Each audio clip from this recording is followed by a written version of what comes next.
It's time for Sleuthy Summer Smackdown! This is the Struggle Bus's 7th annual Nancy Drew Marathon. Instead of playing the games in order this year, NinaStruggles created a bracket to determine the Struggle Bus's favorite game in the series. Each week, they will put 2 games head-to-head to discuss the good, the bad, and the ugly of our favorite mysteries. Welcome to Smackdown number 14, Lights, Camera, Curses versus the final scene.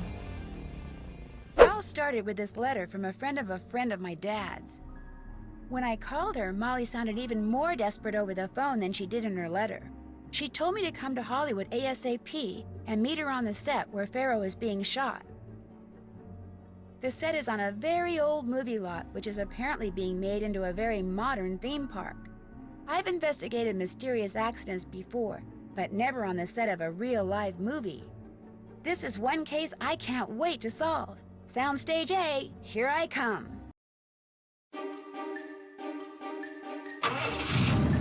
Gosh, the music is so good. What? Huh? That's called tampering.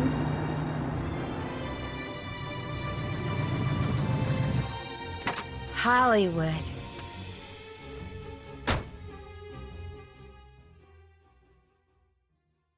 Hollywood. Voting is over. Nina's disqualified for trying to win votes for her husband. I'm sorry, I just feel like Nicholas Falcone is the clear winner today. Although I really, really love this game. Alright, so if you've never seen a dossier game, it's very different than the main series. It's hidden object, and I'll read through all the tutorials and fun stuff as punishment for you guys not playing these and then getting the series cancelled. Welcome to Nancy Drew's exciting new mystery adventure. This tutorial will show what you as a detective need to do to solve the case. In each room, you'll need to do 2 things. 1, find the important objects, and 2, click on pairs of objects to use them together in some way. To find important objects, move your mouse around the room until sparkles appear. For instance, try moving your mouse over the sign and click when you see sparkles. Sparkles. Now you can see a close-up of the sign in Nancy's magnifying glass. This means that the sign is selected and Nancy is ready to do something with it. Select the object in the room that Nancy could use to fix the sign. This tape should do the trick. Tape plus sign. Perfect, the sign isn't going anywhere. There, corner fixed. Throughout the game, you will continue pairing up items that can be used together by selecting them one after another. Before progressing with the story, try to fix one more thing in the room, this flickering light. Click on it, it's giving me a headache. Let's fix it. The light is too high, I can't reach it. What could Nancy use to grab the light bulb up there? Find it and click on it. You got it down. Notice that the bulb has a small magnifying glass icon over it. This icon will be used to mark objects that you've already found, but are not actively selected. To select the bulb again and use it, click on the magnifying glass icon. Look down here! Oh, look at all these fun things. This time when you selected the light bulb, your action bar lit up blue. Your action bar contains items that let you inspect or interact with objects on the screen. You can only use it when it turns blue. Nancy says she needs a closer look at the bulb, so you should select the sleuth eye. Boom. Harley, howdy to you. How are you doing? Nina's husband, but we saw Jeff Akers a few weeks back. Leave Jeff Akers alone. Nicholas Falcone all the way. Looks like a bent prong. When you're done viewing the close-up, click the OK tab. My mom bought both of the dossier games and neither of us played them. Well, she might have eventually, but I didn't. Devastating. Now it's time to finish fixing the light on your own. Keep selecting pairs of objects that can be used together. Okay, there's some pliers down here. Bend that back. Put this back up into the light socket. Nice job! Now that you've gotten the hang of how to play, let's get back to the story. We need to find the producer of the movie, Molly McKenna. Note that your goal has changed. Find Molly McKenna. Molly said she'd be at stage A, but access is blocked. Let's move to the next area to find another way. Click on the red arrow. hey, sorry, hey, there's an intercom here. Maybe you can use this to call Molly. Maybe we can.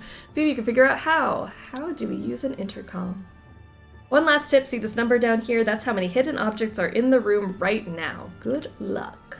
5. So we have the hinges on the statue's jaw are totally stuck. I use this very brand on all the doors in the house to keep them from squeaking. The oil, a locked toolbox, the intercom, and what is this? That's strange. A wanted poster for a cat. Have you seen this cat? A stray black cat has been seen wandering around the set. Look at that demon. We have to find him. The button is stuck. I need to pry it up. So let's use oil on the statue's jaw. Grab the key for the locked toolbox. Grab a screwdriver for the intercom. And now it works. So stage A. Stage A, what's up? Make it fast. Hi, my name's Nancy Drew. I'm looking for Molly McKenna. Finally! I'm a little stressed at the moment because we just blew a circuit and nobody's power tools work. Wait a minute. Nancy, see the generator up there? I need you to start it. Got that? I guess so, sure. Don't guess so. Do so. Fast. Alright, let's get the working. We all know I'm the queen of purchasing games and never playing them. That is true. At least you support the devs by giving them money. At least you purchased the game. Some people didn't. And Harley's on a 5-stream streak. Yeah. Have you noticed that after you select an object, you can unselect it by clicking it again? You know what? I haven't noticed that. The object will stay marked with the small lens icon. This allows you to bring up several hidden items in the room before having to match them together. Great, we have 11 things. A chain. Chain hoist is missing its most important part, potentially the chain. The button should open the garage door. Full gas can. Need something to wrap this broken hose with something to keep it together. Bolt is missing. Cap is not budging. We have tape. Pull to start the motor. A bolt and a wrench. Alright, let's tape up the pipe. Put the chain back on the chain hoist. Bolt with this thing.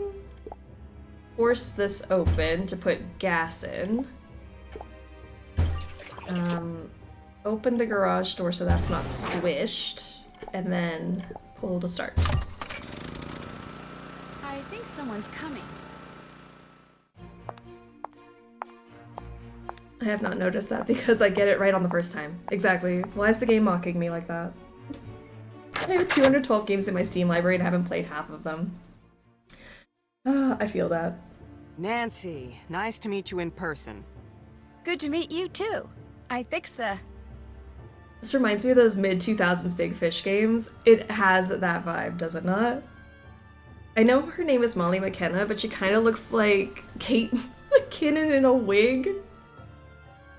I've never noticed, but she kind of does. To solve this case, you're going to have to get as much info as you can out of the characters you meet. To bring up a subject with Molly, pick the correct answer from the options you see. You'll get more than one chance, but to receive the most points, you'll need to get it right on the first try. So good to meet you. I fixed the generator, heater, video capture equipment, noise machine, time machine. Well, we definitely did the generator. I fixed the generator. Thanks. My line producer quit on me, so I've been down there cracking the whip all day. Looks like I'm gonna be here all night, too. I hate shooting at night. Because of the extra long commute. Creepy accidents. Because of the creepy accidents? No, because I have to pay the crew time and a half. Double if we go past midnight. It's gonna put us even more over budget. I noticed something interesting on the wall next to the intercom. It was a, Peephole? A wanted poster of a black cat. It was a wanted poster of a black cat. A black cat keeps showing up on the set, and rumors are flying that it's some kind of jinx. So if you see it, grab it. I want it gone. Last thing the crew needs is another distraction. Some of them already think this production has the Lois Manson curse hanging over it.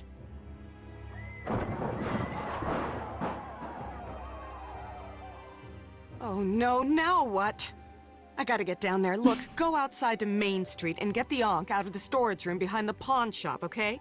Bring it to me on the set, if there still is a set.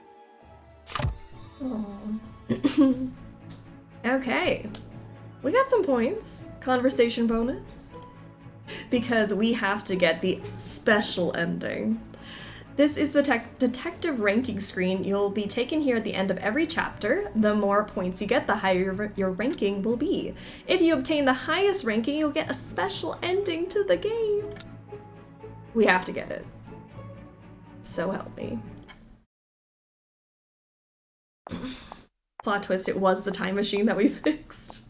What if it was? We fixed that thinking it was a generator, but meanwhile, time machine. Alright, the Vintageville attraction. Did you know you can click on your goal to get more details? Try it. Molly said to get the Ankh out of the pawn shop. It's a prop for the movie. So here's the pawn shop. When faced with the door, I have to try to open it. We know you do, Nancy. There's something back there. I need to remove this grate. Just 2 more things. Ooh. I know these packing peanuts don't belong here. Put them in the trash. It says something on it. I wonder what this means. To interpret the stone, it will need to be shown who sat on a throne in a movie well known. JBC. Batteries are always illuminating. Stick those in my flashlight. You got your sleuth flashlight working. My sleuth eyes, my sleuth flashlight, and my sleuth hands. Now when you move your cursor over dark areas, they'll be lit. Try it near the garbage can. Your flashlight will need to be powered for you to use it. Keep an eye out for batteries as you play. Okay. Oh, look. A screwdriver. I might be able to use this for something. And better pick this up. A bobby pin. Yes, a bobby pin. A simple yet effective tool for all your lockpicking needs. Alright, you've gained a new item for your action bar. This bobby pin might not look like much, but you can learn to use it to pick certain types of locks. And we also have the screwdriver we can pop this open with. This is an audio diary. You can listen to it by going to your journal and clicking the audio icon on the current chapter page. Alright. On the current chapter page. Here's a short tour of what each tab in your journal is for. Clicking here will bring you to a map showing the places you've visited so far. Here you'll find Nancy's journal entries as well as evidence you've collected so far. Once you've finished the game, you'll also be able to view all the movies you've seen. And this is where you should click if you ever need help figuring out how to play any part of the game. Feel free to click on each tab to explore. Alright, that's the map. And then here's our audio file we just found. I am Z.B. Collingwood, and it is October the 5th, 1936. Well, the first day of shooting what will surely be my most memorable, and certainly my greatest picture, is over. We shot the grand barge scene, and I must say, the sand, the palm trees, the water, and Lois. My dear, delicate, exquisitely beautiful Lois. Everything worked. Everything came together for a shot that was breathtaking. Even the crew was in awe, and that is always a good sign. Always. Okay. Help. Alright, we're done there. I just used the cheats page to get the points. Off topic, but how do we suggest a game for the snack pack vote? I want to see Nina make cocaine in schedule. Crimes! I pull all of the poll stuff from the suggestion box on Discord. So if you post anything in the suggestion box, then I go through and I pick 4 of them and then put them on a poll. And then you guys vote. Let's pick a lock. But yeah, I want to do crimes. Throw it in there.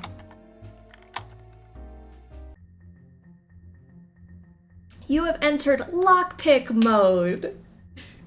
You guys still with me? I swear the tutorial is like so long, but once we get going, you know? The Sleuthy bobby pin, excuse me. That was not just a regular bobby pin.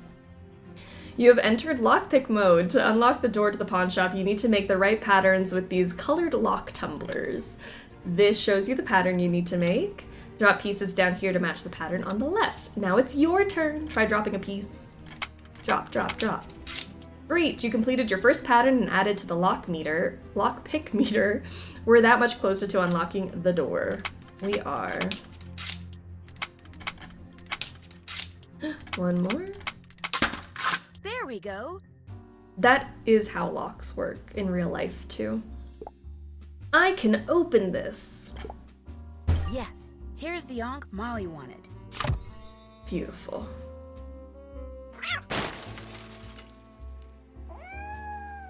That's the cat Molly wants me to catch. I'd better go after it.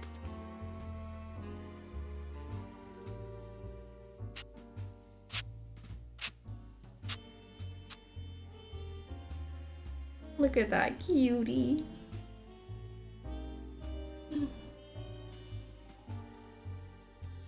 Okay. We have 5 things. I wonder if anyone has tossed anything useful into here lately. What kind of token does this take?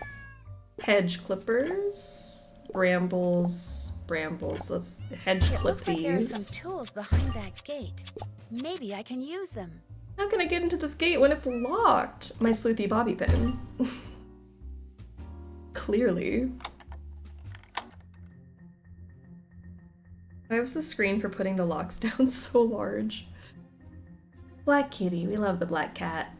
Now we're going to throw another color in the mix. Keep building patterns until you've filled the meter all the way. Just don't let your tumblers reach the top of the screen or you'll need to start over. Tip, you can click on any upcoming piece to swap it with your active piece. You could also right click to switch to the top piece in line. All right, so we can make it orange. And then make that orange. Orange. Orange.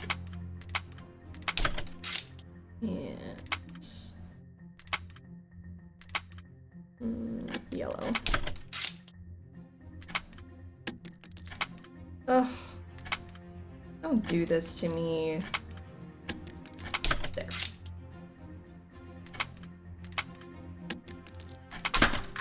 Yes. Sorry, not sorry, but people who think that black cats are bad luck are stupid. I love my black cats. Daddy, Dad, how are you doing? 3 months of being a sexy snack. Look at you go. Yeah, I love black cats. And I understand the superstition or whatever, but they're so cute. My black cat's a menace, but that's not his fault. Pliers. Alright, wait, let's look in here. It's my birthday! Happy birthday! Oh my gosh, happy birthday from the struggle bus to you. We wish you for your birthday to have a healthy poo. Love it. Healthy poops as you get older. Make sure you regulate that gut health. Yay. I hope you have some good plans or relaxing this weekend. I do understand the superstition. It's dumb. It's just a kitty. What is the cat gonna do? Alright, stick the token in.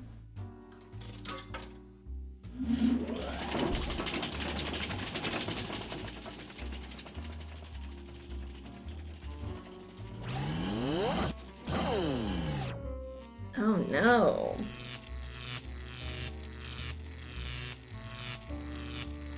My mom rescued a long-haired black kitten 8 years ago. We still have her and several... I better turn the power off before someone gets electrocuted, namely me.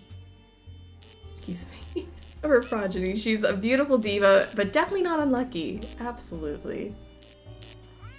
Alright, we have an electrocuted water here.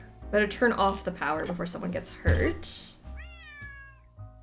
I have IBS, I can't have healthy poops. You know what? Samesies. That's why I have to wish it for everybody. That's my birthday wish for you. Maybe one day. Alright, we need to fix this cable.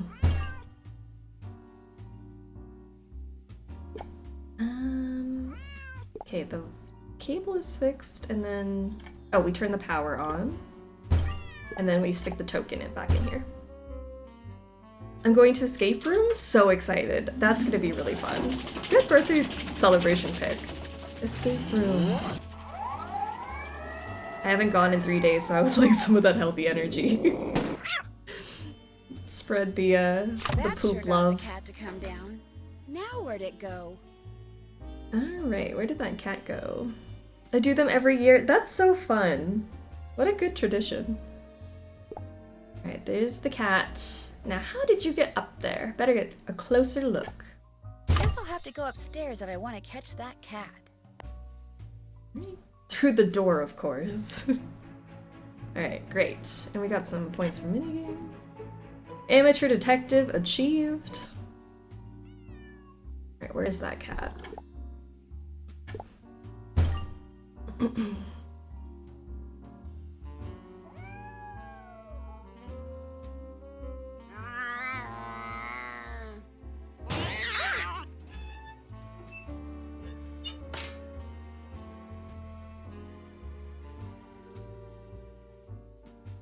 There's a key in here. I can't quite reach it. I need something long and sticky. Both games today are gonna be I can't quite reach it. See, I feel like these two getting paired up was destiny, because we got movie vibes, I can't quite reach. Beautiful. Tip, pair up several objects in a row without any mismatches to earn extra chain bonus points, which I'm already trying to do because I want to get that special ending. Remember, you can uncover several items on the screen before attempting to make matches. That's what we're trying to do, game. There's 9 things. So trash could go in its place, trash receptacle, cable of the fan needs to be fixed. Something on the ceiling. Duct tape. Locked cabinet, a pencil. What else, what else, what else?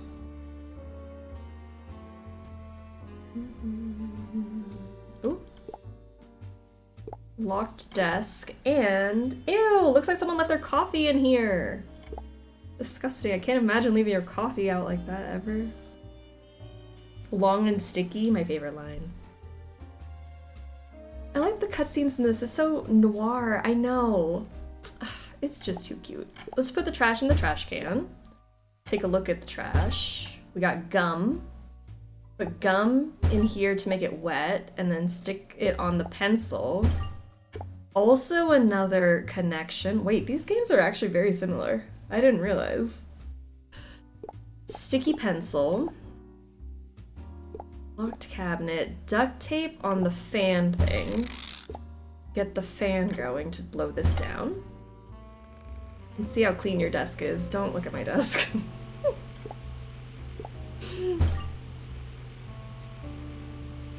I don't think anyone should see what my desk looks like right now. Something important is written on this note. Unlock My Heart by Charlena Purcell. Unlock My Heart. This book has a strange impression on it. Unlock My Heart. Okay, long and sticky. Long and sticky. Key for the filing cabinet. And then we look in there. Or that thing which goes into the book. Another key that goes into the desk. What is this? Looks like someone's not too happy. Arthur, I just found out what you did to make sure I directed this picture. Some people are not as good at lying as you are. Needless to say, I am not pleased. But if you think you've had the last word, Mr. High and Mighty, all-powerful movie producer, you are very, very wrong. I'm from Australia, don't forget, home of some of the deadliest creatures in the world. Jay. I guess I should answer that. Why? This is not your office, Nancy. What you're doing can wait. You need to get back to the soundstage. Ms. McKenna's looking for you. Quite frantically, I might add. There's been another accident. Bonus round. Okay. Fight each match before time runs out. Let me breathe. It's time for a bonus round! Make as many matches as you can before time runs out to help boost your detective ranking. If you match all the badges on the screen, you'll be taken to another round. 10, 10, 10, 100, 25, 50. Oh, sorry. Got too quick. 25, 10, 50, 75.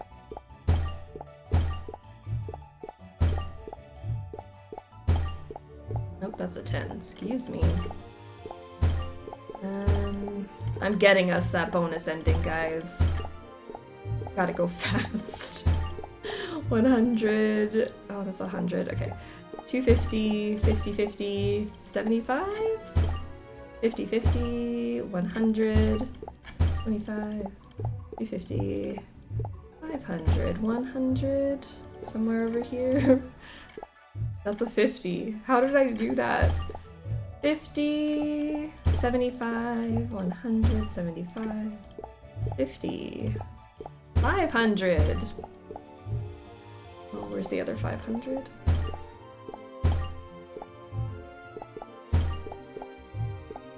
$75. All right. Go, Nina, go. That's so stressful to me every time. Sneaks into office, phone rings. Maybe it's for me. I don't know why Nancy answers that phone, but it was for her. Thrilling. I think so. Are we riveted? Nancy goes into people's homes and answers their phones for them like a maniac. She's a witch! Burn her! Put me on the stake. Soundstage A. Nancy, what took you so long? I was chasing a I cat. ran into some bad luck. What happened here? A couple of grips were rigging lights when all of a sudden the scaffolding for the Nefertiti throne just collapsed out from under them. Nobody got hurt, but I thought it best to wrap for the night. I see. Well, when I was in the office, I got a strange call from... From who? A man. I got a strange call from a man with a deep voice. And he said...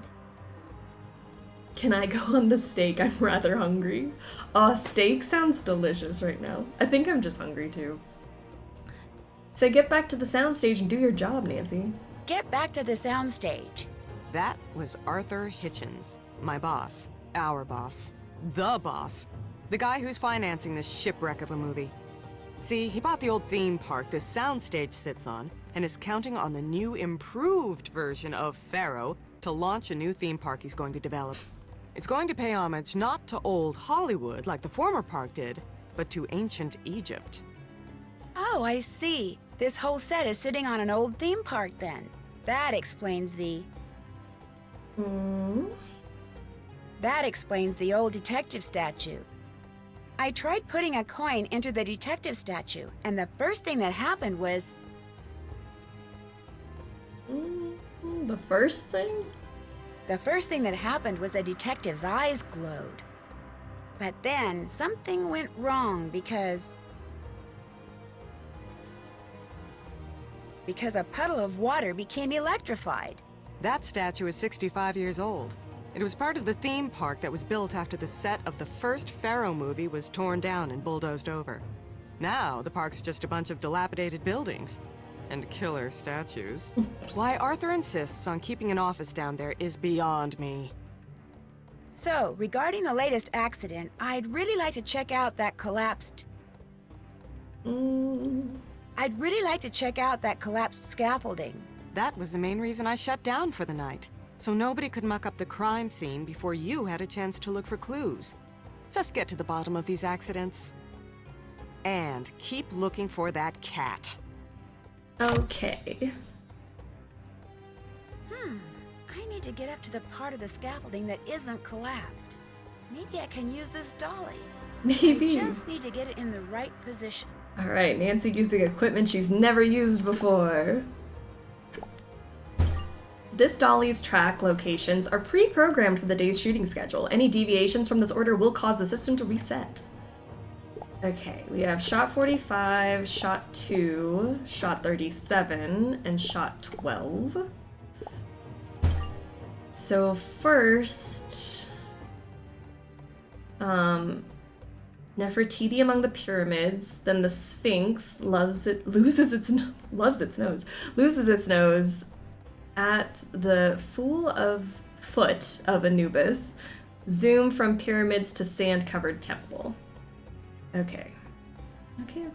So, let's go here to get that shot. Then the nose.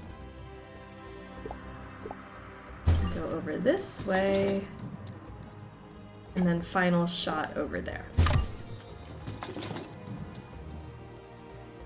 Perfect. That's just where I need it to be. Now I can climb up to that scaffolding. Let's go. Because this is very safe. Pipes back together before the whole thing falls apart. Okay, we have all of these pipes. And places for them to go. This. See, that's missing 3 prongs, so that goes there. That seems like I could go there, but hold on. 2 prongs goes there. 1 prong here. That one's there. Oh yeah, that definitely goes there.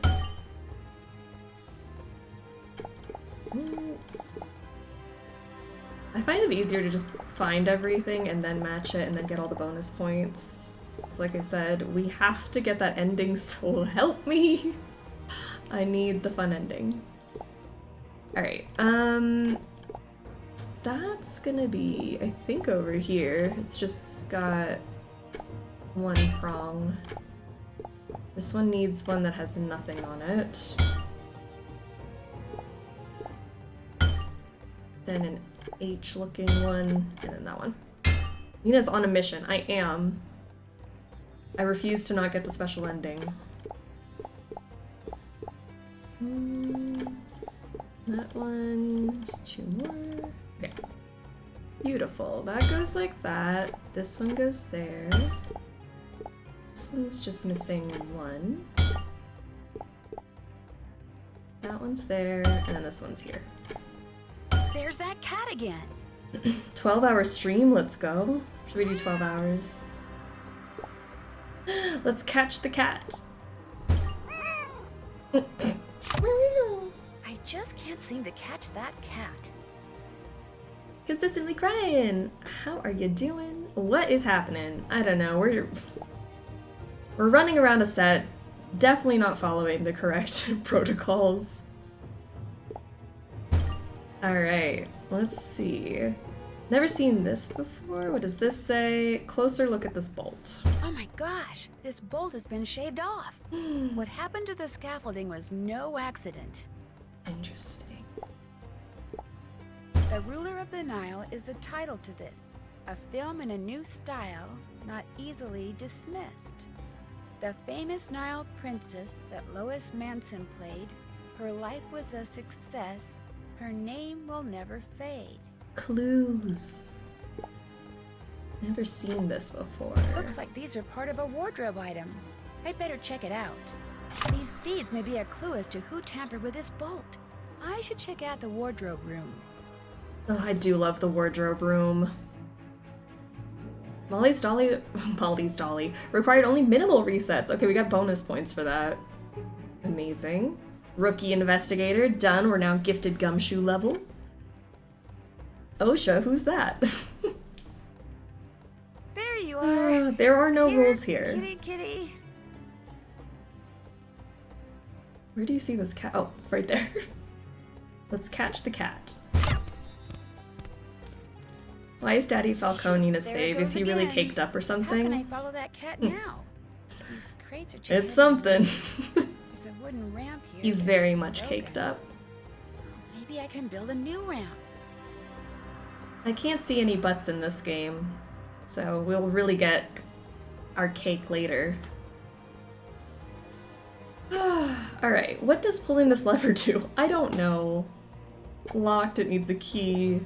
A lot of paint. Paw prints? Wonderful! A table saw! What is this? A.H. Arthur Hitchens? Wonder why he'd need that decoder. Arthur Hitchens has not returned this decoder. What can I do with all this wood and a table saw, Something in here. A key. It's in the drawer. Nails. Alright, so let's saw up some wood, nails. There's a hammer over here. Time to get started. Nancy, don't hurt yourself, please. I beg. Alright, let's do hammer and nails. Put these together, make a ramp. You know, she's trying to solve a mystery, but we always have time for woodworking. Need something to move this ramp. Okay, so let's pull a lever. Control that crane. It looks like it can hold a lot of weight. I will admit I love a good table saw. You and Nancy both. Oh, it's for some sick tricks on our skateboard. That's what it's for. Okay, and move this.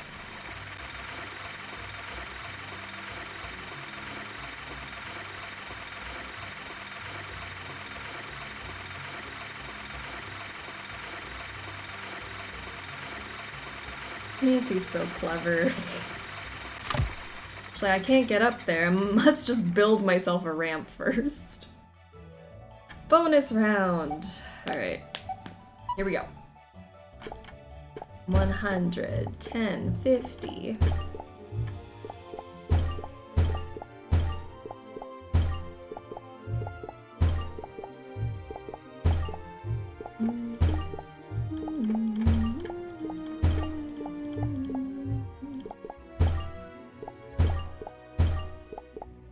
$175, under 50, 50, 25, 75, 250. Where's that 100? I swear I just saw it. Ugh. There it is.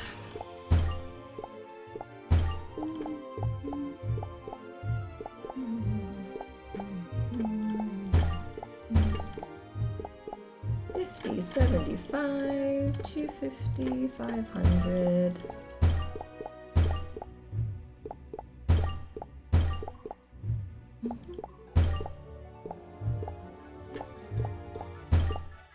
$75, 250. Ooh, 1,000.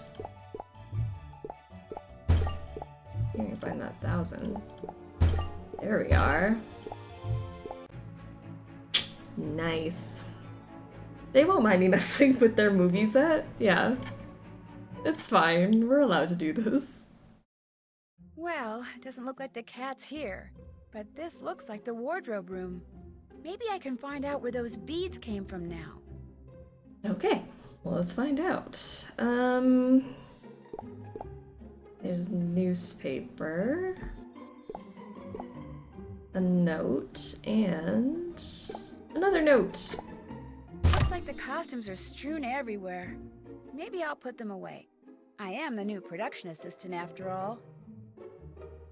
I've never seen the number 1,000 in the bonus round before. Gotta go fast, then you get the thousands. Make sure to put all costumes away. Your mother doesn't work here. That is true. All costumes need to be put up. Says there's one more thing I can find.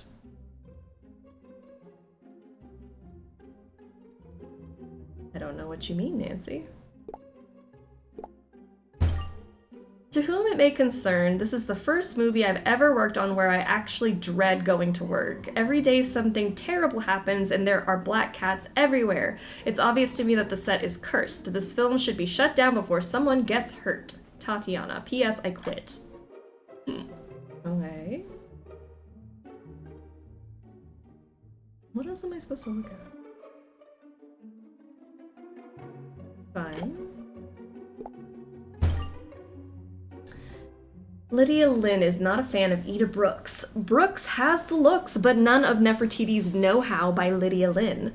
Not only was Nefertiti known for her great beauty, Cleaning that up. but she helped instigate major social change in ancient Egypt during her lifetime. And it's quite possible that she enjoyed political and religious power rivaling that of even her pharaoh husband, Akhenaten. This woman was no ditz. On the other end of the spectrum is the woman playing Nefertiti in the new remake of Pharaoh.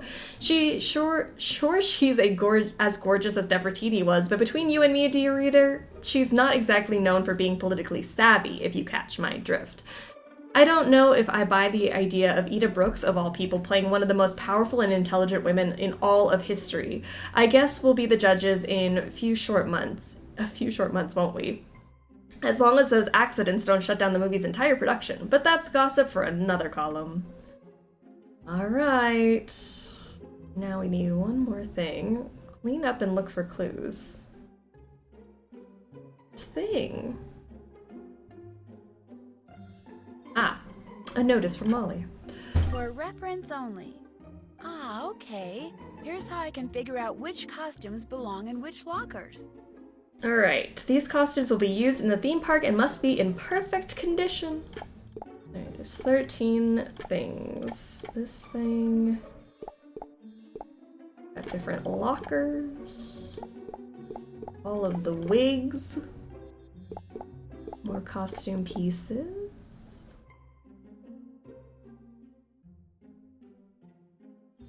Ah, and a broom. Okay, so... let's whip these down first. Because they're too high up. Gorge.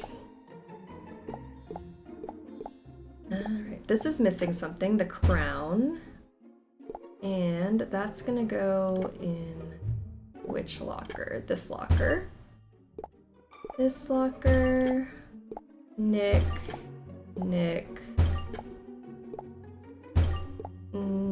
This one is part of that costume. And this one's part of this costume. Right. Kate is gonna Kate, how are ya? Sorry I'm late. My friend got fired from his job at a restaurant last night and we took him out for pizza and shots. I'm just getting home from their place and I have to clean my house. I hope it was a good time. I'm sorry about that. I'm glad you're here. Let's clean up this wardrobe room. Beautiful. Man, Nancy really did like clean this spotless. There's a bead. Let's take a look at what this is. The beads I found on the broken scaffolding match the ones on this Nefertiti costume. So smart. This screwdriver was used to scratch out that nameplate. Looks like someone was upset. Okay, Eda. Now let's clean up this mess. Oh, Nancy's really just going above and beyond. Huh?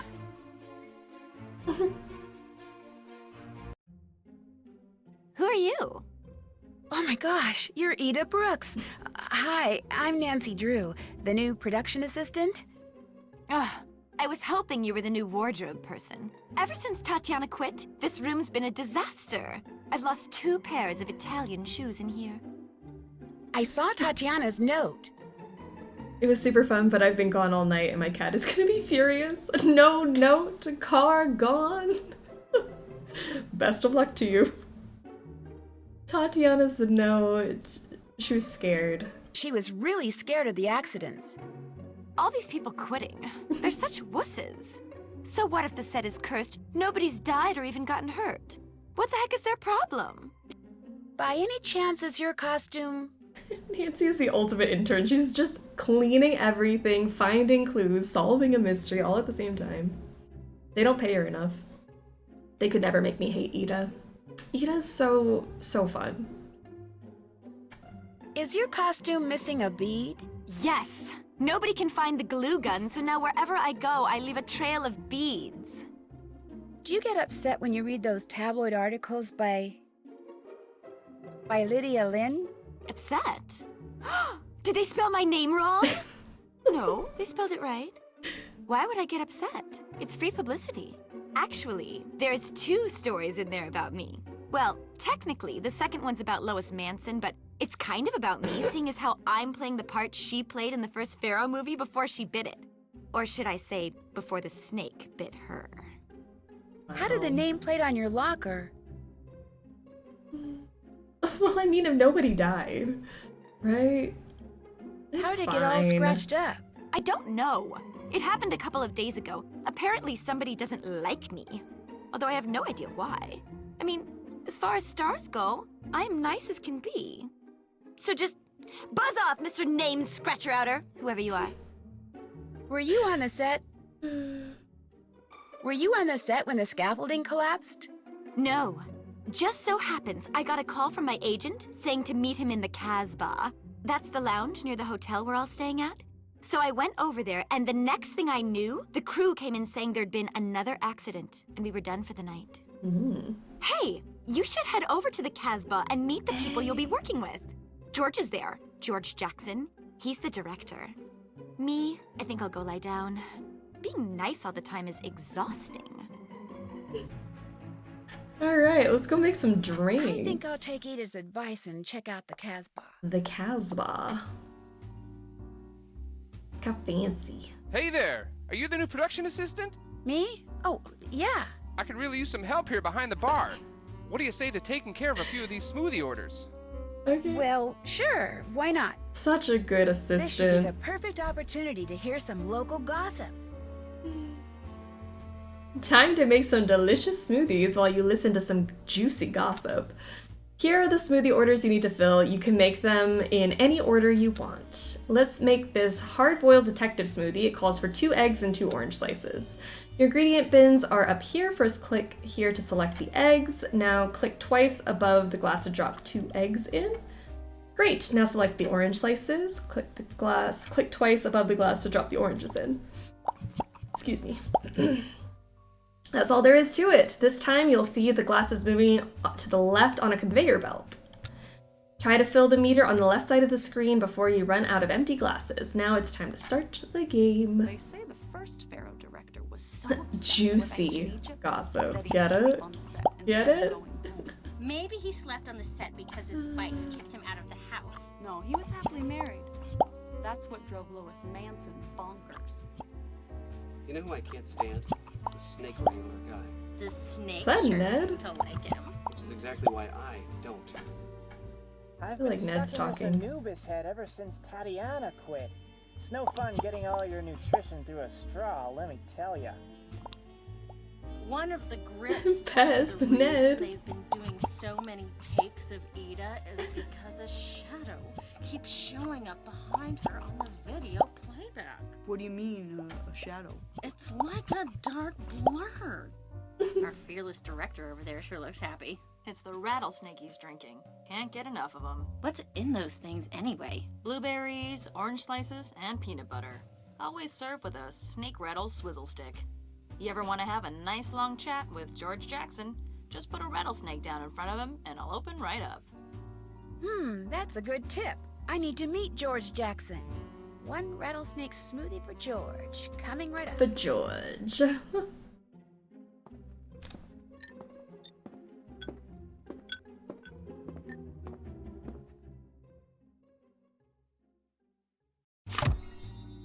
Ah, there we go. My favorite thirst quencher. You must be the new production assistant, Nancy Drew. I'm George Jackson, director of films, lover of rattlesnakes. I hear Arthur Hitchens is... Your BFF. I hear Arthur Hitchens is really making you angry these days. That's not true. I swear, if the members of this crew were half as good at working as they are at spreading rumors, we would have wrapped this picture 2 weeks ago. I don't know who told you that, but Arthur Hitchens and I get along just fine. Will your version of Pharaoh be similar to the original Pharaoh movie? My film will be nothing like the cheesy, overwrought monstrosity classic studio spewed out 75 years ago. My Pharaoh will be spectacular in every sense of the word. I do intend to shoot the climactic death scene in exactly the same way, shot for shot, as the original director. You know, as a kind of intellectual exercise. But even then, I guarantee you there will be no mistaking my work for his. I hear Ida... is your BFF. I hear Ida can be hard to work with. Directing Ida has been a challenge, but fortunately I love challenges. Thus I love Ida. Every self-centered, scatterbrained, ophidiophobic square inch of her. Love. Ophidiophobic? She's afraid of snakes. Something she conveniently failed to mention until after she'd signed a contract. See, the climax of the film happens when her character, Nefertiti, tries to murder someone using a poisonous snake. Which means to shoot that scene, Ida has to be ready, willing, and able to hold a live snake. Non-poisonous, of course. What if she won't do it? Oh, she'll do it. Like it or not, Ida is going to do that final scene just like it was done. Final scene? Why do you think this production of Pharaoh is... These are the same game. Oh, I love today. The production... Oh, it has so many accidents. Why is this production having so many accidents? Molly McKenna, the mad course cutter. It's her fault. Anytime you have a producer whose first concern is money and last concern is safety, what do you get? Accidents. So you don't believe? You don't believe in any curse? All I know is... sometimes it seems like that lady is deliberately trying to sabotage her own shoot. I'll let you get back to your rattlesnake.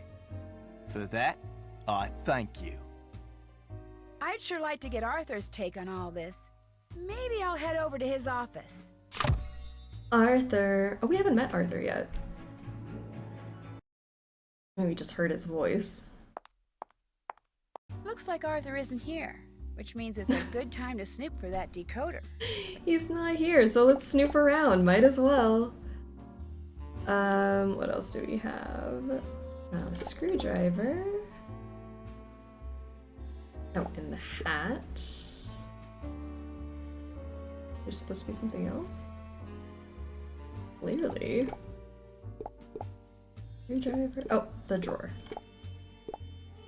Say, interesting box, something in the hat band, a key.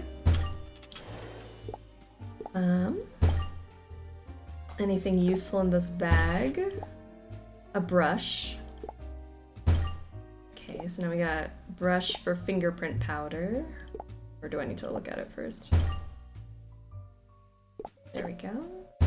Now we brush it. Now I can see which buttons have fingerprints on them. I just need to figure out which buttons get pressed first. Thematically, this could have been paired with Lost Queen, but then we'd have Final Scene versus Shadow Ranch, which would be an intense showdown. Oh, yeah, don't make me pick. That would have been awful. All right, got it open. All right, what is in here? To whom it may concern, take a good look at the poster for what's sure to be regarded as my masterpiece, then use this to follow my trail. The truth awaits, ZB Collingwood. The location of the decoder can be found within Poe's Telltale Heart. Alright. This book will tell me where the decoder is? I then took up 3 planks from the flooring of the chamber and deposited all between the scantlings. I then replaced the board so cleverly, so cunningly, that no human eye, not even his, could have detected anything wrong. Alright, so floorboards. Pry these up. Something in there. This must be the decoder that was missing from that crate on the set. I bet each hieroglyph in the note represents one letter of the alphabet. I just need to match letters with hieroglyphs. Easy peasy. The Ruler of the Nile is the title to this, a film in a new style not easily dismissed. That's going to be Pharaoh. P H A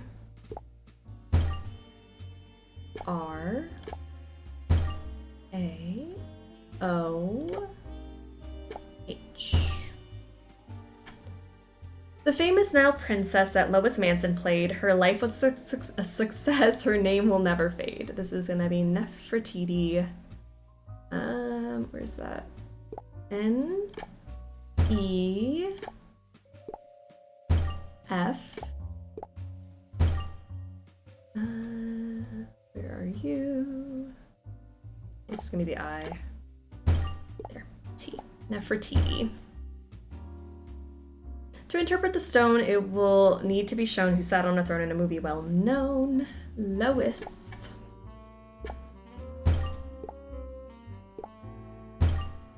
Okay. Hey, there's a voicemail. Maybe I should check up on who's been calling Arthur. Let's check his voicemail. That's not a violation of privacy. I was just wondering if you needed to talk. You know my number. Ooh. I take it you're Arthur Hitchens? That I am, Nancy. No need to apologize for breaking into my office. It's exactly what I was hoping you'd do. It proves that you are indeed up to the task at hand, which, unbeknownst to Ms. McKenna, is the real reason I suggested she hire you. Here, I'd like you to have this. I found it in the janitor's closet. It's an old lock-picking kit. Ooh. Take it. Great, I bet this'll come in handy. I hear you intend to build... I hear you intend to build another theme park right here. That's correct. The fact that a promising starlet died while shooting a movie here, the fact that the set was buried immediately after the film wrapped, the fact that a new version of the very same movie is being filmed in the very same place. Combine these elements with state-of-the-art attractions, and I believe the public will flock to Pharaohland by the thousands. Wow. When you said the real reason I was hired... Don't reward Nancy for crimes. Like, good job on snooping. Here is a lockpick kit so you can snoop some more.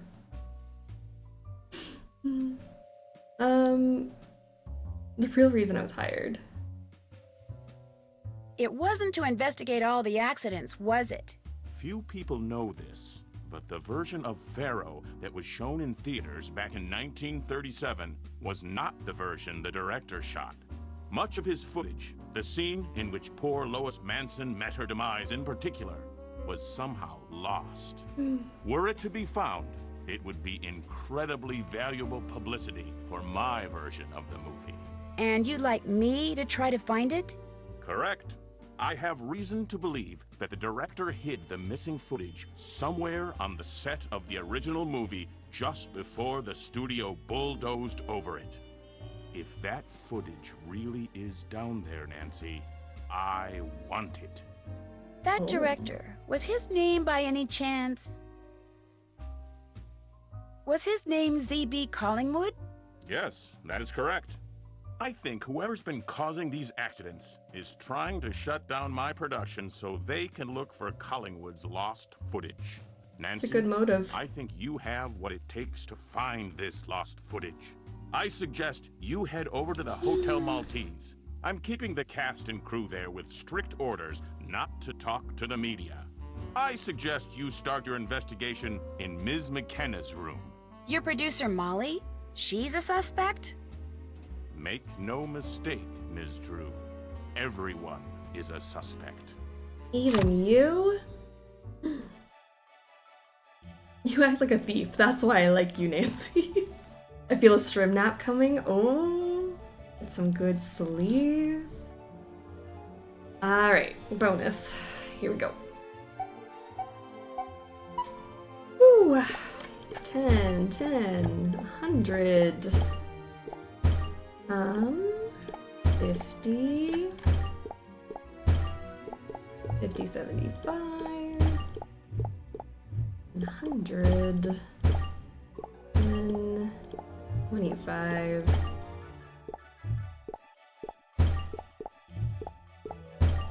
Mm-hmm. 25.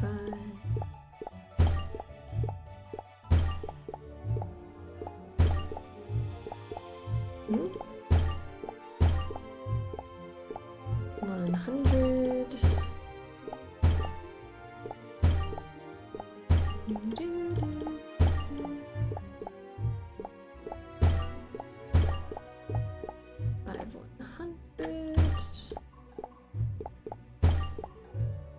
150, 75.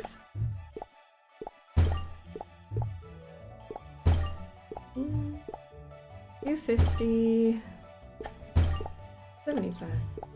Ooh. 50, 100. And then 500. 1,000. Luffy, how are ya? I'm a little bit late, but hey, hello, hello. We're still on our first game. You haven't missed much. Alright, Gifted Gumshoe, done. On to Super Sleuth.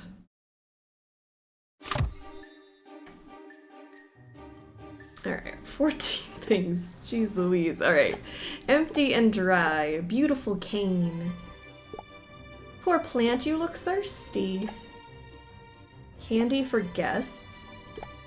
Poor fish can't see a thing. Poor fish is missing an eyeball. Trying to find Molly's room. Poster for Pharaoh. Can't pick the lock. Anything between the cushions. Article. There's 4 more things. Oh. Looks like I need a key card to use the elevator. Piece of candy. That's it. Alright, great. Let's look at this article. I think the hotel lobby is my favorite zone in the game. These vibes are just so good. I do love it. I think the wardrobe room is still my favorite, but I do love like the dim lighting, cozy vibes. Star secrets. How celebrities hide in plain sight. To be constantly swarmed by crowds of people and surrounded by blinding flashbulbs is enough to send even the most attention-hungry celebs into hiding for a time. Here's how some Hollywood's elite take cover in their own backyard. Star incognito. Wearing sunglasses, wigs, sometimes even a prosthetic nose is what it takes. Where no one knows your name. Using a relative's name or a completely fake name. I've even heard of one young star, but I won't say who, that creates a new alias for any place he has to register by scrambling the letters in his own name just for fun. Twin spin. Using a lookalike to fool the fans is not unheard of and can be quite effective. So just remember that girl who looks almost like Eda Brooks might just be her or her stunt double. Happy hunting, autograph hounds. Alright, let's put that away. Something in the jar.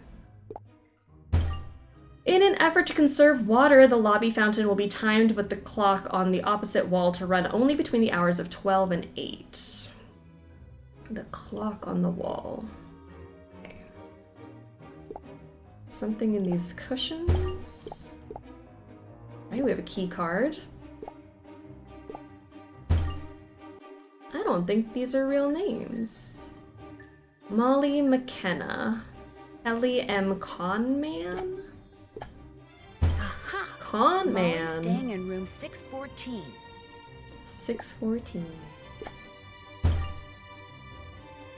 It looks like there are hieroglyphs all along the edges of this old movie poster. Let's see if I can decipher them. Fine.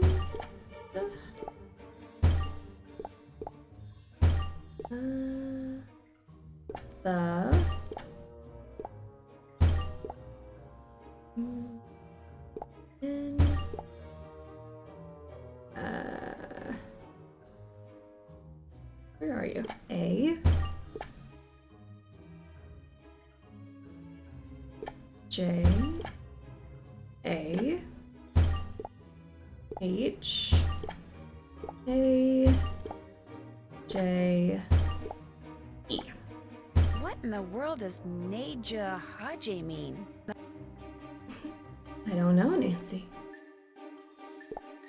Alright, Let's see if Molly's key is here. But there's no key for room 614 here. It's a good thing I have that lock-picking kit. I don't have a key. Good luck I could just break in. Good thing. Let's see. Empty and dry. Can't pick this lock. Let's move the clock around so we get some water. For that poor plant. Oh, an eyeball. Now this opened. And we have a key for this. Great. And then we use a key card for that. I can't walk past that security camera. They'll recognize me. Okay, so we have a disguise, hat and coat, Nancy incognito. Now we go upstairs. And I'm in.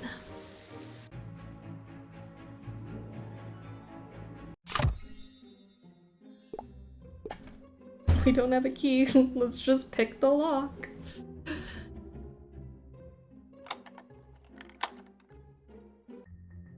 Ooh, tip, if you've covered the bottom row with the wrong tumblers, don't fear, you can still build the correct pattern on top of the tumblers that aren't actually part of your structure. Good to know. 1, 2, 3, 1, 2. 1, 2, and 3.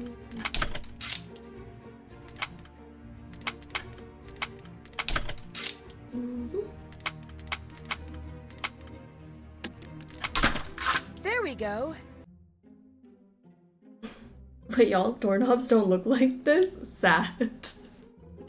That doorknob was fancy. Can't just rip this open. Tweezers, a toothbrush, oh, with batteries in it. TV, an iron, computer, remote, and, oh, water. Great. Let's put the batteries in, or sorry, take the batteries out. Batteries, I was gonna put them in my flashlight and steal them, but let's put them in the remote, that makes more sense. Turn on the TV, different times. Let's put water in the iron, heat it up, and steam this letter open. Now, what's in here? While I don't like it, I don't understand why these failed. It's little bit bite-sized, and the art and character direction is simple. They should have been able to crack 1 or 2 of these out per year. I know, and I wish we did get more, because they were, I remember at the time they marketed it as Nancy Drew for busy detectives, I think is what it was called, because you could like do little short chunks and you didn't have to like have a long main story game. But I guess kids were not busy detectives. Kids had hours and hours to spend after school. Miss McKenna, although we appreciated your repeated business in helping you restore your computer access, if you want to avoid locking yourself out of your laptop again, we suggest you write down your password in a safe place. You may even want to break up the password into 2 parts and keep them in separate locations so that if someone accidentally finds one part, your security won't be compromised. Ooh, there's something in the boot. Especially with touchscreen devices being so popular, these would have been easy money. I know. I truly wish they did more, but here we are. There's something written on it. Did you forget again? Don't kick yourself. Just remember your favorite 10 p.m. show on Channel 6. 10 p.m. show on Channel 6 is Dex. Dex, and this isn't just a pen. Fingers are too big to get the paper out. Good thing we have tweezers. Drawing a blank, Molly? Don't stress. Splash some hot water on your face to help remember. This will fog up the bathroom. We have Rolo. Oh, sorry. Hold on. Let's look at this. Password protected, of course. Rolo or Rolodex, I guess we could put that together and then use it. There we go. Oh my gosh! Molly is researching the lost film footage. I better let Arthur know. New Pharaoh movie. Accidents galore. Lois hasn't given up the ghost, if you know what I mean. Rumors. Missing the Jewel of Karnak. Where did the priceless gem go? The director's lost footage. Could it still be on the old lot? Hauntings. Lois Manson. Does her ghost haunt anyone who watches the movie? The snake. Does the snake's ghost plague the breeding facility where it was born? Oh no. What could it be? Hello, Nancy. Are you making progress? You may be right about Molly McKenna. I checked out her laptop, and the last website Molly visited was... Pharaoh Files. The website she visited was What a Pharaoh breeding Files. facility. She definitely knows about the lost footage. The Pharaoh Files. Nothing but a gossip board for misguided conspiracy theorists. But yes, that proves Molly is aware of the existence of the footage. And because she has more access to the set than anyone, causing accidents would be child's play for her. She seems to spend an inordinate amount of time in the prop room on the upper level of the soundstage. Perhaps it's time someone found out why she always keeps it locked. Perhaps. One other thing. In his letter, why did George... accuse you of lying? I've invested every cent I have in this project. I'm doing everything I can to avoid bankruptcy. So I was forced to pull a few strings to get George to direct this film for as little pay as possible. The prop room awaits, Ms. Drew. The prop room. Yikes! What's all this glass doing here? Oh, I no. should probably pick it up before going to the prop room. Good thing Nancy's a great assistant, always cleaning up. Need a key for this door. This is an interesting color choice. Glow in the dark paint. Let's turn the lights off. Key in touch base. Okay, touch base. Need to tap it open. But how? One more thing. Ah, this hammer. Key for the door. There's a broom in here. And an audio diary. Let's see. Right here. ZBC here. It's November the ZBC. 18th, 1936. The day we officially fell exactly 2 weeks behind schedule and became $10,792 over budget. The studio is extremely concerned, of course, but the fault is theirs for saddling me with such an inept crew. Granted, getting the performance I want from Lois often requires several takes, but the camera operator is particularly impatient and unhelpful.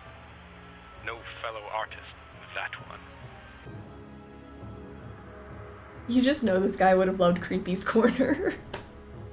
He would have. Alright, let's clean up this glass. The fire axe is missing? Oh no. Uh-oh. Looks like someone beat me to the punch when it comes to investigating this prop room. Hey, what's this on the floor? I can just get this open. What is it? A data chip. So high tech. Alright, there's one more thing. I guess I can open this door now. I mean, it's busted open, Nancy. I bet you could. Time to go to the prop Whoever room. broke in sure trashed the place. I guess I'll clean and look for evidence. Right, cleaning. There's 12 things in here.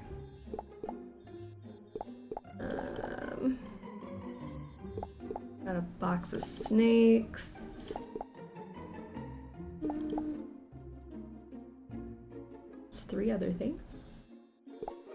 Bird box. A dull spear. and things to scoop. All right, let's scoop up these peanuts. Put those away. These two go together. Those two go together.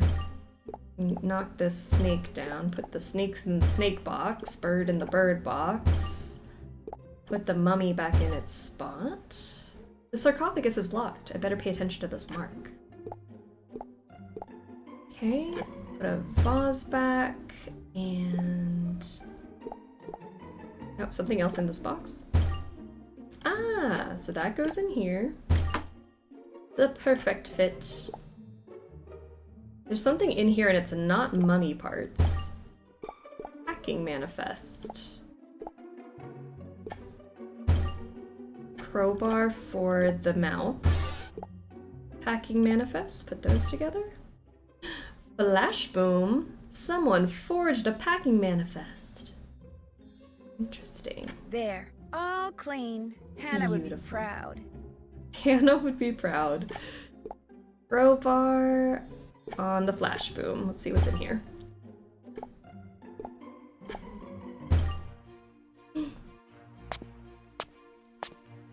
Nancy? Molly? What are you doing in here? And what did you do to the door? It wasn't me. It was like that when I got here. Somebody must have broken in earlier tonight.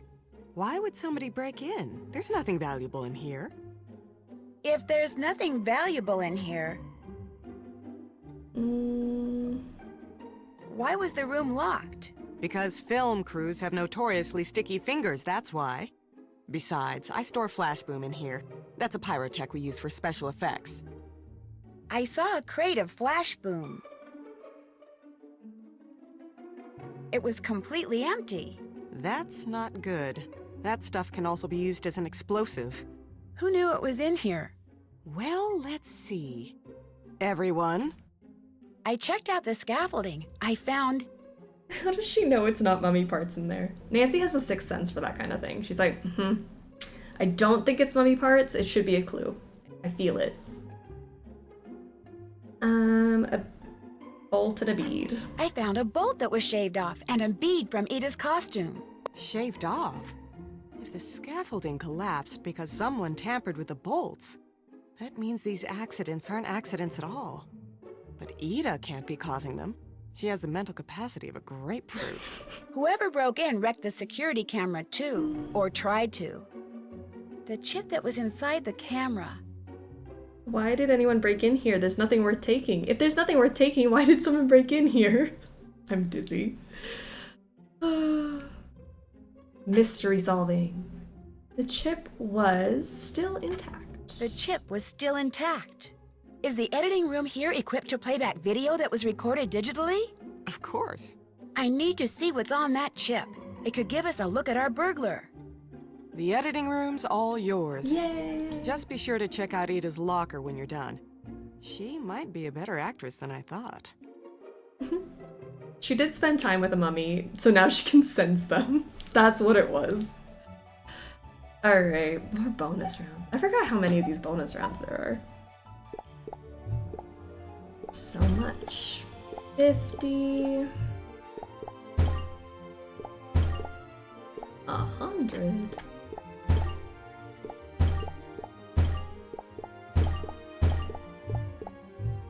50-50. 75. 25. 10. Can you tell I'm losing steam on these? This is what I was saying earlier, like, Resorting to Danger really polished up the format. So I'm just bummed we didn't get Ship of Shadows, because it would have been beautiful.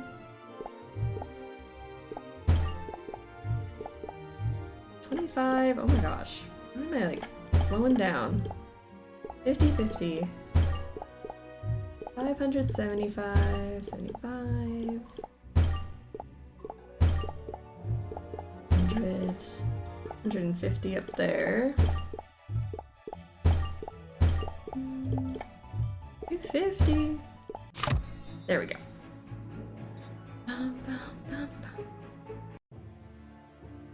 Alright, editing room. Ooh. What could this be? A digital decryptor. I can use this to hack into the chip from the security camera. Alright, this is a digital decryptor. Ooh, it can be used to view information stored on electronic devices. Try it on the security camera data chip. Not one of my favorite minigames, but here we go. Did we befriend our black kitty friend? I don't think we've seen the black cat again. Done with my workout, showered and ready to party. Love it. I'm ready to party. Our tractor really loves ships. Clearly not enough if Ship of Shadows didn't happen. Sometimes I wonder if Ship of Shadows evolved into Sea of Darkness, and if we had gotten the third dossier, would Sea of Darkness be as good as it is? You know what? That's a good question. Maybe they just took what they had for Ship of Shadows and kind of evolved it. And I'm glad we have Sea of Darkness. I love Sea of Darkness. Iconic. You have entered data hacking mode. Let's see if we can hack into the security chip to view the last video it took before it was destroyed. Your goal is to use these little blocks to build one big solid block of data with no holes or gaps. Your active piece is at the top. Try moving it over an empty area and dropping it in place. Boop. Great, you've added the block of data by filling in a gap. You'll need to continue dropping pieces so they fit together snugly. Sometimes pieces will fit better if you rotate them. To rotate, just right-click on the mouse. Try rotating this next piece and then drop it into the play area. During the game, the data will keep moving left into the digital decryptor. If the machine reads a gap in the data, you will get a red X. If you get too many X's, you'll need to start over. What if Tetris was horizontal? I'm so bad at Tetris. This is probably why I don't like this game. I understand, but I still watch Ship of Shadows. The names sound similar enough that I wonder about that every once in a while. Ugh, I would love to dig in the Her Interactive archives. I just want to see what happened. But if the machine reads complete data with no holes, you'll add to the meter near the bottom of the screen. Once you fill the meter, you beat the level! Ready to start? One last tip, start dropping pieces on the left side of the screen because the area moves into the digital decryptor first. Okay. As an editor, this is accurate, you know?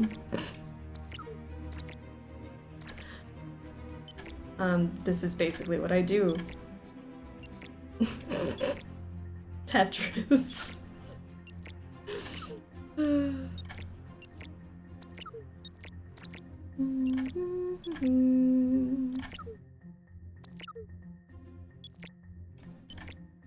And this goes here. Okay, this isn't as bad. I feel like I built it up in my head as so much harder. It's moving really slow. We're fine.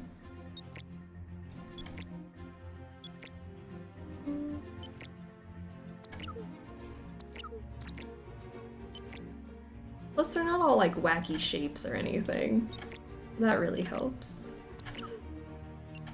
Put that one there.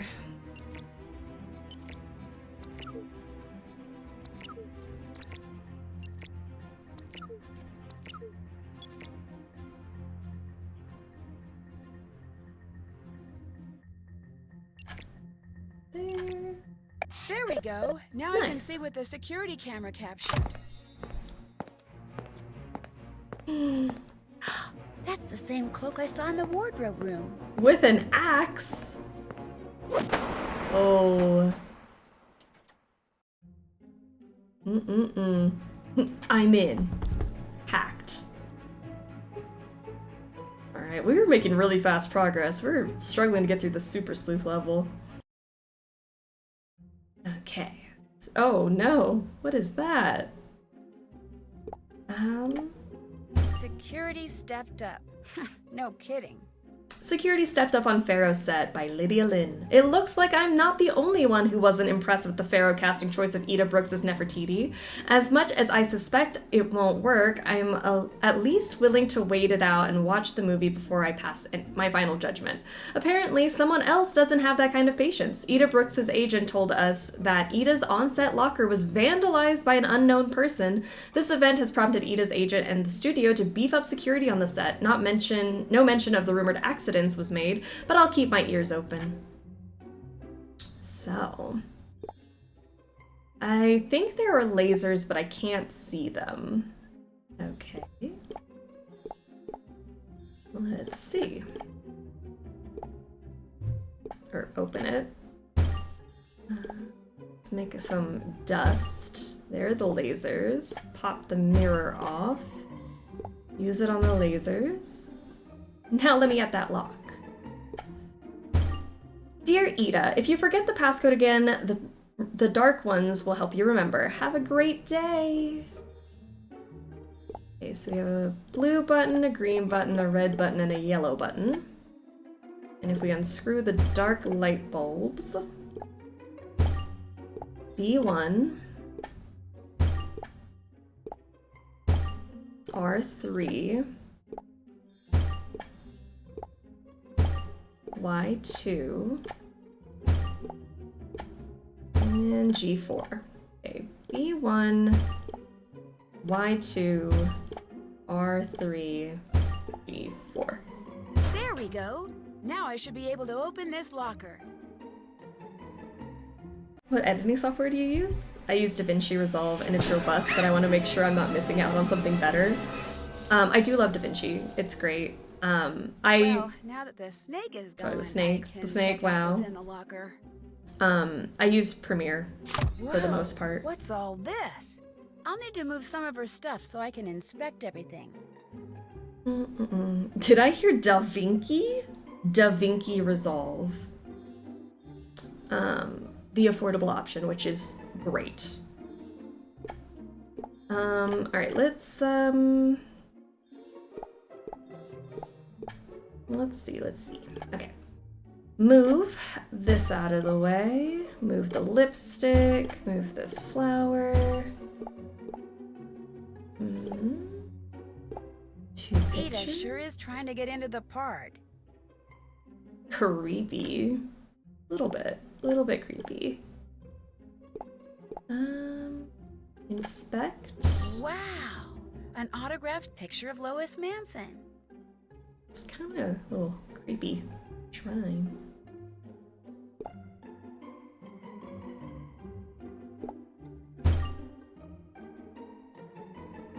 Not just any article, a biography. Who was Lois Manson? Born August 12, 1917 in Trenton, New Jersey, and died January 4th, 1937 in Los Angeles, California. Lois Lee Manson Lois Lee Manson began captivating audiences at the early age of 4 by participating in local Trenton theater productions. By the age of 16, Manson had relocated to Hollywood. She was discovered by talented director Z.B. Collingwood in 1935 and promptly cast as Nefertiti in the classic Pharaoh, her first and final film role.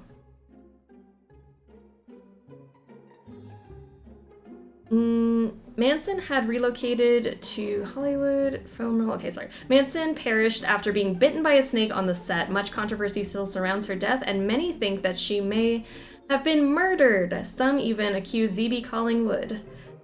Manson's mysterious death and the subsequent popularity of Pharaoh catapulted her to posthumous superstar status, making her one of the most notable names in Hollywood to this day.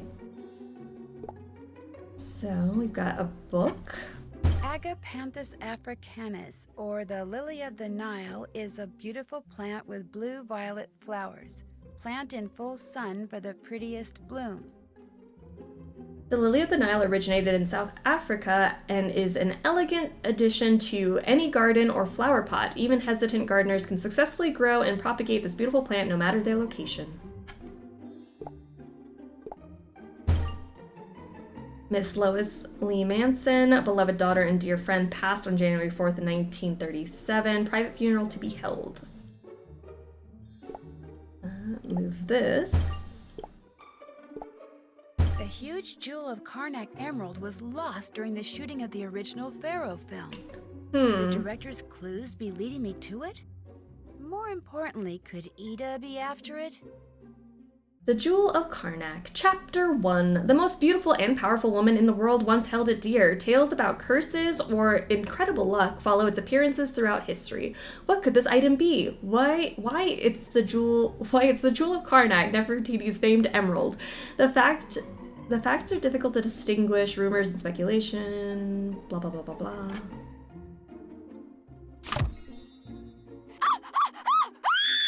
A snake just slid over my foot! Oh my gosh, somebody catch it, please! I hate snakes, I hate snakes! Ida, it's okay, I'll catch it. I'll I catch promise. it. Just calm down. Catch it and put it back in the reptile room. It must have escaped or something. I will, I promise. Just calm down. What's the reptile room? It's where they keep all the icky creatures they're using for the shoot. Snakes, lizards, frogs, turtles. Why's my locker open? Look, I'm gonna level with you. I'm not really a production assistant. Why'd you break into my locker? The way you hummed sounded like Nancy. You're becoming Nancy. I catch myself sometimes doing the or what do you mean? We are morphing into one. The hair animation is crazy. I love the animation. I'm not an assistant. I'm your new understudy. I'm a private detective. A private detective? Really? Wait a minute. You opened my locker? Yeah, and I hate to tell you this, but that snake came from your locker. Someone put a snake in my locker? Was it poisonous? I couldn't really tell, but probably not. Do you have any idea who might have put it there? No. I mean, yes. Whoever's been watching me, that's who it was. Wherever I go, on the set, in the hotel, I get the creepiest feeling that someone's staring at me. I mean, of course people stare at me because I'm young and beautiful and all that, but this feels more like someone's spying on me. I saw this book in your locker. It's about the Jewel of Karnak. See, legend has it that Nefertiti was the original owner of this ginormous emerald that became known as the Jewel of Karnak. Apparently Lois Manson heard that and refused to star in Pharaoh unless the real Jewel of Karnak was used as a prop. And people say I'm a diva. Anyway, during the shoot, the jewel suddenly went missing. Everyone suspected Lois had taken it, which she of course denied.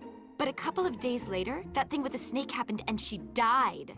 So the movie wrapped, they buried the set, and the Jewel of Karnak was never, ever found. Cool story, huh? Ooh, I gotta go. I'm supposed to meet Molly and Arthur at the Casbah. Find that snake. You promised. Snake time. Oh, there we go. Super Sleuth, done. Now we're getting close. Ultimate Private Eye. Oh no! Someone let all the reptiles out of their cages. I guess someone needs to put them back. Someone. Alright, let's put our batteries in the flashlight. Okay, we have all of these things. But I think I need... I mean, I can't just grab them. Where's that little... There's like supposed to be a little hook. There it is. I'm blind. There. We can hook them. They're so quick. Oh, that one. And that one. And that one. 4 more.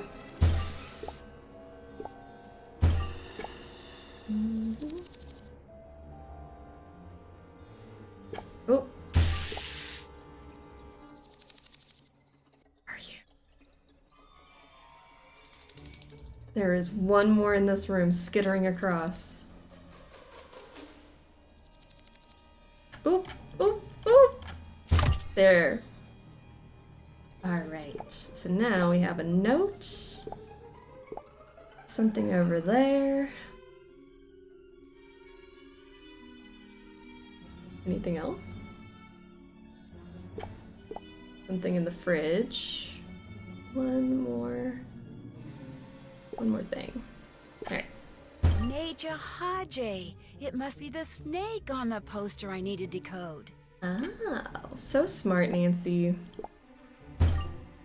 This light has been out since Wednesday. Fix it. Any questions? I'll be on stage A. Oops, sorry, looking. I don't think they feed the snakes tuna. Could this be for that cat? Someone is feeding the cat. Okay, who's the only person I know who drinks these things? Rattlesnake Swizzle Stick. Nancy sometimes is a genius. I know. And I'm really proud of her. She really pieces things together. 50-10. 50... 10-25. 10-10.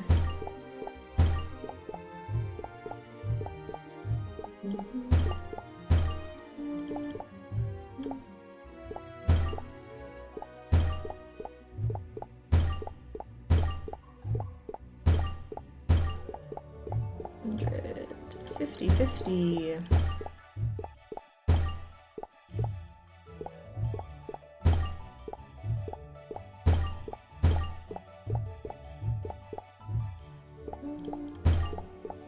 Oh.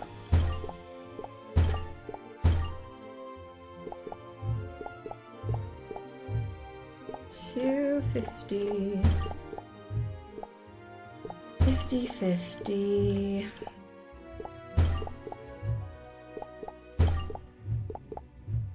Oh, there we go. Get that 500. Ooh, 250. 100, 100. 75. Ah! Oh, so close. I'll do it for the bonus ending. Gosh, I hope we get the bonus ending. We're like not even halfway through. We're gonna get it. They got hella mileage out of this coin flip game. I think it's the only thing that's so repetitive, but it's fine. It's to get bonus points if you're bad at like matching up the things, then you could still get the ending. Lay down for half an hour, but the nap did not come. No. That's awful. Robbed of a strim nap. Decode. Oh, we gotta decode snake. Okay, here's the snake. So now we just decode this. D, E,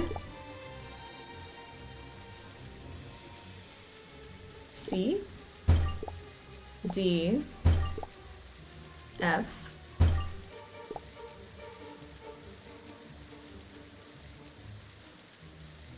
A. This doesn't make any sense. Nor... Wait, musical notes maybe? The nap did not what? Leave me alone. I'm just gonna remove that word from my vocabulary.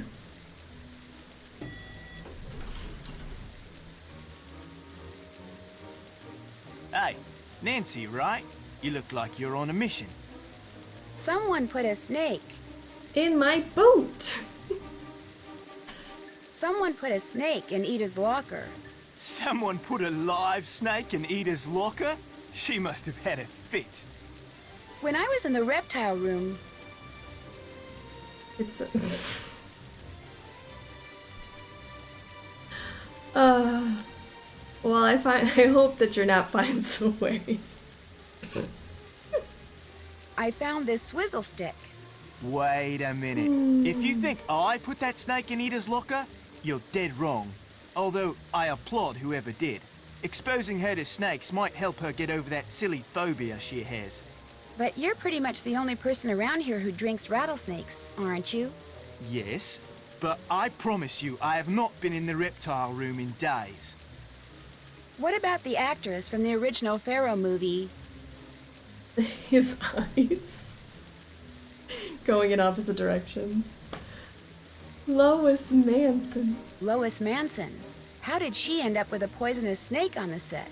That is a question no one to this day has been able to answer. Some people say the snake wrangler accidentally gave Lois a real asp instead of a non-poisonous black snake. Others say someone knowingly switched the snakes at the last minute. And some say Lois herself switched the snakes because her unrequited love for the film's director had driven her mad. Or maybe she was simply a marked woman. Literally. What do you mean? I read somewhere that she had a strange birthmark on her arm. One that resembled the Egyptian hieroglyph that meant cursed. Probably just a Hollywood myth. But even a myth usually has some element of truth in it.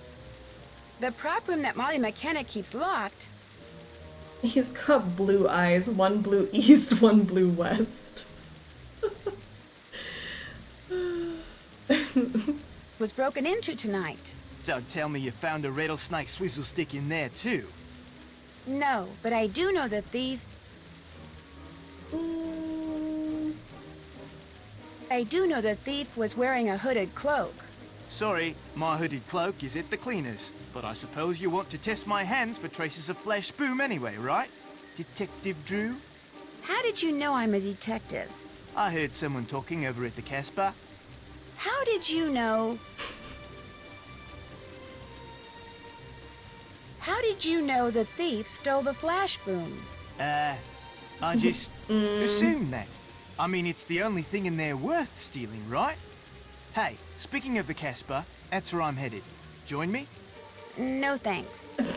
Suit yourself. I'm good. That was weird. I should check out George's room. I'll need the security code to the penthouse, though. The security code. Okay.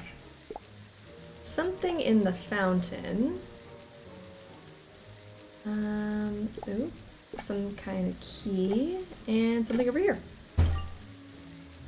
To further increase the security of our patrons, we've installed tamper alarms on all security cameras within the hotel. Anyone attempting to breach the casing of a camera or tamper with its cables will set off an internal alarm and trigger a call to the police.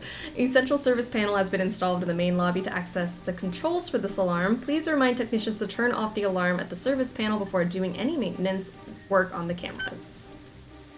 Oh, and someone left a message? You have 1 new messages. To listen to your messages, please enter your 5-digit employee access code. Okay. How did you know? The judgment in the no thanks. No thanks. I don't want to go drink with you. Guess I'm missing one thing. What am I missing?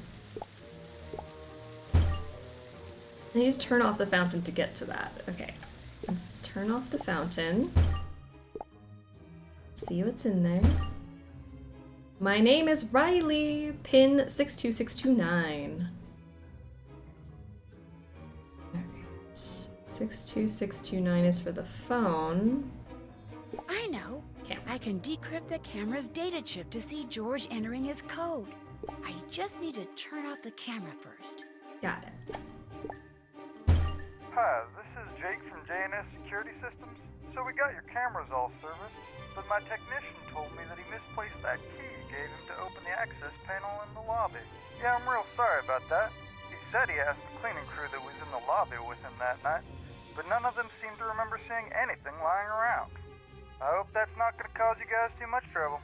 We'll keep our eye out and let you know if anything turns up on our end. Thanks.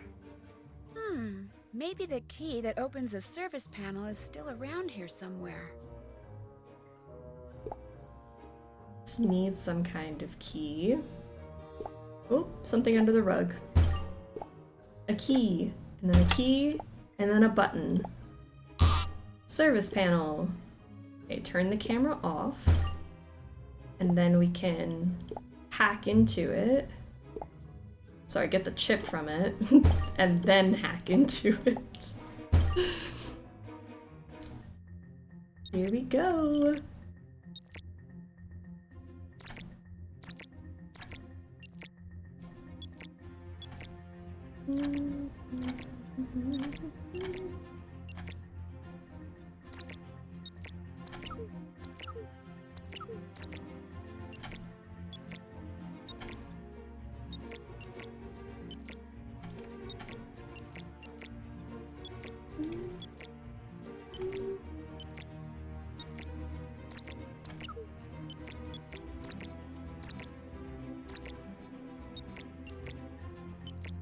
Oh no! I didn't mean to do that.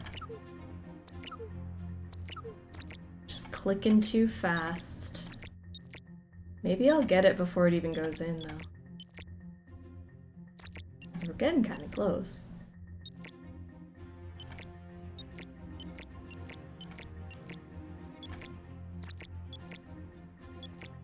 Can I do it without getting the X's? Oh no! There we go. It stopped right before the X's went through.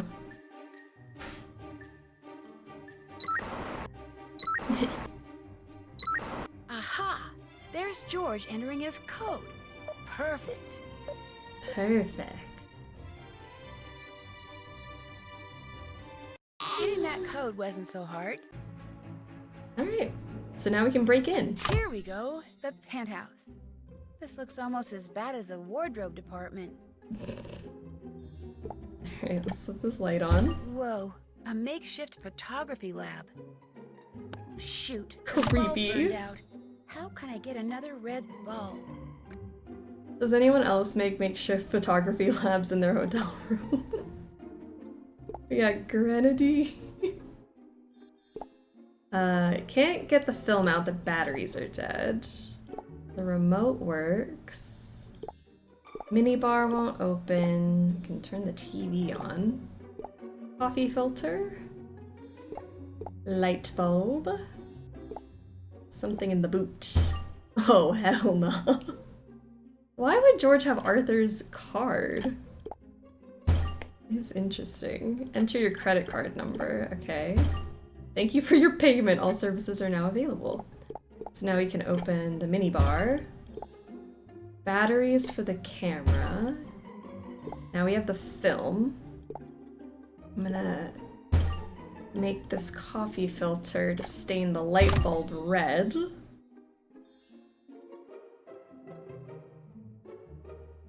And then we swap this out. And, okay, the faucet is stuck. We have our film. Hair dryer. Bunch of buckets. And, oh, this for the faucet. We have a lens for this. That's where we can hang our pictures. Great. So now let's read the steps on how to develop photos. Developing photos is a two-step process, developing negatives and then making prints. All steps must be done in a dark room, red light okay. To develop negatives, remove the film from your camera, place it into the developer, the black bin, then place into the water, then place it to the fixer, the white bin. Use the photographic enlarger to expose the photographic paper and then repeat developing process used for negatives. Okay. So put it in here, put it in the water, then put it in the fixer, then enlarger, then put it back through that process, and then hang it up and dry them. Easy peasy. Let's take a look. Wow, all these are candid photos of Ida. That's a little creepy. That's a lot of creepy. George taking pictures of Ida behind her back. Of her literal back.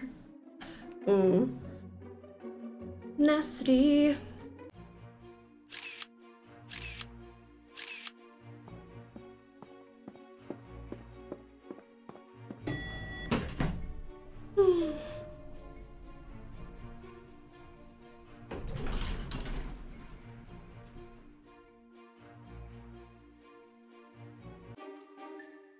No, no police. That is absolutely out of the question. Nancy, wonderful timing. A slight problem has arisen. Ida's missing. She was supposed to meet us at the Casbah, but she didn't. I checked her room, she's not there. I called her agent, he hasn't heard from her. This just isn't like her. And it isn't like you to be so worried about her. I'm worried about the picture. All we have left to shoot are her scenes, Arthur. If she isn't on the set tomorrow, we are toast.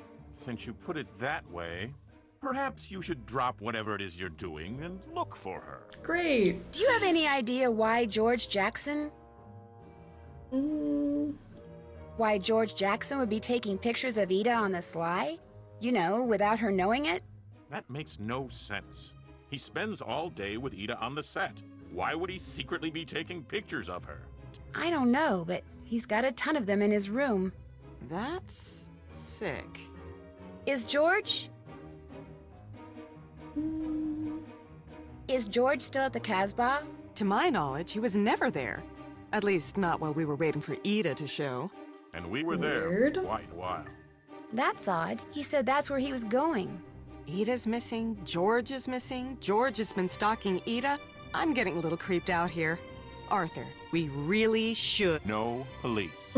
Then go over to the Casbah and keep your ears open. Listen for the latest gossip on Ida. It might help you figure out where she is. Find Ida. Quickly. Okay. Why do so many people have to be so creepy? If someone goes missing, you should call the police. And yes, the candid pics are sick and creepy. I agree. Ugh. Alright, to the Casbah. I shouldn't snoop until all the customers are gone. Luckily, it's almost closing time. In the meantime, I can make smoothies and listen for more gossip. Alright, there's a new glass type that is twice as big as the others, double the amounts of each ingredient, and double your points. I didn't know they had cowboys in England. George Jackson is from Australia, you ninny. Corey Applebaum, the writer on this thing, swears it was the guy who wrote the first Pharaoh movie who offed Lois Manson. The way she changed her lines all the time drove the guy nuts. I don't know what came over me. I saw that cat and all I wanted to do was chase it. I heard the camera operator talking to one of the grips earlier. He's gone through 3 lenses since we started shooting on stage A. He'll put a new lens on. Everything's fine 1 minute. Next minute, cracked. For absolutely no reason. Crazy. You know who scares me? Arthur Hitchens. I met him once. I thought he was nice. I mean, how big he is. If you were like standing next to him and there was an earthquake and he fell over, but you fell over first so that he fell on top of you, we are talking major outie. You know Hector, the gazillion? What about seen Ida lately? Nope. She's rendezvousing with someone down at the docks. The docks? You know, when you go the back way through the Main Street attraction. Oh yeah, where the Nile princess is tied up. Who's Ida rendezvousing with? Look around. Who else don't you see in here? George Jackson? Saucy. So that's where Ida went. I didn't know there were any docks around here. I wonder how you get to that back entrance. I'll have to figure that out as soon as I'm done snooping in here. The police should open fire on anyone who orders the hard-boiled detective, because what is that? You don't just have raw eggs and orange slices as a drink? Sounds refreshing. What are these conversations? I too want to chase every cat I see. What if they want to be friends? Exactly. You wouldn't know until you chased it. Alright. Let's clean up around here, because apparently I also assist at the bar. Blender. What else?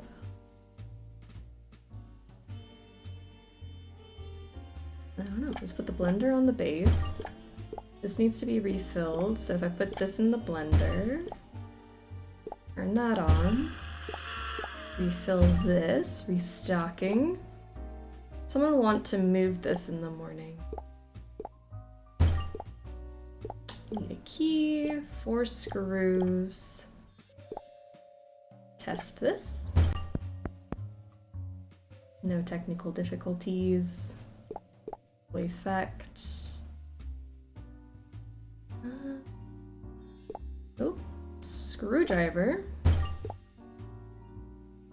This little light will shine no more.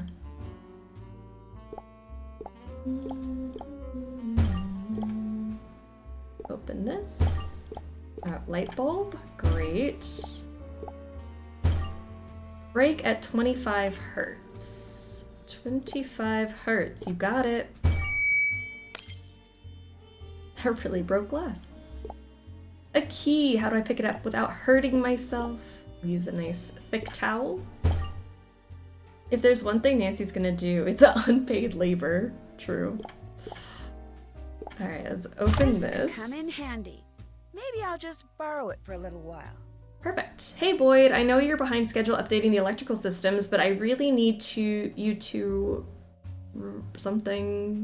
retrofit some of the audio tours too. The one at the docks is acting up again. Just plug this audio adapter into your digital decryptor and you should be golden. I have to go on vacation next week to see the in-laws. At least you'll be having more fun than I will, Nick. Okay.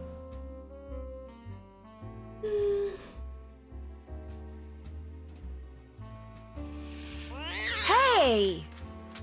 Oh, baby. That cat just shredded this music. It's not the cat's fault, Nancy. You were in the way. A special key handle is out. We've got matches. Something's missing. This is loose. Audio diary. Where are we? Recorded by Z.B. Collingwood on December 13th, 1936. The day the scales fell from my eyes. I saw the first rough cut of my masterpiece and was immediately struck by two things. Lois Manson is one of the most beautiful women ever created, and she is a perfectly dreadful actress. I believe that with judicious editing, Pharaoh can and will be saved, but oh, how blind I've been. I must think of a way to spare poor Lois the humiliation that surely awaits her, to see that she is remembered for something, anything other than her utter lack of talent. Well, tell us how you really feel. I use that hey tone of voice towards my cat at least 5 times a day. That is true. Like, what are the cats doing besides just living their life like however they feel? Alright, let's put the cushion back. A lucky penny! There aren't just pennies in here, what else? Oh, this thing? Light this candle. Ah, tape for our music. Good stuff. So let's put this up here and start playing some notes. Hey, now I can try out those musical notes I decoded from the Egyptian cobra. I love how she says Egyptian cobra. Egyptian cobra. D, E, C, D, F, A.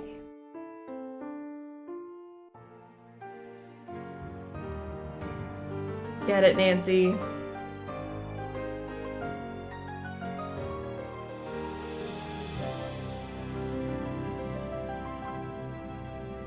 That was beautiful.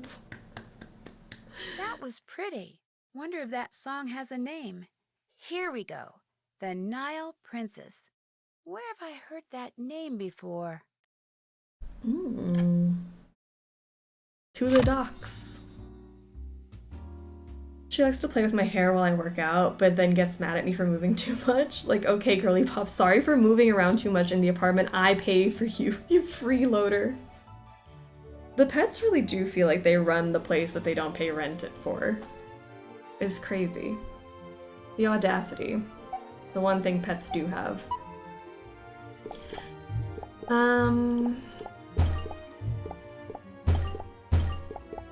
100. 25, 50.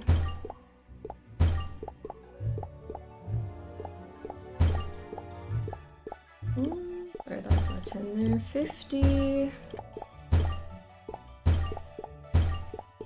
175. 50.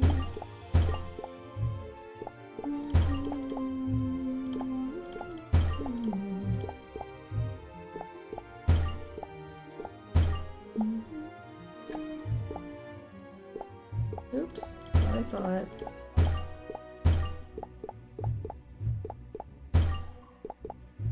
$5,500.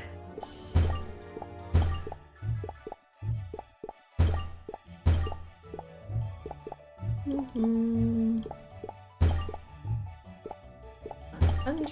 75, 50. Oh, where was that 250?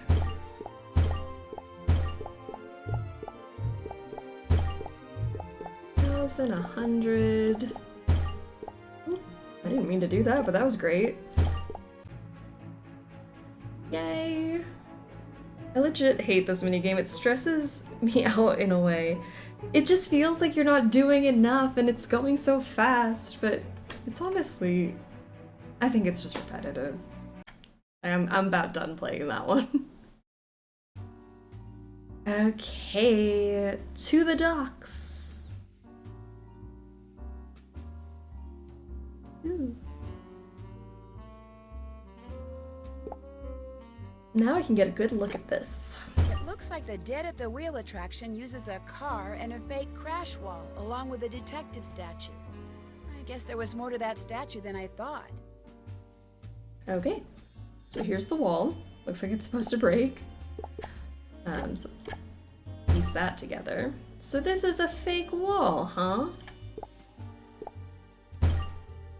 Instructions for resetting the attraction. To reset crash wall, replace breakaway boards from backside and exit through dock. That fake wall is sturdier than I expected. Looks like I'll have to activate this Dead at the Wheel attraction. Somehow. You know what other puzzle I despise in this game? The freaking crow one. The timer on the crow puzzle, we're about to get to it. It's so unforgiving. The emphasis on I like what other people don't like. That's funny. I could see liking it. It's just having to do it so many times. Or the crow one, if we're talking about the crow one too. The timer is so short, but I wonder if I can turn the car on. But I like the puzzle, I just wish it wasn't timed. But it looks like it's broken. Certainly needs to be repaired. Looks pickable. Let's pick a lock. Okay. Oh, we got more colors. Interesting. Blue. I'm gonna start throwing some down over here.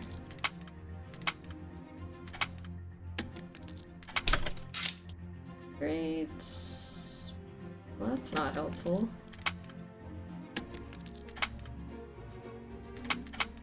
And orange. What? Did I just throw it on top? Oh my gosh. Thank goodness it forgives me, but...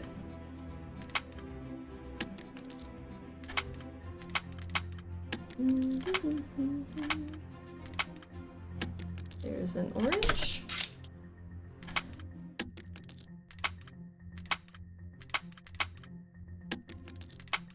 And I need another yellow.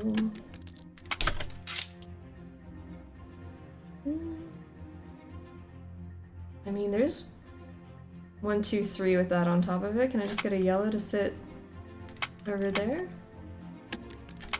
There we go. There we go. What secrets do you hold? A hefty wrench. And we somehow fixed it. We just whacked it with a wrench a few times, so now it works. So then, let's see if we can find a token to get this started.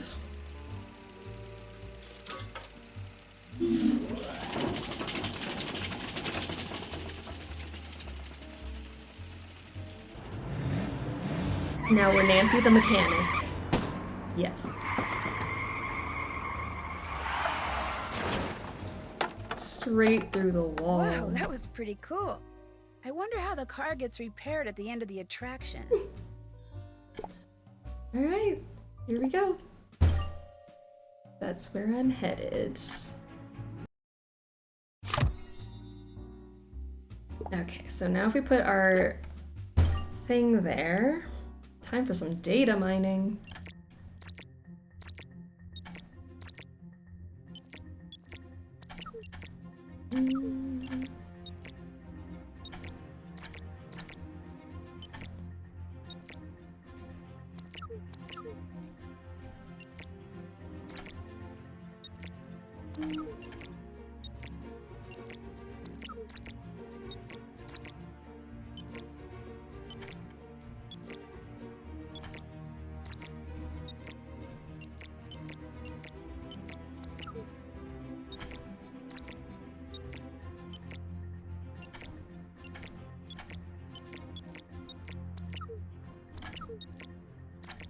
We're on a roll. Man, why did... I kind of like this. I've always kind of had something against it, but it's not bad today. Kind of relaxing. Welcome to the docks. Easy. During the filming of the first Pharaoh movie, the man-made lake you see before you doubled as the Nile River. 10 tons of sand and 2,000 palm trees were brought in so that in the movie's most spectacular scene, Lois Manson, starring as Nefertiti, Princess of the Nile, could appear to be surveying her domain from her royal barge. When the movie wrapped, the film's eccentric director demanded that the sand and trees be removed and that every set, no matter how elaborate, be bulldozed over. In 1943, a theme park was built on top of the buried sets. Unfortunately, World War II was raging and the public was in no mood for theme parks. Its owners went bankrupt, and in 1947, the park was abandoned. The docks are among the attractions that were left behind. The steamship to your right, now empty, once housed a restaurant and was aptly dubbed the Nile Princess. On a more mysterious note, blueprints showing the exact locations of the original Pharaoh sets were also left behind, albeit on purpose. The film's director supposedly hid them somewhere on the grounds of the park just before his death in 1949. These blueprints, if they truly exist, have never been found. Whoa! So according to that audio tour, the entire set from the 1937 Pharaoh film was buried. And I'm standing on top of it right now. Think that's Frank's voice actor? Could be. He's everywhere. And P. Can't see that far. There's something written. Oop, this thing. What else do we have? Paw prints. Okay, if I tug on this, I can see what's on the other end. Need something to load in there. Cat prints went towards this thing. The cat didn't eat these, so let's load them up.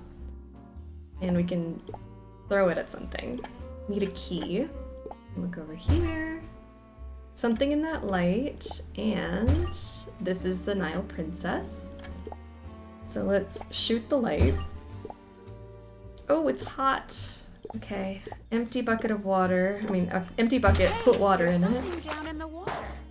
I wonder if that buoy is marking something. Maybe. Alright, let's pull off the key. Put the key in here. Something inside. Look. Open this up. A wrench. Tighten that up. An empty bucket of water. If you guys knew what I meant. Alright, let's put this into the water, pick up whatever's down there. Pull it back up. See what they were hiding. Some kind of plans. These must be the blueprints they were talking about in the audio tour. Looks like the final filming took place under the house on Main Street. I didn't catch that it was wrong until you said something. My brain just accepted it.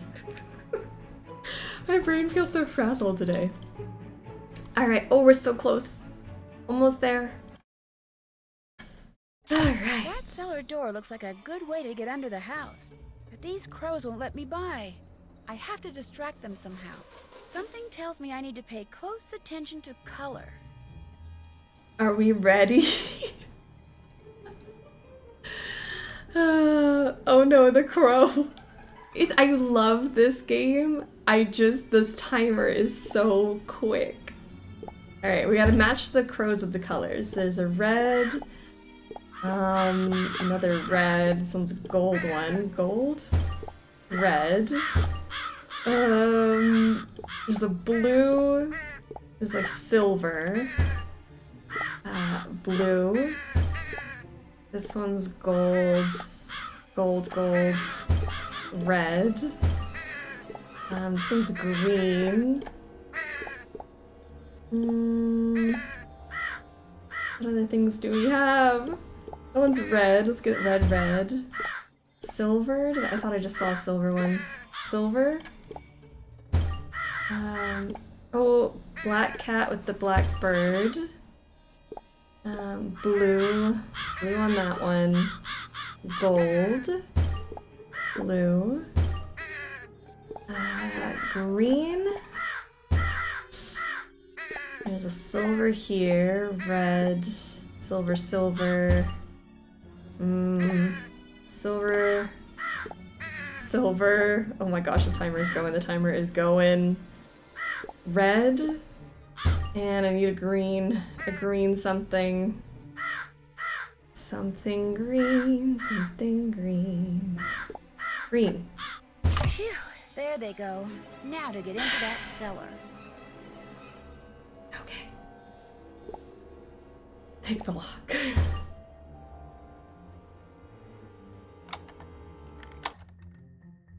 Okay. There's blue. Yellow. There's the orange. Pop you in there. And let's do blue. Blue, yellow, orange, blue. 1, 2, 3. Orange, orange, orange, blue, and blue. Blue, blue, orange. Okay, there's a blue. Start stacking these up. Oh no. Blue. And a blue. Yes. That wasn't bad. The crows weren't bad at all. It always feels so fast. We did it! We get the alternate bonus footage at the end of the game. Alright, now we can stop stressing. We can mess around. What's in here? I should light these candles so I can check out this room. We did it! We did. Okay, so... I wonder if I should find all the candles first. 2, 3, 4, 5, 6, 7, 8, 9. It's supposed to be one more. Ugh, I'm sure I'll find it. It's right there. See it.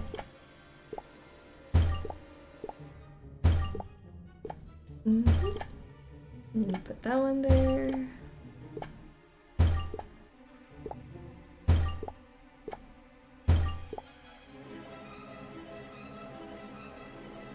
Where is it? Oh no. Did I lose one?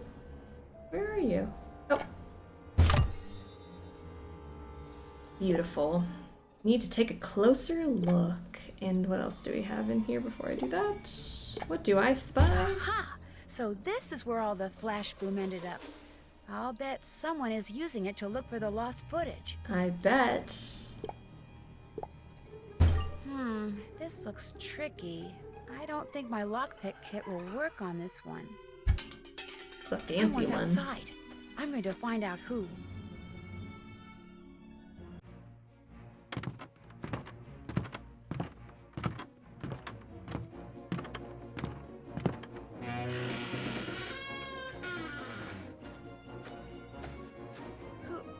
Who's there?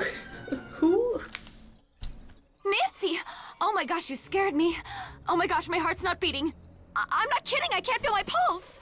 Oh wait, there it is. What are you doing out here?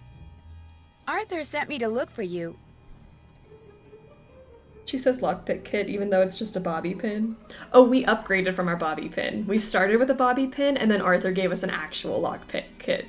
But that lockpick kit's still not good enough, because we need an even better one for the sarcophagus.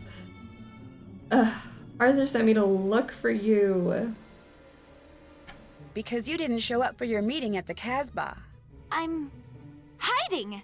I was on my way to that meeting when I suddenly got this premonition that something terrible was about to happen. So I've just been walking around, trying to make the feeling go away. I think I've discovered who's been spying on you. Really? Let's hear it. George Jackson. He's been following you around taking pictures without your knowing. Ew! Maybe he's the reason for... Okay. Oh, we did. Slay. Yeah, we have a nice lockpick kit. Not just the little baby bobby pin we started with. He's the reason for... Maybe he's the reason for your premonition. My what? Oh, my premonition. Yeah, right. He probably is, the weirdo. Do you think George Jackson is... Do you think George Jackson is responsible for the accidents? If he's as twisted as you say, it wouldn't surprise me.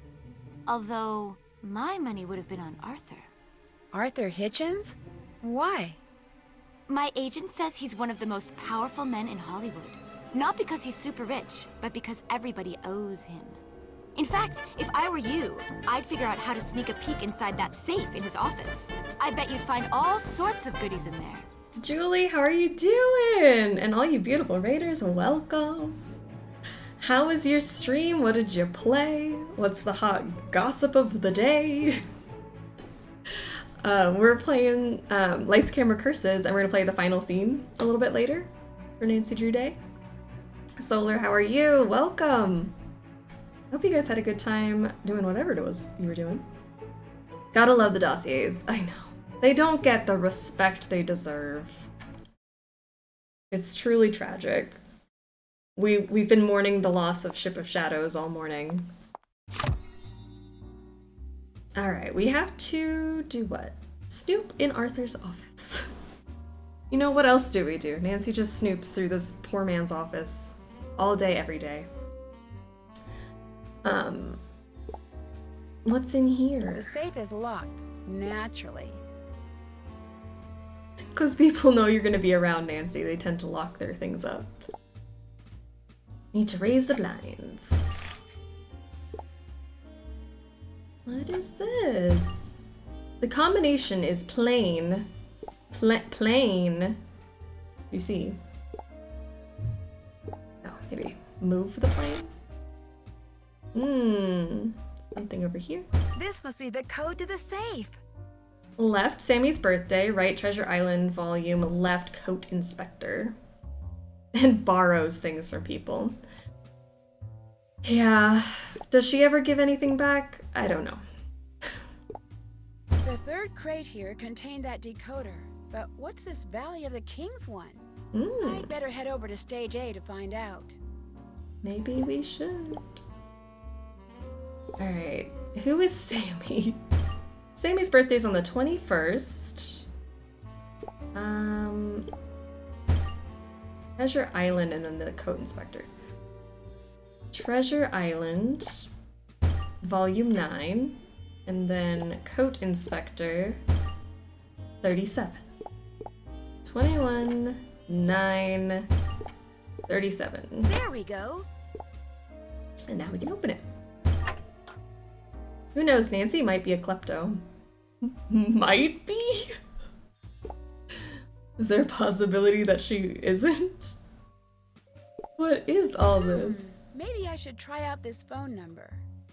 This is kind of creepy. Alright, a phone number.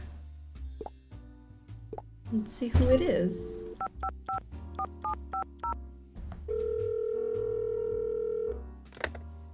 You've reached the office of Lydia Lynn, Tinseltown Tatler celebrity journalist.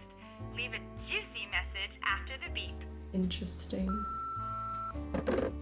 That was interesting. Okay. Look for the manifest crate.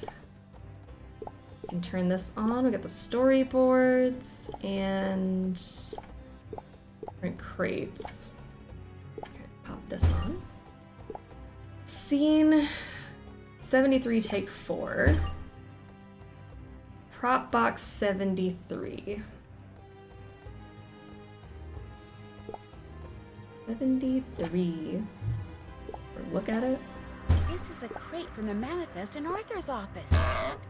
Blueprints? Maybe the Ark? Hey, I bet we can move that. We can climb. Nancy, be careful, please. I beg. Need to move this sand. The Ark is buried here. Okay, let's see. A coated lock. Najahaje is what it's known by among scientifics. Another name has been applied. Enter it in hieroglyphics. Egyptian cobra. E G Y P T I A N C O B R A.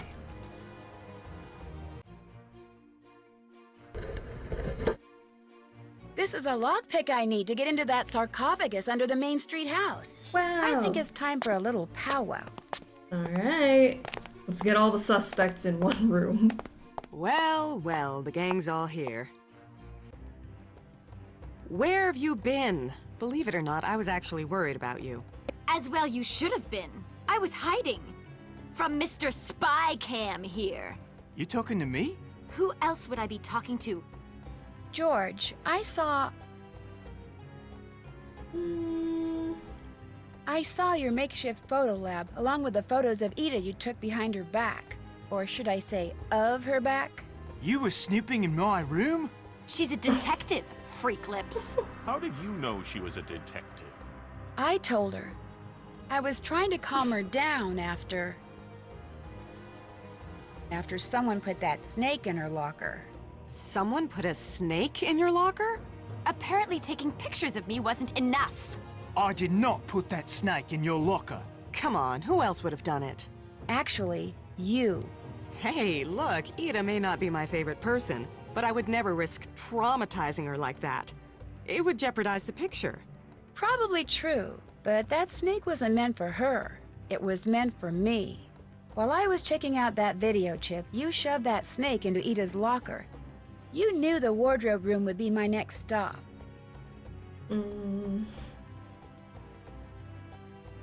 After I saw... You knew it'd be my next stop after I saw the cloak on the video chip because you'd already seen that it was missing from the reference model. You let all the reptiles out of their cages too, just in case I somehow missed the snake. Ew! Oh my gosh, you're both freaks! You tried to scare Nancy off the case? She realized I actually knew what I was doing and was afraid I might somehow...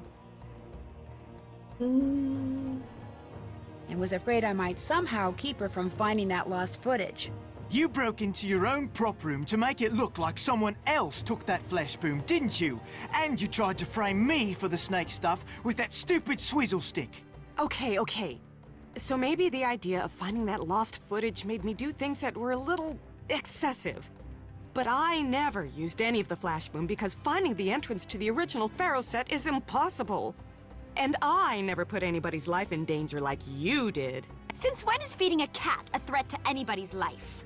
I'm talking about the accidents. Oops. You're the reason that black cat's always running around distracting the crew? I just thought it would hype the Lois Manson curse rumor that I... sort of started. But so what? Curses are great publicity. The Tinseltown Tatler lapped it up when I... sort of called them and told them about it. But that's nowhere near as bad as what Peeping George here has been doing. I was taking pictures of that mark on your back. What mark on my back? The one that's just like the mark Lois Manson had on her back. The one that meant she was cursed. There really is a curse, people. Seriously, mate, you need to shut this production down before history repeats itself and somebody gets killed. You moron! That's a scar from a tattoo I had removed when I landed this part. You actually believe in curses? You're darn right I do. Hey, look what happened to the people who opened the tomb of King Tut. A week later, they were dropping All right, off that's enough. The ancient Enough. Run, hide! The big bad curse is... Just go to your rooms and get a good night's sleep. All of you. Now. We've got a picture to finish. You know, Mr. Hitchens, something Ida said earlier has been bothering me. All these accidents, yet no one's been hurt. I think I know who's been causing them. I think you do, too. Ida was right about publicity. The surest way to create a blockbuster is to get the media talking about the picture before it opens. So you caused the accidents, taking care that no one got hurt, but instead of reporting them, you closed the set, knowing word would leak out anyway, and that all the secrecy would attract lots of media attention. Correct. But from what I just witnessed, I'm afraid this film is headed for catastrophe no matter how many mishaps I arrange or how much publicity they generate. No, only one thing can save me from financial ruin. That lost footage. Please, Nancy, you must find it. Okay. This exposing of people feels like, oh, like the Clue ending. Ida really did more to support the movie than the director. We stan. We love Ida. Good chaos. If curses aren't real, why is the code still being mean to me at work? Time to call the cops. I honestly feel like everybody should be reported. They all did something wrong. And you guessed it, more coin flipping.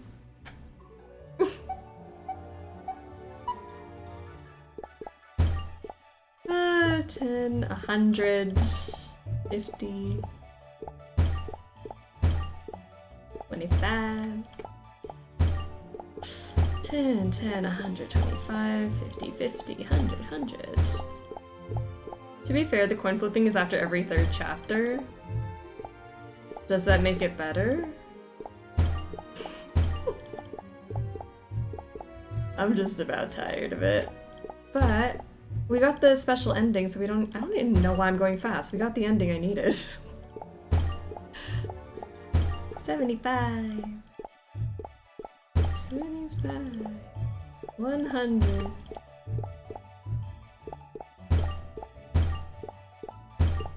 Did you do anything illegal? She fed a kitty and spread rumors.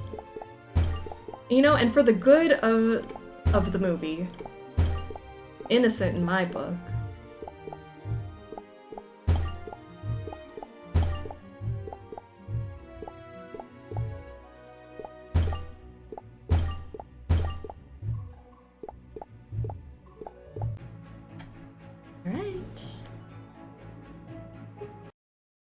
Yeah, I can't not go fast anymore. And try out this new lock. It's just, I'm already panicking. I'm like, we don't need it anymore. We don't have to panic. It's fine. Alright, let's light these up. Oop, that's a skeleton.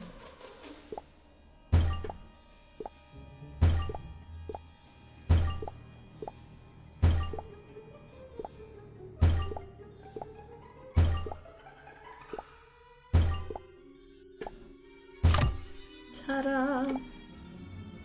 Now with our new fancy lockpick.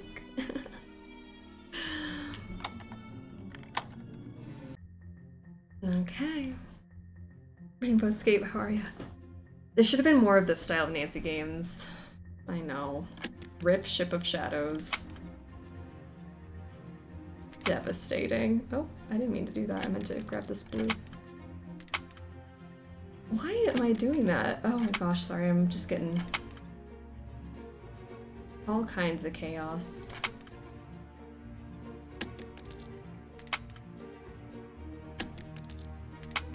Can I please get an orange? Like, what's going on?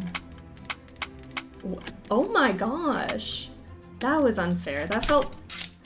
that felt rigged.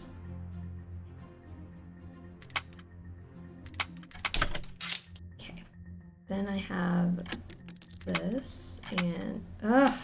this one. Let's put you like this. Stop it!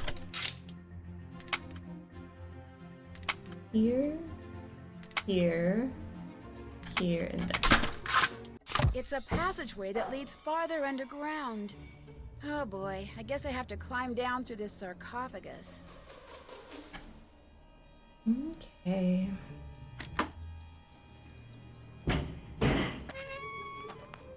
Here we go. This is very safe. Darn, the passage is blocked. Darn. But it looks like someone's been using flash boom to get deeper underground. This is my chance to finish the excavation and find that lost footage first. Alright, you have entered excavation mode. You'll need to use flash boom bombs to blow away rubble until you have uncovered the old buried set. These are the rocks you will need to blow away. Up here are colored bombs you will use. Click the mouse to drop bombs so that they're adjacent to a rock. You need to group together at least 2 bombs and a fuse of the same color around a rock to blow it away. Try doing this now. Great! You blow up a rock and cause the rocks in your meter to explode. When all the rocks in your meter are gone, you beat the level. Don't stack up any bombs or fuses past the top of the play area or you'll need to start the level over. One more thing, don't set off an explosion that's not next to a rock. Doing so will cause more random rocks to fall into your playing field. Let's start excavating. Yeah. Let's put you here. Do yellow there. Blue.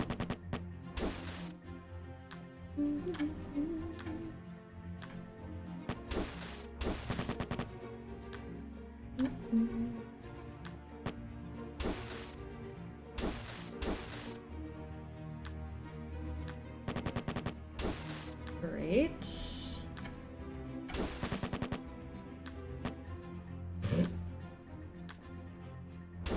A fuse would be nice. There. All right.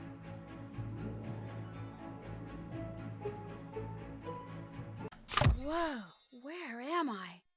I need to find a way to light up this room. I feel like in the mobile game landscape we have now, this might have taken off, right? I would absolutely play this on my phone. Now I can see a little. All right, this looks reflective, so let's reflect, reflect, reflect. Oops, I'd better try this again. You're right, Nancy, that was dumb of me. Maybe this one? Reflect. Over here. Then over here.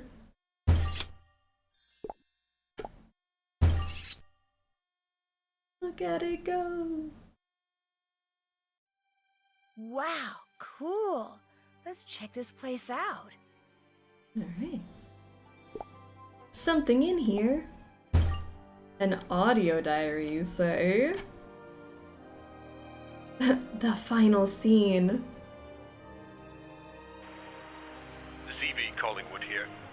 It is January 25th, 1937.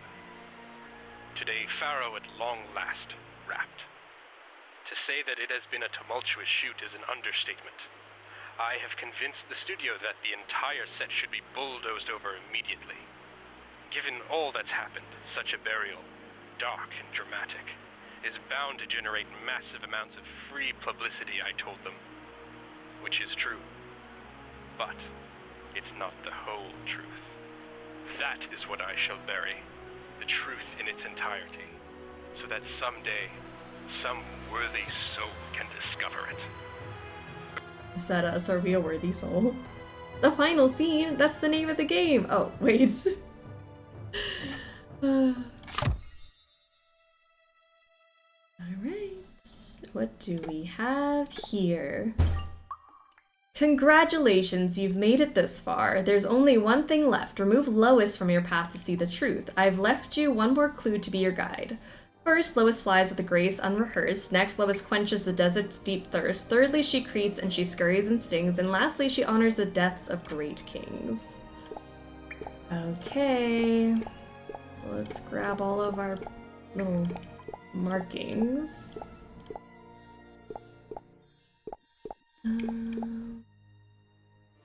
Over here. One more.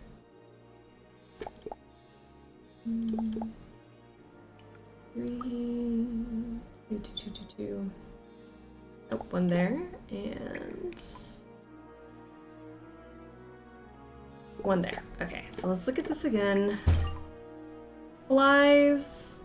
Okay, so we need bird, water, scorpion. Alright, and then pyramid. Bird, water, scorpion. Bird L. Bird O. Bird I. Bird S. Then rain L. Rain O. Rain I. Rain S. Then the scorpions. Scorpion L. Scorpion O. Scorpion I. Scorpion S. Then we need the pyramids. L. O. I and S.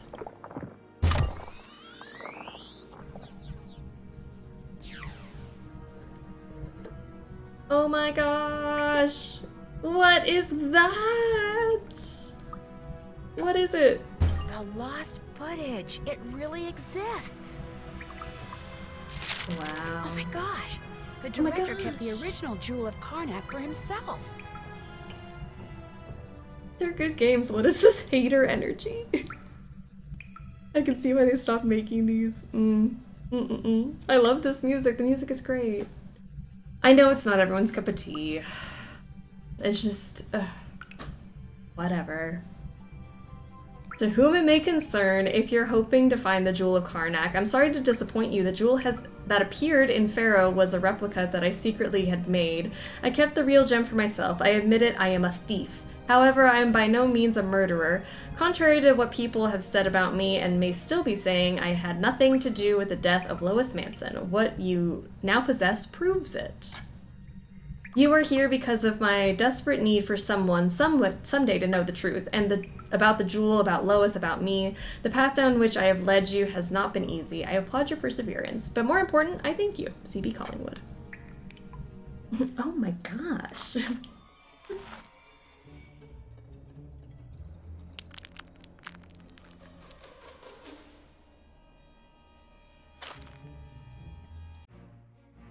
So, where is it? Ada? How'd you get here? I followed you. I've been following you ever since I more or less told you to look in Arthur's safe. So where's the jewel? The Jewel of Karnak?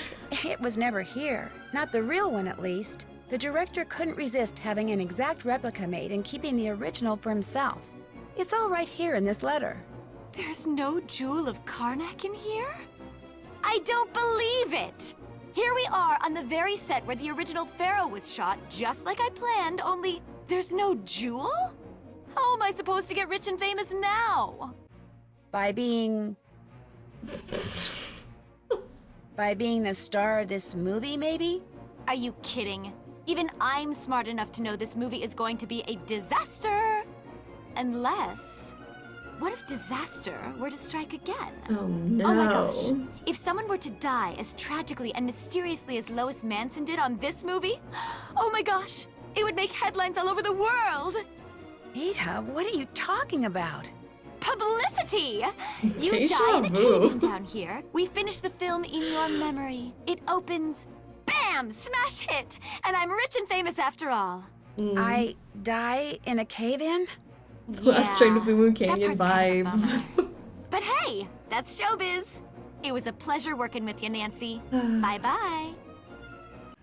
I like that they just used the same ending. Alright, Ida's using Flash Boom to try to bury you alive! Excavate your way out before you become part of the set's ancient history. Your bombs are now on the left side of the screen. Ida controls the bombs on the right. You will also see some wooden crates that occasionally drop onto your screen. If you use your bombs to blow up a crate, you will cause random bombs to fall onto Ida's side of the screen. Watch out because she can do the same to you. Ready? Move quickly to trap Ida before she traps you. Alright. We can do this.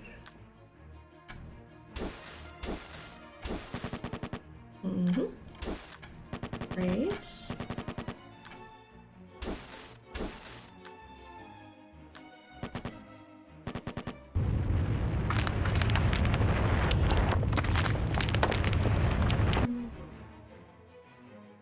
Trap, you mean kill.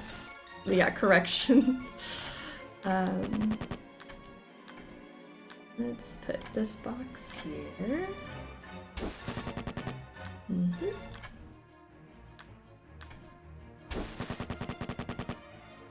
Beautiful.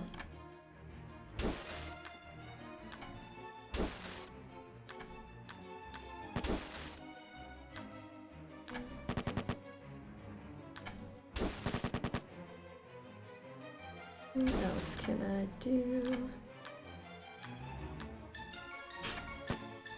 Louise.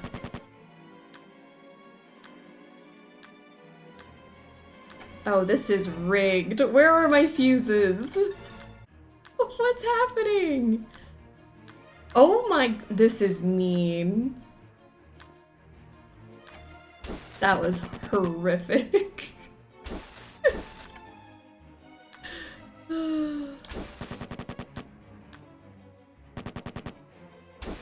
Okay.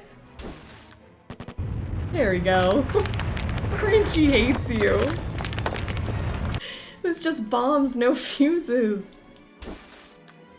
Okay, let's get that. Put this one here. Aw, dang. Da, da, da, da, da.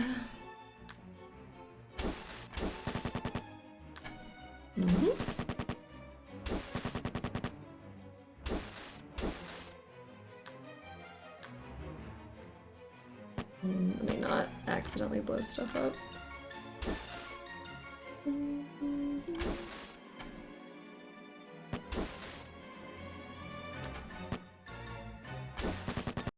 There we go. Hurry! Everything's about to collapse.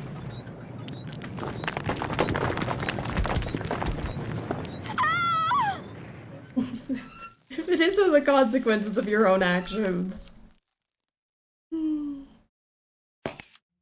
Well, Ida, looks like you got your wish for publicity after all. Cat signs 3-picture deal. Kitty woman up first.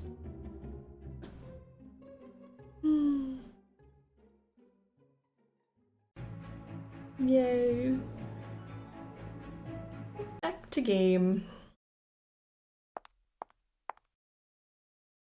Alright, find out. Time to see what's on this lost footage. Yep. Yep. Oh, it's Lois Manson. She's alive? Ooh.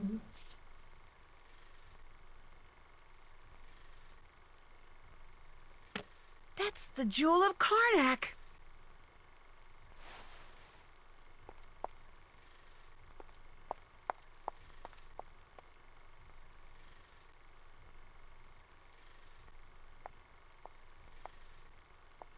Wild. So Lois Manson didn't die from a snake bite while filming the first Pharaoh after all. Actress said she was. She faked the whole thing. The director was obviously in on it, as well as the coroner who signed her death certificate. So she must have been some kind of spy or federal witness or something. In any case, once the camera stopped rolling, she vanished into history. As for the Jewel of Karnak, which Lois apparently stole from the director after he switched it with a fake, Arthur Hitchens returned it to the Egyptian Museum from which it had come some 80 years earlier. This generated a lot of publicity. as did Ida's very convenient nervous breakdown, which allowed her to avoid prosecution when it came to that cave-in. As a result, the new Pharaoh movie was a smash hit. Arthur was thrilled. Molly McKenna, who, believe it or not, wound up adopting that stray black cat I'd been chasing all over the lot, didn't much care. George Jackson, however, was disappointed. Despite his denials, he deeply resented the fact that Arthur had used his considerable influence to make George unemployable unless he directed Pharaoh. He wanted the movie to tank because it would have ruined Arthur financially. Of course, it wouldn't have done wonders for George's career, but he was either too focused on payback or just plain too dumb to realize that. As for me, the Tinseltown Tattler has been hounding me for months trying to get the inside scoop of my adventure. I'm thinking I'll just have their people call my people, which means I'll have to train my people, i.e. Togo, to answer the phone. But something tells me having to talk to a dog won't faze their people one bit. Yay! That was cute. Like I said, resorting to danger was like a more polished version of this, but I like the vibes of this one a lot. We're keeping up with the movie theme today with our next contestant after this break. Happy movie day for both, I guess, for both Lights, Camera, Curses, and Final Scene. We have popcorn as our snack. And I have a Coke. And that's that. Really, nothing beats a buttery popcorn. That's sometimes just all you want. Thanks for joining our Sleuthy Snacktime halftime show. Next up is the final scene. Oh, she's just sitting in silence. Welcome. Let's flip a coin. Hey, we did have to flip a coin for the last one. Flip a coin. Heads, junior, tails, senior. Alright, we got heads. Junior it is. Dear Bess, remember Maya Wen from high school? I'm visiting her in St. Louis. We have tickets to tonight's premiere of the new Brady Armstrong movie, Vanishing Destiny. It's the last screening ever at the Royal Palladium. This place has been a landmark for almost a century, and now, in just 3 days, it's going to be demolished. I wish I could have seen the theater back in the 20s before it was turned into a movie house. All the great magicians performed here, even Harry Houdini. There's a lot of public opposition to the loss of this historic building. Rumor has it local activists are planning to stage a big protest out front tonight. The theater will be closed when we arrive, but they'll let us in since Maya is covering the story for the university newspaper. Oh boy, a press pass sure does come in handy. Maya told me she has an interesting lead, and we're on our way to interview Brady Armstrong about the controversy now. I know he's one of your favorite stars. Stay tuned. Maya always gets the full scoop. Talk to you soon. Love, Nancy. Yay! The music! Day 1. Okay, Nancy, here I go. Cross your fingers, there's a story behind this door. Go get 'em, Scoop. Meet you in the lobby. Testing. Testing. 1, 2, 3, testing. Is this thing on? Hello? Think I'll go check out the snack. Ooh, not without reason. Thank you for the 16 months. That sounds like Maya. Oh my gosh. Nancy! I think we should leave. Oh, my game's lagging a little bit. Sorry. Should we go check on her? I was gonna just walk out, but now I feel bad. Ooh, what is that?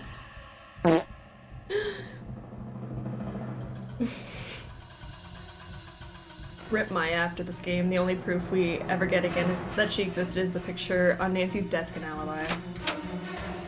Wish Maya came back in a later game. Would have been great. Would have loved it. Where is she?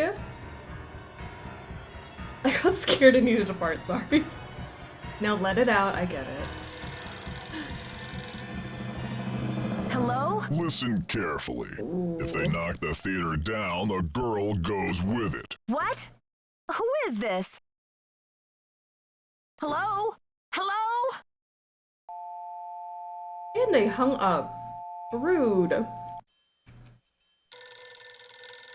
You'll never get away with this, do you hear me?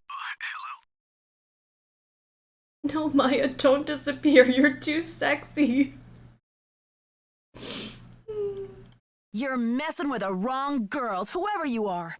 She's a reporter and I'm a detective, and we don't scare easy. This is Joseph Hughes, the caretaker. I'm looking for Brady Armstrong. He said he'd be there. Who's this? And what's all the excitement? And I love that she says she's a detective, because in, like, later games, she's like, oh, it's just a hobby. I'm an amateur detective. She's like, don't mess with me. I am a detective.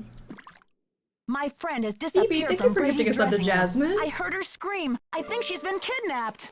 Now, please try to calm down and tell me what's going on. What's your name, dear? And Jasmine got an old PC. Jasmine, welcome to the snack pack. You like snacks and you are a snack. And thank you again, BB. That was very generous of you. Oh, a pro for this game? Out in my van. Oh, I love him. My name is Nancy Drew. Maya Wynn is my friend, and she's gone. I was out in the hall when I heard her scream. I don't know how they could have taken her. Disappeared from the men's dressing room? What makes you think she was taken? I just received a threatening call saying if I don't stop the theater demolition, I'll never see her again. Well, they must have taken her through that secret passageway. Holy smokes! And you're on an inside line. That call must have come from inside the building. We gotta act quick. You check out the secret passageway. I'll make sure all the exits are locked, and then I'll come find you. Hey, you. No groupies in the dressing rooms. But since you're such a Brady. rascally fan, what would you say to a signed autograph from yours truly? Not a single character in this game I don't like. I beg your pardon? Take a breath and pinch yourself because it's really happening. Brady Armstrong in the flesh. Star of Vanishing Destiny? Go ahead, faint. I'll catch you. Yeah. I came with my friend Yeah. Maya to see the premiere tonight. I'm Nancy. Maya was just here a minute ago. Did you see her? Remind me not to appoint you president of my fan club. So what was your friend doing in my dressing room? Weren't you expecting her?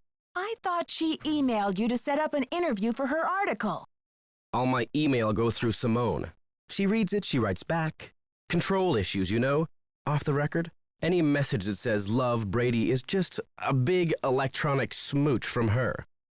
I would love to swap the audio between Simone's climbed out of my wardrobe and Mel's you came through the wall.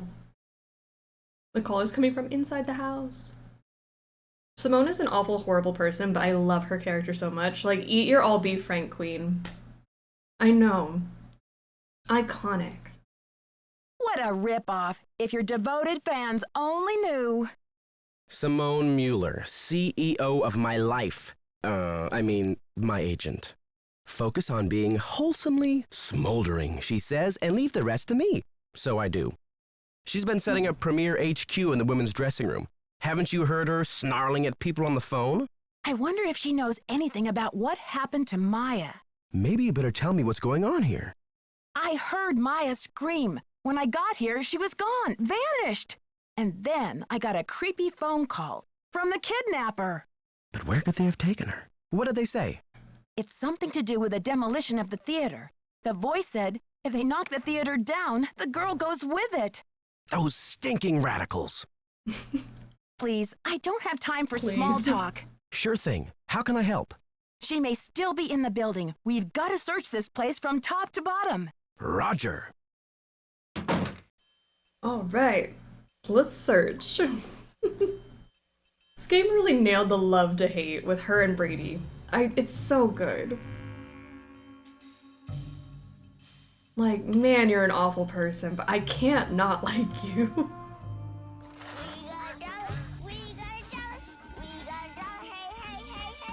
Spits out an attempt to see Nina smolder. I don't think I have one. It's just my generic face is my smolder.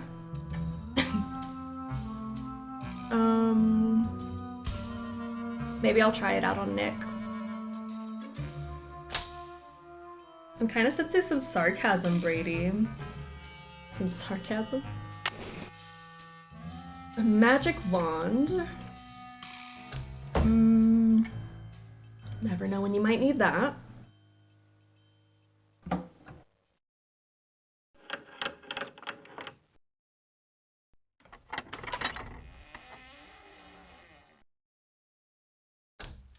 Love that. Sneaky, sneaky. It's locked. Pro Brady in a chicken suit. That is a pro for this game. Mm-hmm. Love Brady in a chicken suit. Let's scooch down the secret passageway. Thank you guys for the hype bus. You're getting your emotes as your rewards. Use them for good, not evil. You know the drill. Can we use the wand on the gear early? I mean, how early?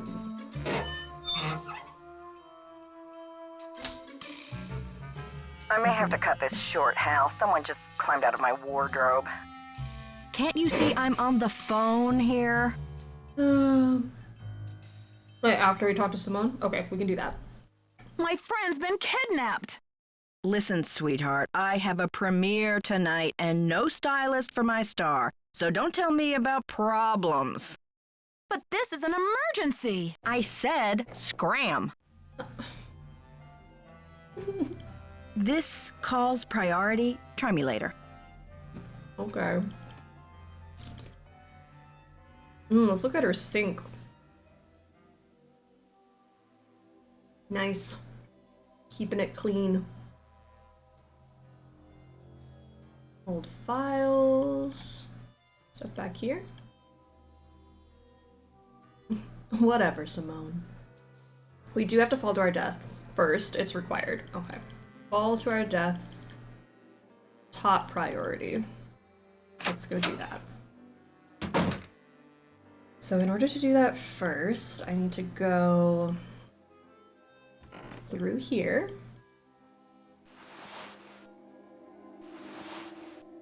I won't make the rules, I just followed them. Okay, so kill Nancy first, then try to get the gear before we do anything else. Ick, ick, ick, ick, ick, ick, ick. Oh, without the gum. Okay, without the gum.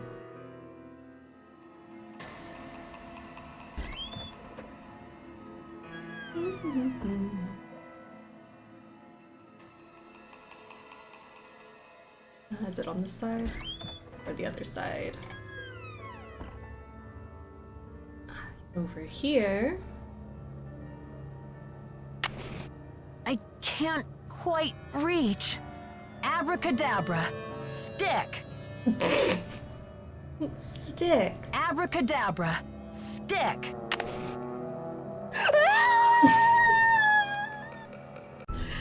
Oh.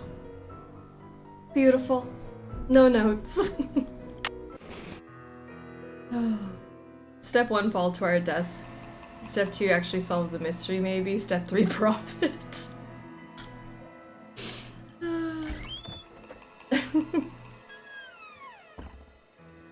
Nancy has unique dialogue if you grab it with a clean wand. Stick. Wow. Okay, wait. I've got to save the best for last. I'm getting ahead of myself. Alright. This is fine.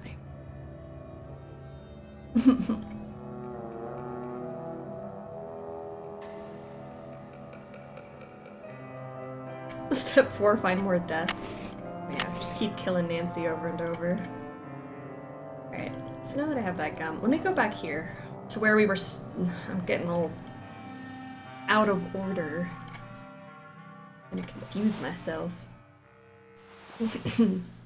I found yelling stick is a great way to make things stick. You know, giggling, kicking her feet when she sees Nicholas. Always. He's mine. Alright, let me play around with this.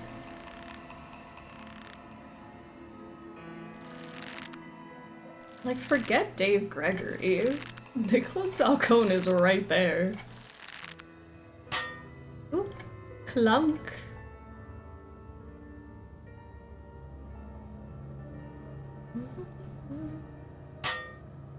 let's look that up. All actors, please wear shoes on stage at all times. Thank you, stage management. Abracadabra. Stick.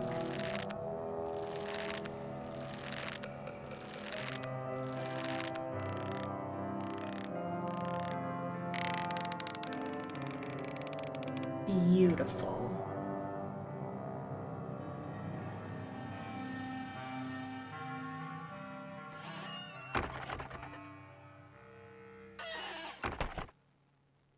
Alright, let's check out the basement, because this seems very safe.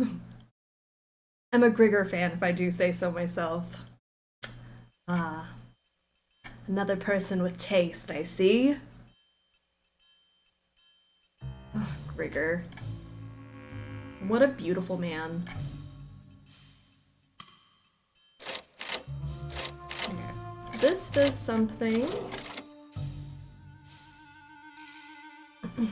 Unfortunately, I've already seen my Nancy side piece since we decided that Labyrinth didn't make it to the bracket. Poor Grigger. But Abdullah did. Let that sink in.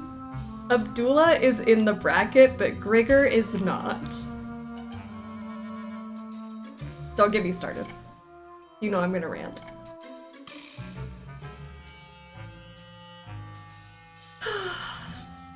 Dave is a close second, though. He'll be fun to see for the finale. I agree. I will not let that sink in. It will be locked out. I refuse to hear it. Mm-mm. One of the random scars I have is from wearing sandals on a stage and cutting my ankle open on a non-sanded corner of something. Proper footwear is paramount. I agree. It's a good sign to have on stage. Ladies and gentlemen, step right up! Ha-ha!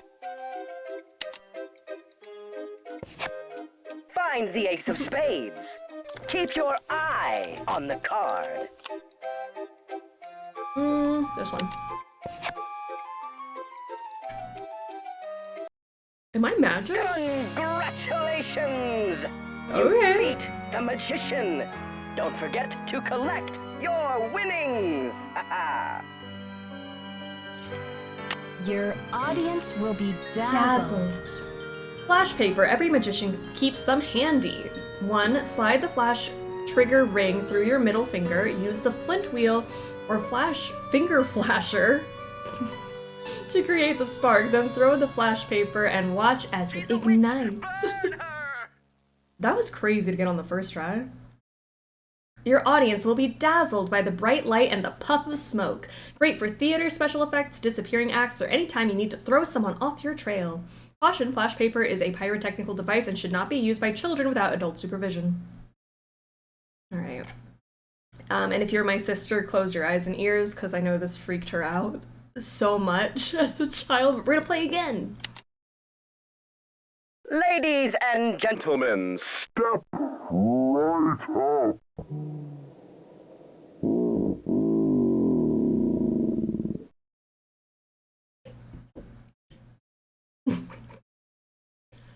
This magician needs some first aid. Some first aid. Hear that, children? No flash paper for you. Alright, well. Ew. Alright, I think that's all we can do down here for right now. You see that magician needs more than first aid. Monty, we killed him. Nancy really is a murderer.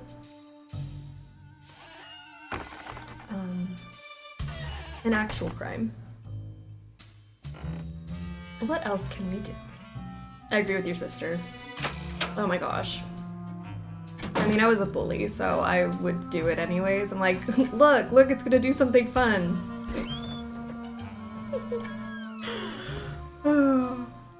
I understand, it is a little scary. Quarter. But she also didn't like, sorry if you're watching this right now. She also watches Sleuthy Summer. I'm just gonna out you right now. She did not like mechanical voice noises, so Miles, the Magnificent Memory Machine, also kind of traumatized her.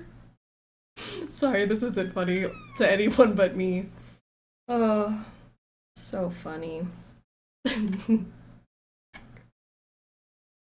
Rufus, Smoke and Mirrors Brown. What a good nickname. Smoke and Mirrors.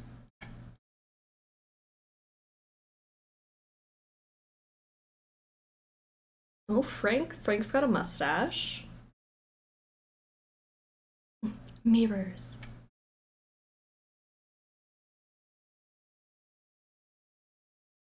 If you haven't noticed, the entire theater is symmetrical. It is symmetrical. There's one hallway on each side.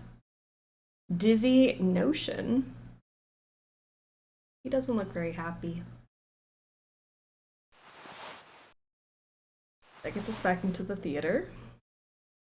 What are older sisters for if not bullying their younger sisters? I say as the younger sister. It's so true. It's part of like our training. Older siblings have to bully the younger siblings. The Magician's Review. The Master Magician. Even with such spectacle, it was the last illusion of the evening, the Houdini transformation that simply brought the house down. The illusion began with 2 iron cages being lowered from the ceiling to the stage. Bess gracefully stepped into the first cage and got lifted 3 feet into the air. As stagehands covered her with a cage-length curtain, Harry Houdini stepped into the adjacent iron cage where while he was lifted up, Houdini transfixed us with a penetrating stare and began a countdown. At 3, his cage came to a halt 3 feet above the stage. At 2, a cage-length curtain quickly enveloped the magician, but it was not Houdini's voice who shouted 1. In less than a heartbeat after it was dropped, the curtain was instantly lifted, revealing Bess Houdini standing there where her husband had been but a moment before, I'm assuming. But a moment before, Harry Houdini had vanished. Amid the applause, Bess gestured to the still cloaked cage suspended beside her. A stagehand removed the curtain to reveal not Harry Houdini as we expected, but Slappy Henderson. You thought you had gotten rid of me, didn't you? Slappy yelled to the woman in the floral dress. The poor woman lumbered up from her front row seat. Someone ought to teach you some manners, she said, wagging a pointed finger at him. She then turned to face the audience, removed her hat and wig, and with a flourish revealed her true identity, Harry Houdini! The Royal Palladium exploded with applause as the Houdinis took their bow to a standing ovation. Never before has St. Louis been treated with such unparalleled magical genius. Remember when people voted that On Stage in a Cage was the best place to have an adult encounter? I can't not think that every time we play this game now. Hold on, can I look at this side? I didn't read this side of the paper. Ah, Houdini! Houdini casts a spell on Palladium. Last night, the Master of Illusion and Undisputed King of Handcuffs, Harry Houdini, performed at the Royal Palladium. If you didn't attend, you missed a crackerjack show. The standing room only performance began with the uproarious comic stylings of comedian Slappy Henderson, while Slappy was taking jabs at the Coolidge administration. He was distracted by a portly theater patron who was late taking her seat in the front row. Slappy was merciless in ridiculing the woman for her tardiness and took no time in commenting on her floral print dress and matching hat. I like your dress, lady, but isn't it a little early for Halloween? After Slappy warmed the crowd, Harry Houdini took command of the stage, joined by his beautiful wife and assistant Bess. The Houdinis pulled out all the stops, astounding the crowd with amazing feats of daring and miracle, including Mr. Houdini's death-defying escape from the watery grave, a custom-made aquatic tank built by J.J. Thompson, the owner of the Royal Palladium. So confident was Mr. Thompson that Houdini could not best his contraption.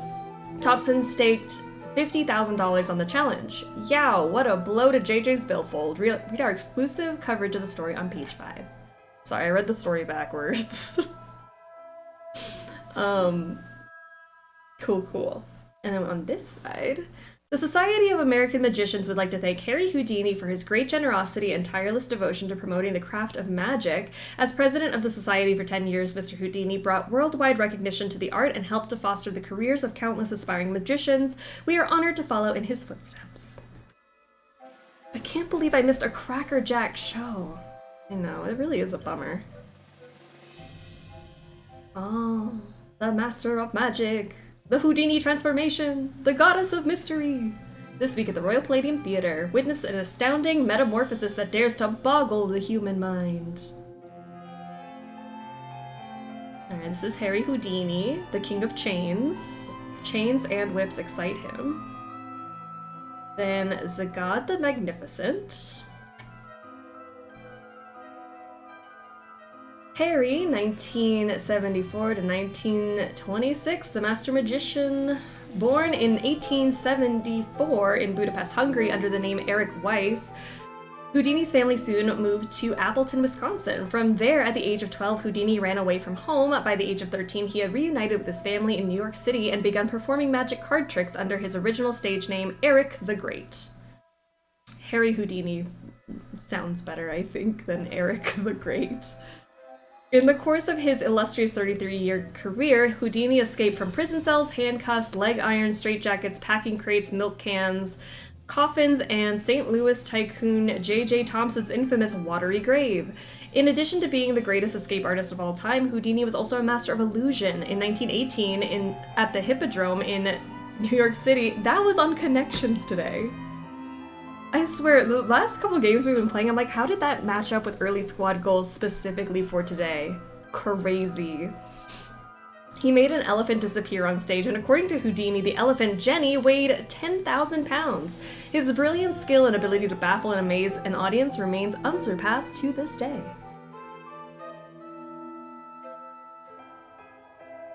Royal Palladium, Sona and Smith acrobatic hijinks, holiday special, one whole month not to be missed. Juggy Smith and his ragtime band, a musical hodgepodge of laughter, special attractions, the God the Magnificent. Is that all? Great. Oh, here. Also featuring Madame Lesardeau, the Lady of the Night, making her first American debut in spectacular fashion only in St. Louis. Hippodrome, what are you doing here?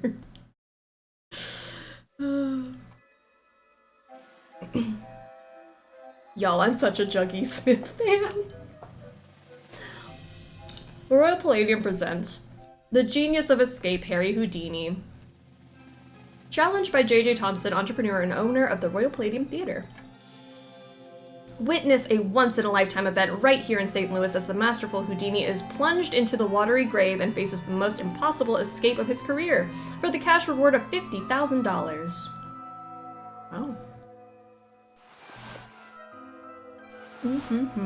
So now we're caught up on the history.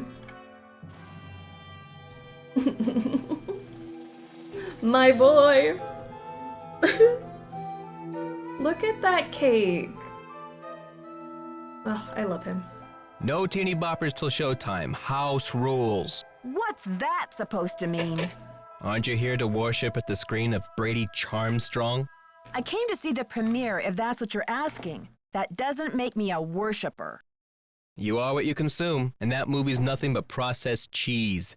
Every ticket sold is a vote for corporate cannibalism. And nobody cares now, but one day, abracadabra, we're gonna wake up in the United States of Generica. Who are you, and what's with the doom and gloom? Don't call him Sandal Daddy. It's Nina's boyfriend. Should we tell Akers? Tell him all you want. Jeff Akers tried to have me arrested for something I didn't do. I'm Nancy, but I think I missed something. Generica? Haven't you heard? The battle is on. There's a human chain forming out front as we speak. But all that can wait. It's obvious you got a situation, so what's up? My friend's been kidnapped. I've got to alert the police and then start searching this place. Whew. Kidnapping? That's a high-profile tactic. Somebody means business. So what's the demands? The phone call was awful. They want the demolition stopped. No kidding. That'll blast those bureaucrats and corporate bigwigs out of their dream world. Applause for the cause. We need all the help we can get. Excuse me? We're talking about a girl's life here. I'm sorry. I know you're upset, but they won't mess with your friend. They just took her for effect. It's called making a statement. Oh, so this is just a pretend kidnapping. I never would have guessed. Maya's scream sounded so real. She'll be okay. Trust me. Right. I need to start searching for evidence, but I'll be back with more questions for you, Nicholas. If you need a phone, there's an outside line in the ticket booth. We will be back. Nancy, what's the 411? The 411? Come on, Nancy. That's vintage slang. You know, the 411, the deal, the lowdown. Oh, the information. Exactly. Egg. So, humans against the destruction of illustrious theaters. Tell me about it. This theater's a spotted owl. It's a humpback whale. It's endangered. Illustrious buildings testify to our finest human hours. They should be celebrated, not bulldozed to make way for cardboard megaplexes. Need I say more?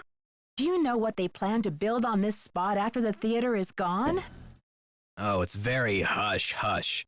The name of the building firm is Wave of the Future, and the owner is some B. Thompson, descendant of J.J. Thompson, but he's never available for comment. Fishy, right? $10 says B stands for baloney. Catch you later. On the flip side. Actually, it's Came Daddy. On Came Daddy. I'll take Camo Daddy. That's fine. Radical, how are you? Butt greeting. Love it. Wave of the Future sounds like a cult. It really does. How long has this popcorn been sitting in here? Oh.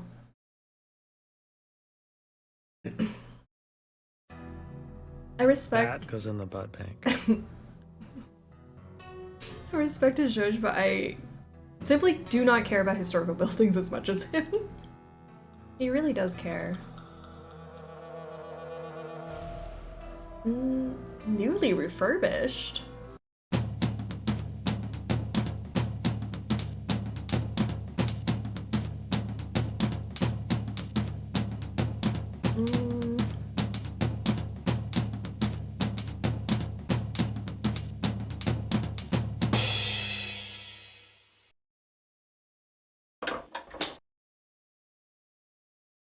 Just what I wanted! A gear! I'm very happy with this prize.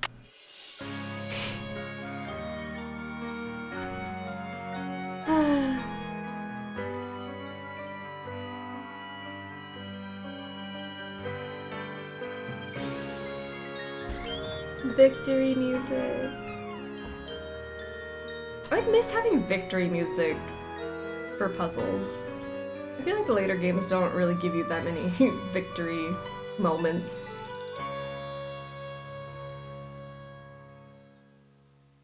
My ideal man, obsessed with historical buildings and very anti-capitalism, with a good butt and sandals. I don't think it's asking for too much, honestly.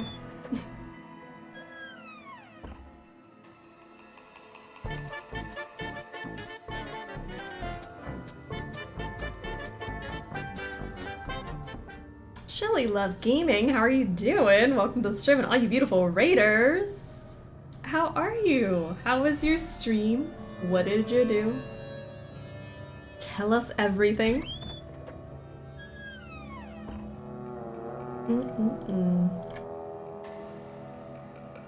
See, this one's missing. It is. And to add to my gear collection, let's go ahead and grab this one. Abracadabra stick. Done.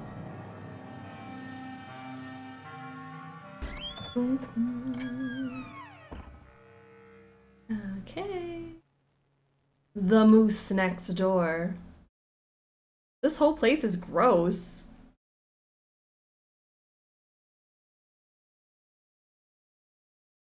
Did you not just see Nicholas Falcone? He's not gross. I'm good, and you're welcome. I was playing Nancy Drew Midnight in Salem. I love it. I hope you're having a good time with it. Midnight in Salem. We played that earlier this year. We were doing a marathon of all the Nancy games. Midnight in Salem. I had a lot of fun with this year, so I hope you're having a good time with it. We're playing the final scene. We played Lights, Camera, Curses a little earlier today, and then at the end of stream, we're going to vote on which one we prefer. I can't imagine which one's going to win. But I'm so glad you joined us. And we're just meeting all the characters. I meant the trash. Someone needs to clean that up here. Oh, Brady Armstrong. Yeah, he needs to get cleaned up. I agree. All right. It's my twin for the day. Don't we look exactly the same? Papa. I'm not cleaning You must be that Nancy. up. The worry's written all over your face. Well, I'm Joe. I started to look for you, but then I figured better to park myself and let you find me. Any trace of your friend? My friend? I didn't have suspenders. That's what I'm missing. I'm a big fan of Nancy Drew games. Us too, so you're in great company. We're in the middle of our marathon. We're almost done though, which is sad. But we love Nancy here, so you are very welcome in our company. Struggle Bus movie night, The Moose Next Door. The Moose Next Door is what we watch on our next movie night, I agree. Yes, you're twinning. Cute. Any friend of Nancy Drew is a friend of ours. Welcome, welcome. I agree. I found the secret passageway all right, but no sign of Maya. I can't believe this is happening. What about calling the police? There's an outside line in the ticket booth. That's a good idea. What did the police say? I haven't called yet. This is not something to take on alone, Nancy. You better call. I need the police. Okay. Is this the only time Nancy ever calls the police for help? She had such a bad experience with the police in this game, she's like, you know what? I'm never gonna call them ever again. Okay. I'm gonna grab that. Snoopy, Snoopy.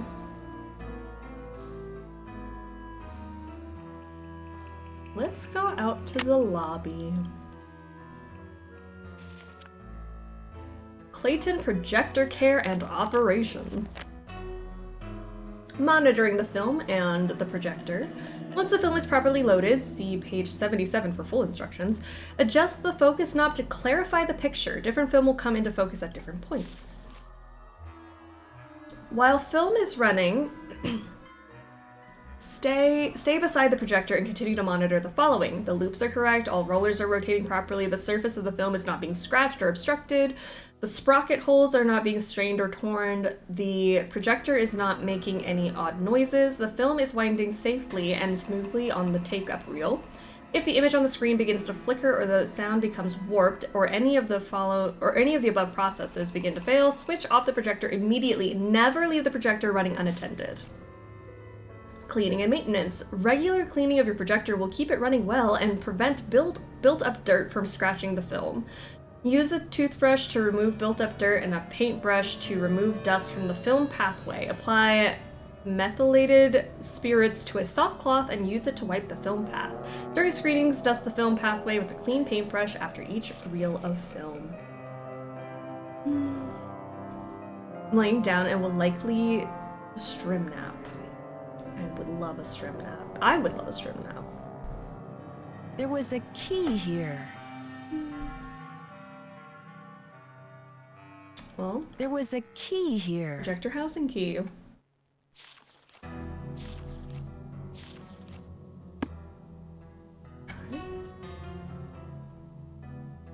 Gotta watch out for the sprocket holes.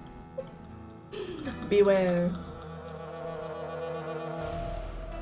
I'll stream again later, but on a different game, and I'll have a message through Marathon sometime next month. Start from the beginning all the way to the last. Very fun.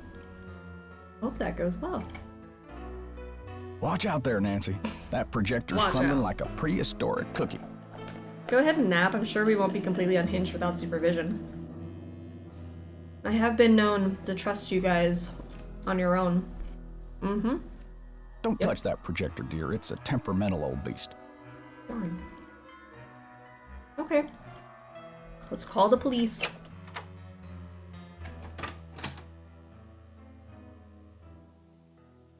Was that navel gazing? Navel gazing. I thought I read that right.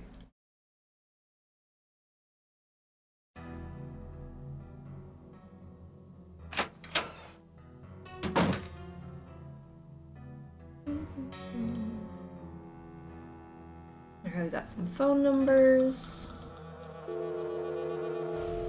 One? I may not call the police.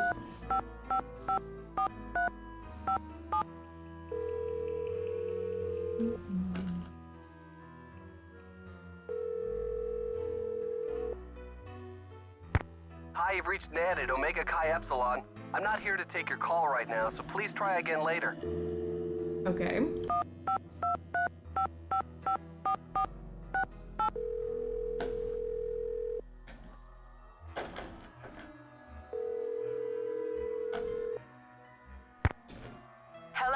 Hi, Bess. It's Nancy. Nancy, it's about time. How's St. Louis? Something terrible has happened. Maya went to Brady's dressing room to interview him. I guess he wasn't there. She screamed, and now she's gone. I think she's been kidnapped. Oh my gosh. Why would anyone want to kidnap Maya? I received a threatening phone call. Somebody wants desperately to stop this demolition, and they're holding Maya as a bargaining tool. That's terrible. Have you called the police? Not yet. I guess I've been a little stunned. Maybe. Well, snap out of it, Nancy. Calling the police is a no-brainer. I know.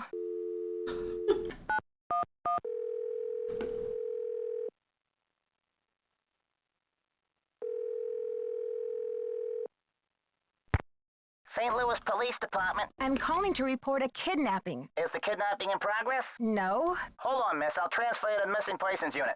Missing persons, Sergeant Mac Ramsey speaking. I'm calling to report a kidnapping, no longer in progress. And who am I speaking with, please? My name is Nancy Drew. Okay, Miss Drew. Now, did you witness this kidnapping? No, but I heard it. What exactly did you hear? My friend went into a dressing room. I was out in the hall, and I heard her scream, so I went in after her, but she was gone. When and where did this happen? Just now, at the Royal Palladium Theater.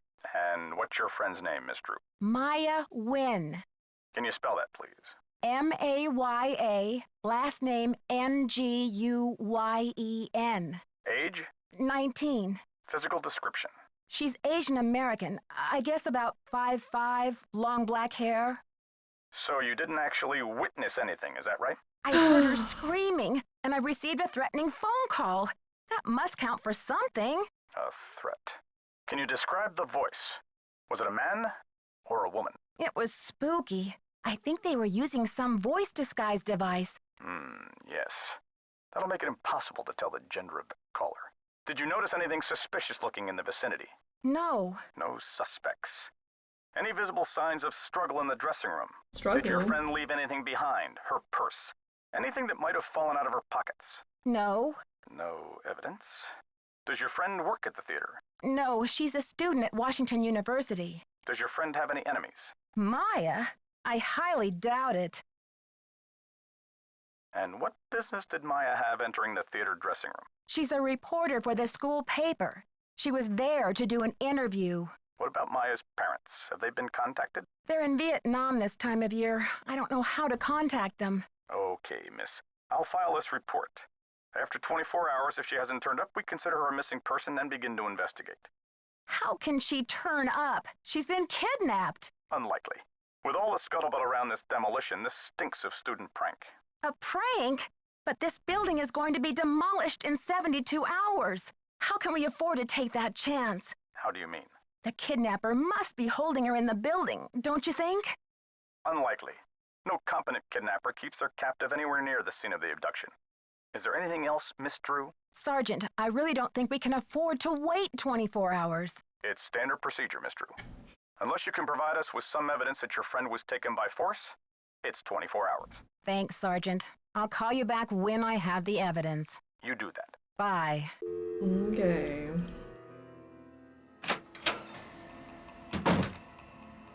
What's up? Can't talk long. Gotta check on my people. What's your attachment to saving this theater? You seem so personally invested. Politics is personal, but with this place, it's ultra personal. My grandma, Louisa Falcone, designed the molds for all the insane plasterwork that you see in this lobby and in the auditorium. Thank you for the lurk, love without reason. Appreciate you. The detail is so intricate. You just don't see this kind of artistry in new theaters nowadays. True, but there's more. I guess the architect-owner guy, J.J. Thompson, ran out of cash before the building was done. He never paid my grandma dime one, and then he denied that she had ever done the work in the first place. Why didn't he give her the credit? Yeah, she was the artist type, not a deal maker. I guess she'd never signed any contractual stuff with JJ, and she didn't have the resources to sue him or any of that, so I guess she just had to let it go. She must have been so frustrated.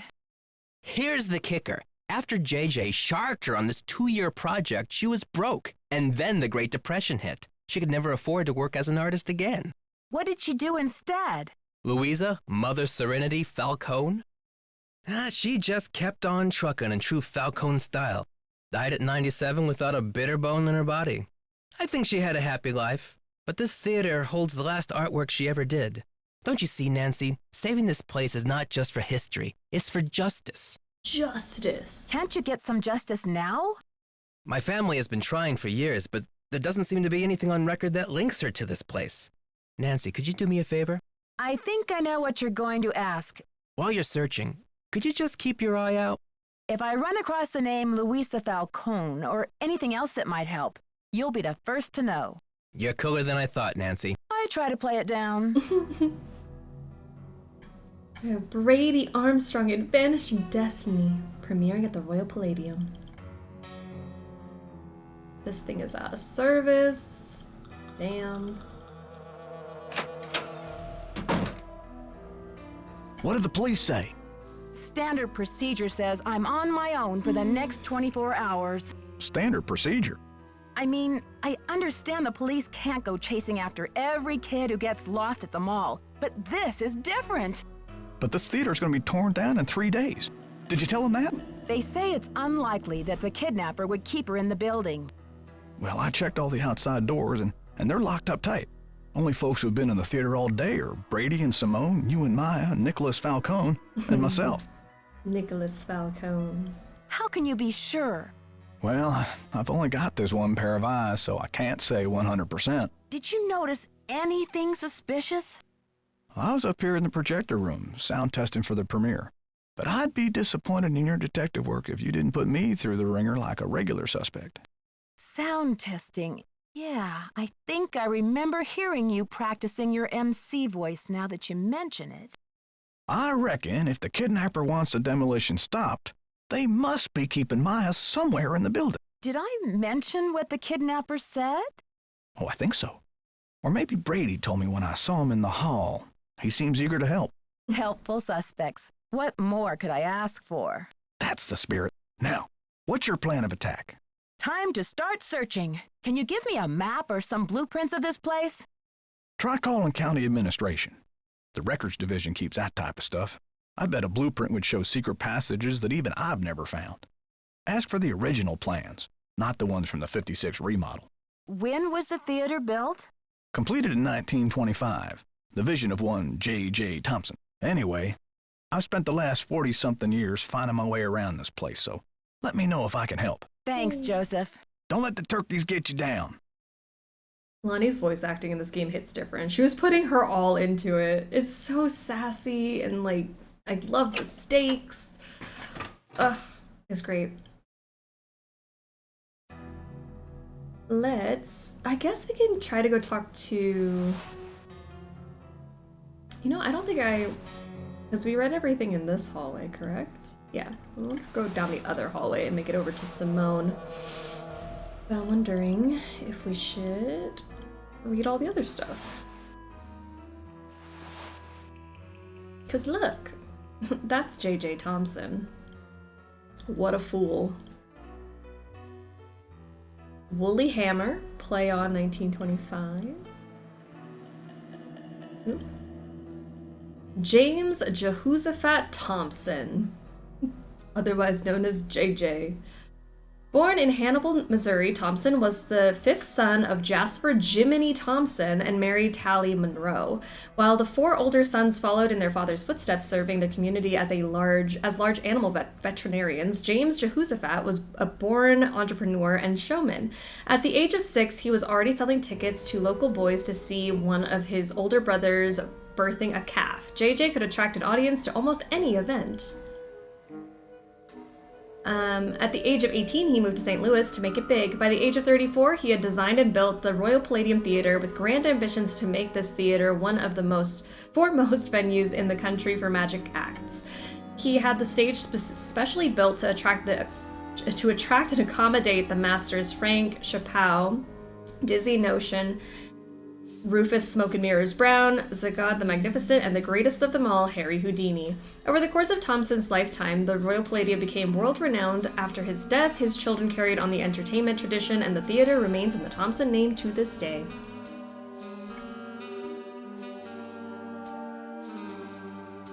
The Merchant of Milano at the Royal Palladium. There's J.J. Thompson.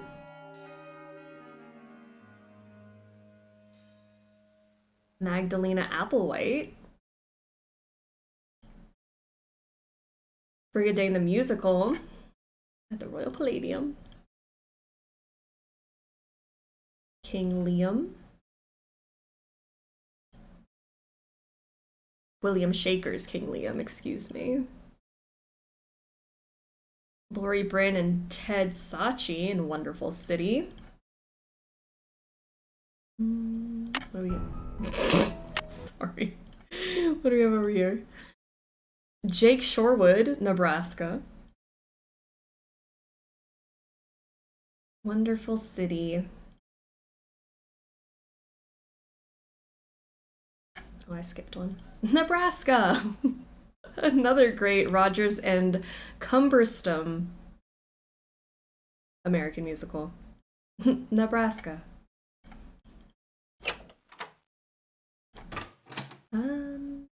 Okay, so let's go over to Simone on this side. See if she'll talk to us. Nancy Drew, Simone Mueller, don't worry, Vanishing Destiny is off. We've got bigger fish to fry. So you heard about Maya? Of course. I mean, a kidnapping? Right out of my star's dressing room? The premiere is small potatoes. It's worth more to us canceled, or at least postponed. When the news gets out, the whole nation will be watching. My problematic queen. I don't think we should get the press into this before the police have had a chance to investigate. Where are you from? River Heights. Why? Yes, precisely. River Heights. Listen, doll, I'm from L.A. This ain't my first time at the rodeo.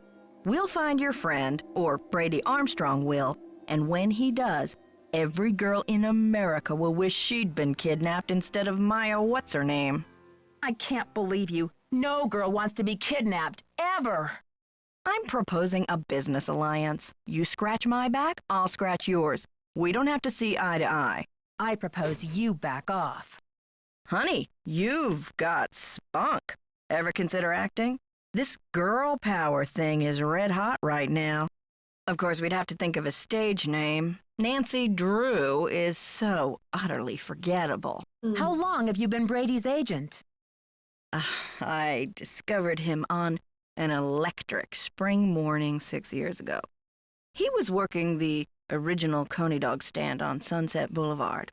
It was pure luck. I was craving an all-beef Frank at 7 a.m. He's been the jewel in my crown ever since. Don't we all at some point in life crave an all-beef Frank at 7 a.m.? Relatable. Joseph says the building was probably locked when the kidnapping happened, and that the kidnapper had to be someone who was inside the theater. Care to comment? Why don't you tell that little gray troll that I think he did it, just to keep himself from dying of boredom in this old dump. That's my comment. Makes you want a hot dog real bad. Pure luck, you say. It was pure luck. I'm asking everyone, where were you when the kidnapping happened? Oh, please, Nancy. I was on the phone, doing business. But if I'm ever hard-pressed for entertainment, I'm sure kidnapping would be a real hoot. Okay. I think your phone's about to ring. Ciao. Ciao. Alright. We can go see if Brady is hanging out over here.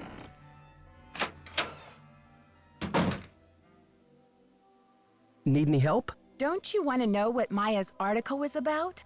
Well, I thought you said it was about me. Well, Brady, you are the center of the universe, but actually, her article was about the theater. Then what did she want to talk to me for? I'm an actor, not a politician. She never told me what her angle was. Do you mind if I take a look around in here? Be my guest. I'm asking everyone, where were you when the kidnapping happened? Me? You think I kidnapped Maya and then breezed in here just 4 minutes later? Where would I hide her? In my back pocket? Okay, but where were you? Well, I was late getting back from a haircut. This is hard for me. I think my hairline might be receding. It's miserable. Simone's gonna go through the roof. Why are you so interested in helping me? Well, Maya was kidnapped from my dressing room after all. I just can't help thinking maybe they meant to kidnap me. Talk to you later, Brady. Cool beans. Cool beans. Who would want to kidnap Brady Armstrong? Like, what does that person gain by doing that? Alright, let me go down here. Open this up.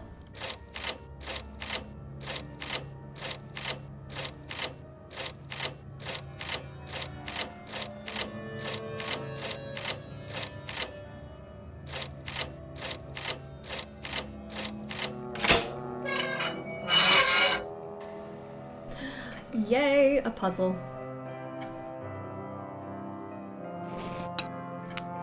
Okay.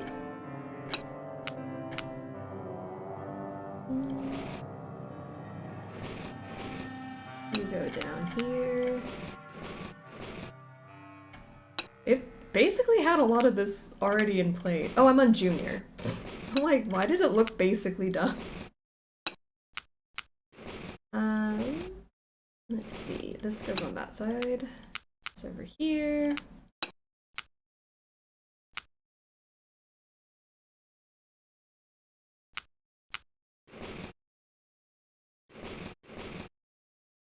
That looks right to me. That, however, does not.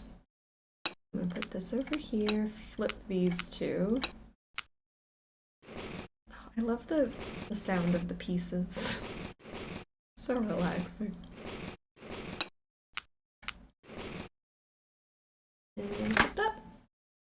Done. Now put my gears to good use.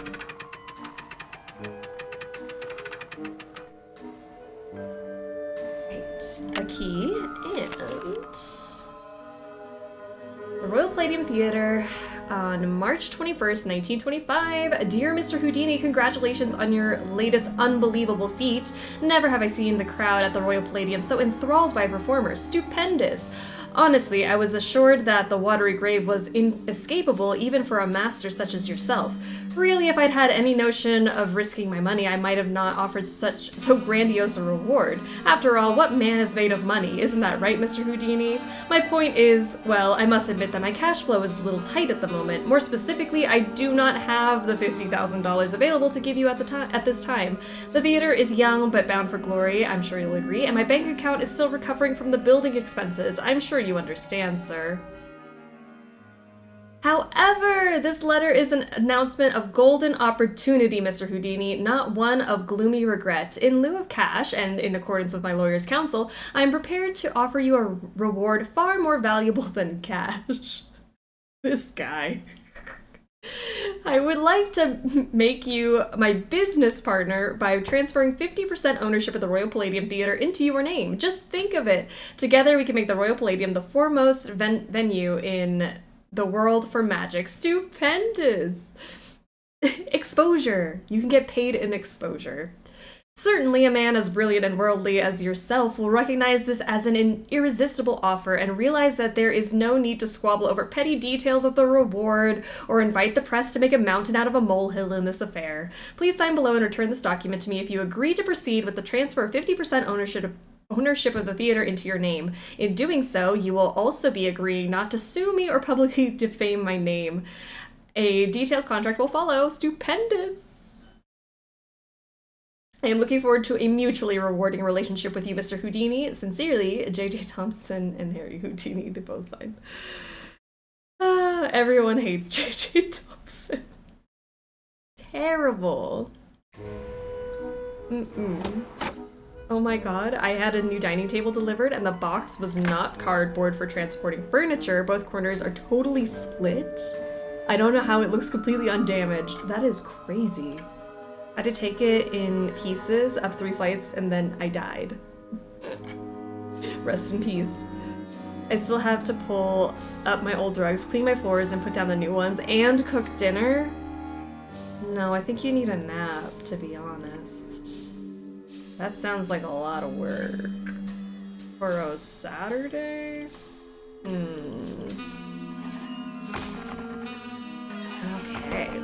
Where should we go to?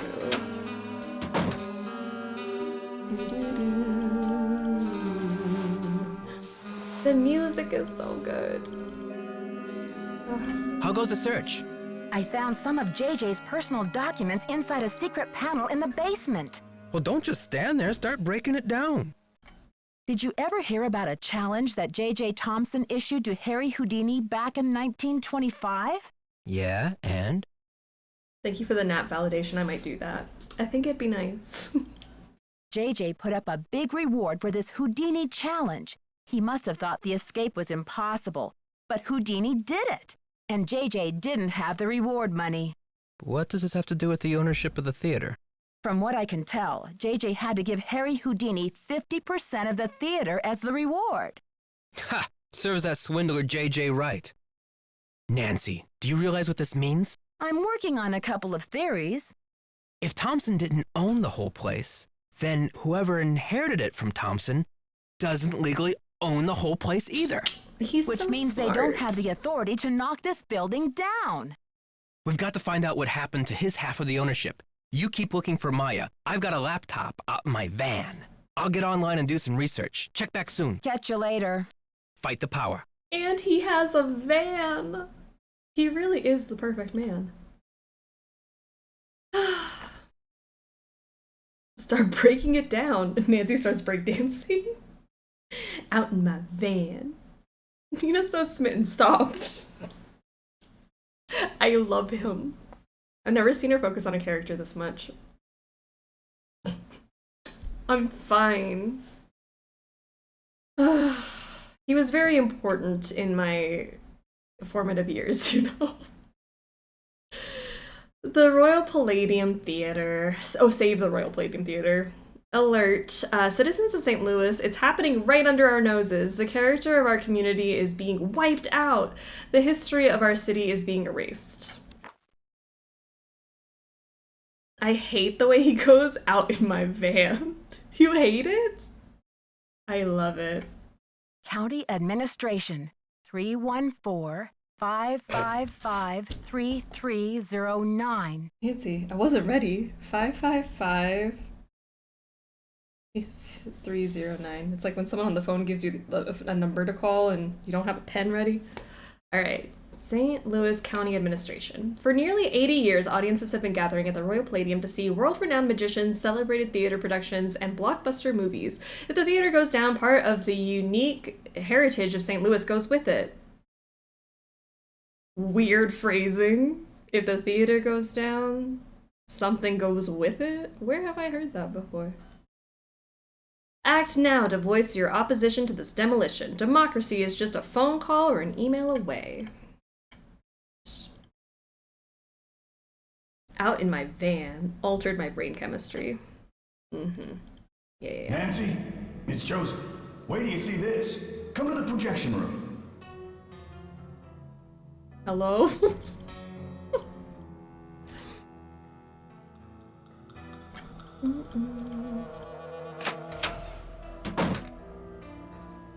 Nancy, take a look at this. A clue. Oh my gosh, Maya's press pass. Brady found it. Now, why don't I believe that? Found it? Where? He didn't say. Give the police a call, and then you better go back to your hotel and get some rest.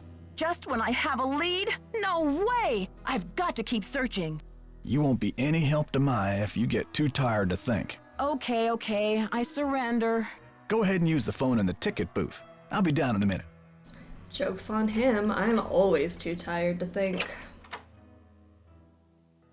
What heritage does St. Louis have? What was the number of St. Louis heritage? Or the heritage of St. Louis goes down with it. Hold on, let me look at that thing again. Yeah, the unique heritage of St. Louis. What heritage specifically? I've never been to St. Louis. Does anyone know? Nicholas is her husband, after all. He really is. I love him.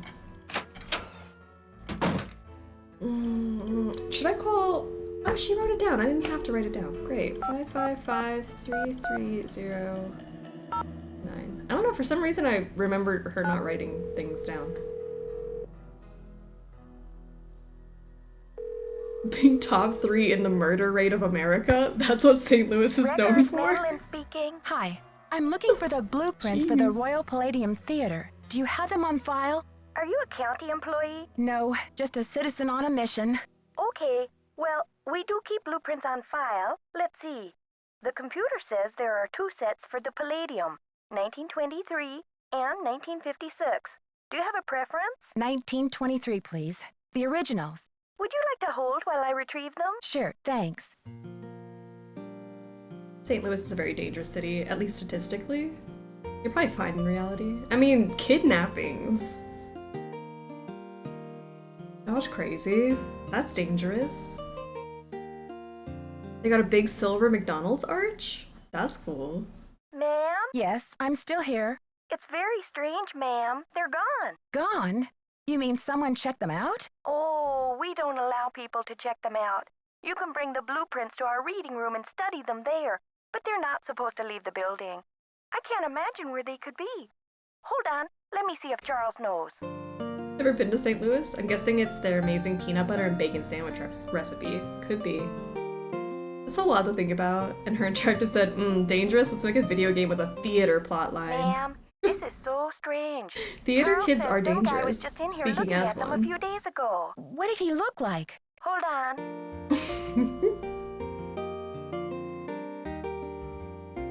I'm joking, they have a St. Louis arch thing. Gotcha.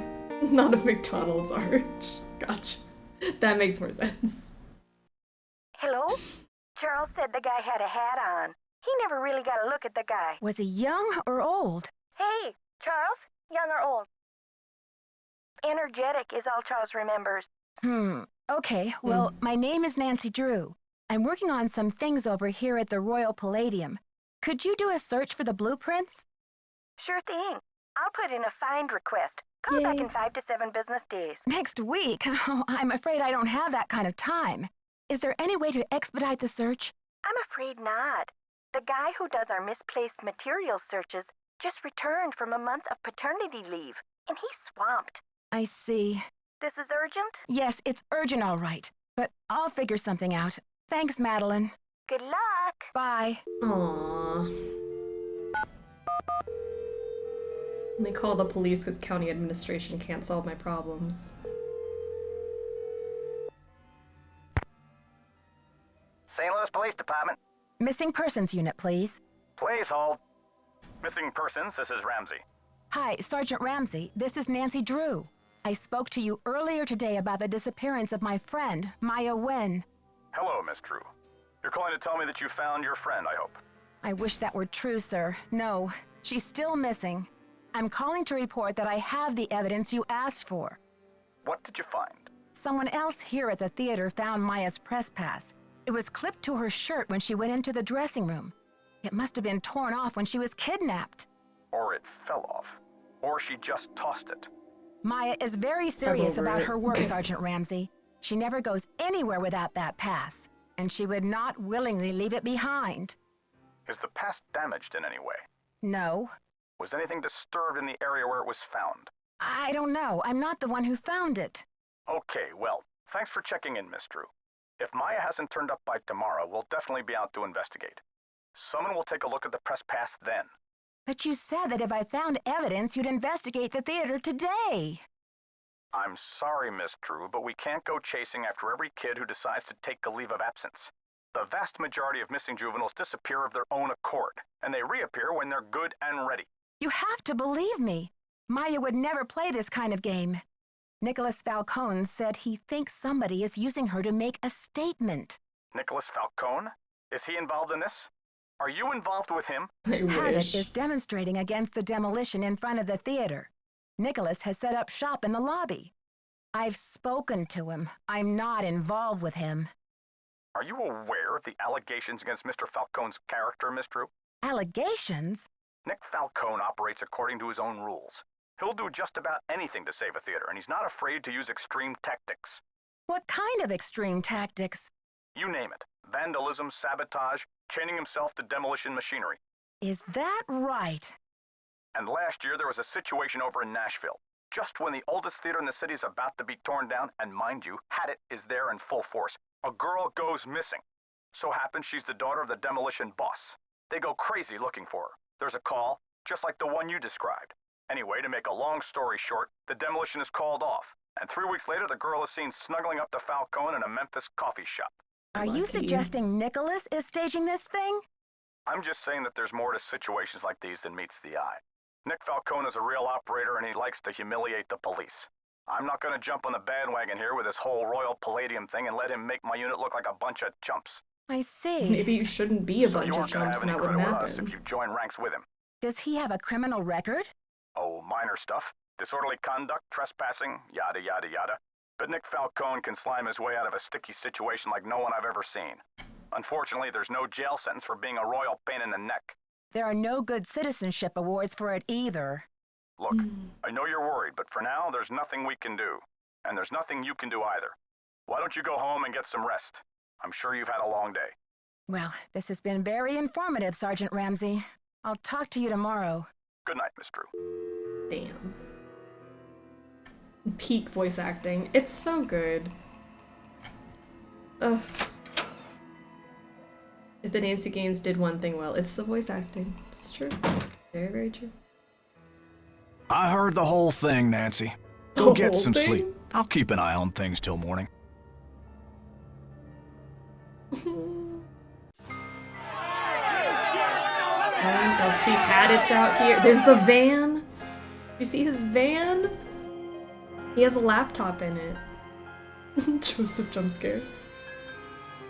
I'm in love with the criminal, mama. I am. No sleep.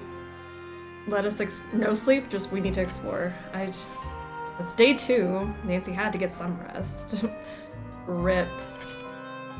Deepest sympathy. Planning a funeral is such a dreadful pain. Wouldn't you rather just stop the demolition? Disgusting. No, he's not here. Missing posters.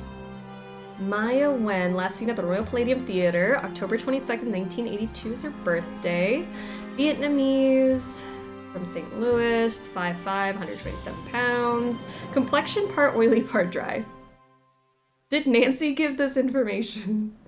I just want to know. Brown eyes. Her teeth are even and in good repair. Hair is dark brown black, shoulder length, worn loose in a ponytail or not. Last seen wearing jeans with embroidered cuffs and a black top with blue butterflies on it. Birthmark on right ankle. Last seen carrying a spiral reporter's notebook. In good repair is crazy. How do they find out her complexion or her clothing or her birthmark? I mean, obviously this has got to be part of Nancy's statement, right?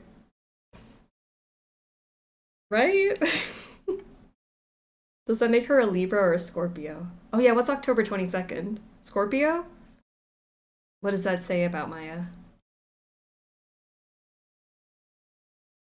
Libra? Oh, Libra? One of the two?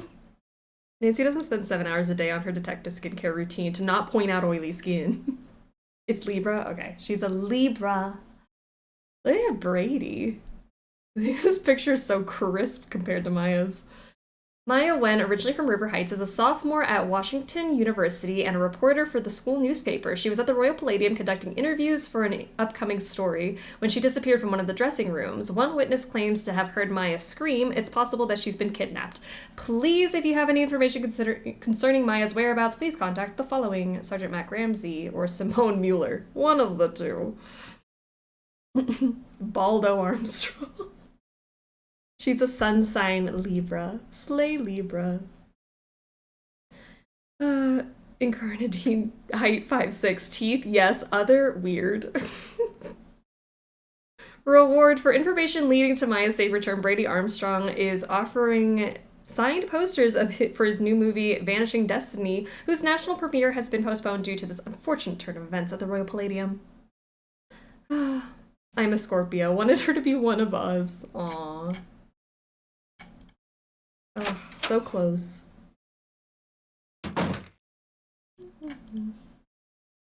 I'm sorry you had to see that wreath, Nancy. It's disgusting. That's what I said. Disgusting. I'm afraid Maya's in real danger. Let's hope the kidnapper just did this to scare you. Like I'm not scared enough? Like I don't know time is running out?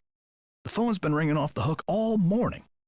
I don't know how the press got a hold of this, but they're all over it like ants on a picnic. Where did those missing posters come from? I can't say for sure, but I can make an educated guess. Are you thinking of a certain Hollywood agent we know? Can you believe the way she diverted all of the attention away from Maya and used the poster to promote Brady as the big hero? This shouldn't be happening. It's all backwards. So where will you go after the demolition? Are you planning to retire? Greasewood, Arizona. Ooh. My brother Jake is there. It's a tiny town with no movie theater, so we're going to put one on the map. I got some money saved. Cute. Tell me about that old key-making machine in the lobby.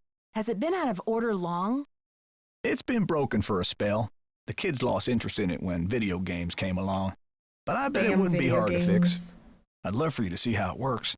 And then you could make yourself a little souvenir from the Royal Palladium. Or send a key to your sweetheart. Who is this J.J. Thompson character anyway? Old J.J.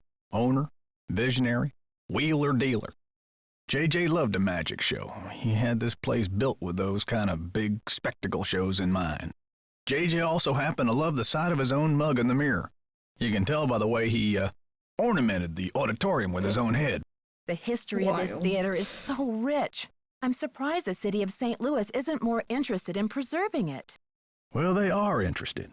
The Historical Society's been working like the dickens to get this place declared a landmark.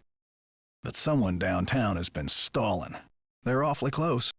The police told me Nicholas Falcone is known for using extreme tactics to further his political causes. Why are you letting him use the lobby as his headquarters?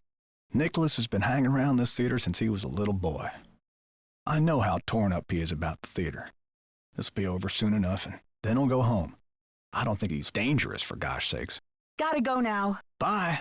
Gotta go. Alright. Let's... He's here. Nancy, what's the 411? You didn't tell me kidnapping was part of Activism 101. That's all hearsay, Nancy. They got no witnesses, no testimony, no nothing. So you have or have not used kidnapping to further your causes in the past? I am not an eco-terrorist, and I would never orchestrate the temporary disappearance of anyone who wasn't in on the plan and down with the cause. Yeah. Maybe you'd better think about being in on the law and down with the truth, Nicholas. All right, Officer Nancy, chill out, will ya? I'm on your side. I know. I love and hate that line so much. Tell me about your relationship with the police. All I know is they like to dig through my garbage and follow my van. Does this face say America's Most Wanted to you? Mm-hmm. Why didn't he kidnap me, right? I would have been down with the cause. I'm asking everyone, where were you when the kidnapping happened? I was outside, harnessing public outrage. Ask anyone. Nancy's so cringe. Joseph told me that the St. Louis Historical Society is in the process of trying to declare this building an historical landmark. They've been in that process for years. It's all just a big wad of red tape, a bunch of bureaucratic hocus pocus. Had it's about action, not paperwork. Catch you later. Fight the power. He's the struggle bus's most wanted. Mm-hmm. I'm down for the cause. Kidnap me. Nancy doesn't think activism sounds very American to her. And historical landmark drives me insane every time. Same, because the subtitles say a historical landmark, but Nancy reads an historical landmark. It's fine. It's fine. I think we should call the cops on her.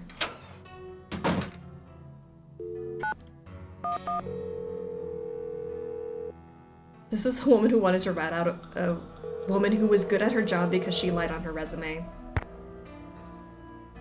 You've reached the St. Louis Police Department. Dang. This is a non-emergency line.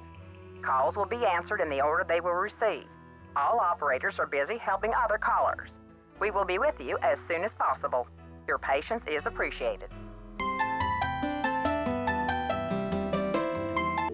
Fine.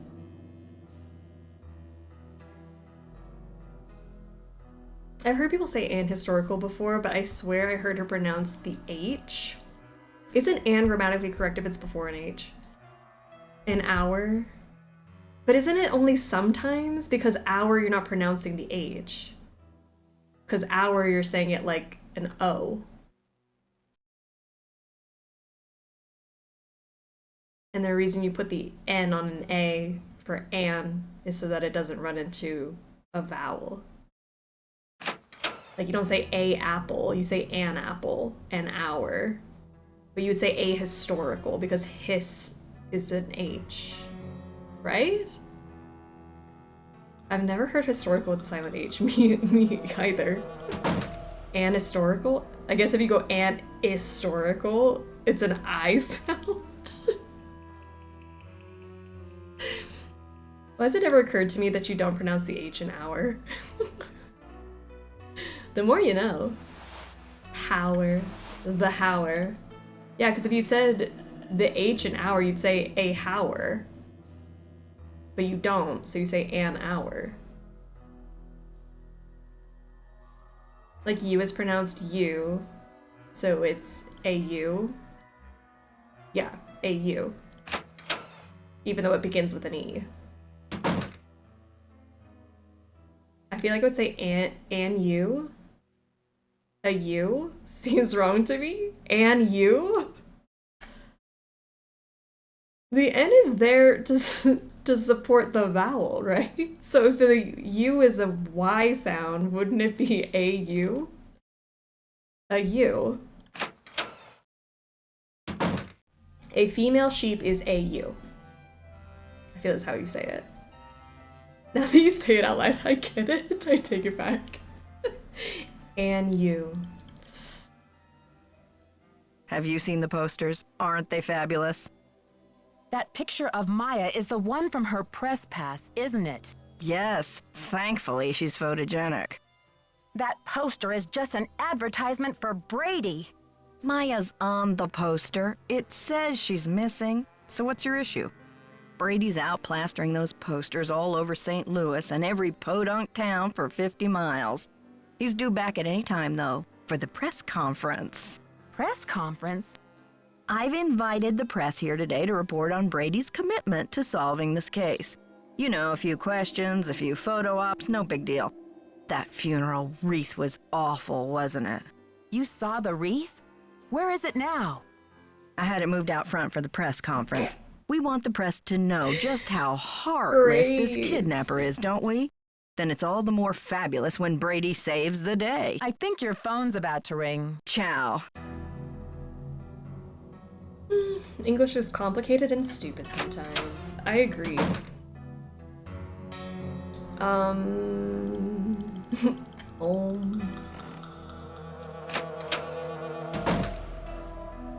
He's not here, but he left his book.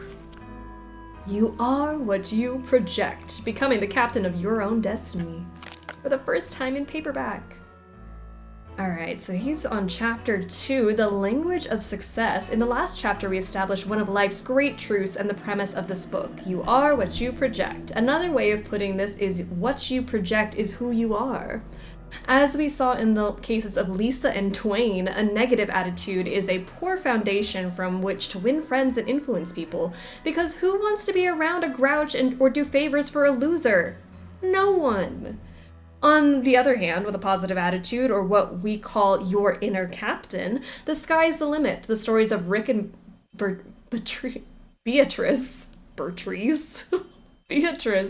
prove that if you command the world, you are my oyster, now open up and hand over the pearls, you will soon find yourself basking in fame, fortune, and social popularity, standing at the helm of your own destiny.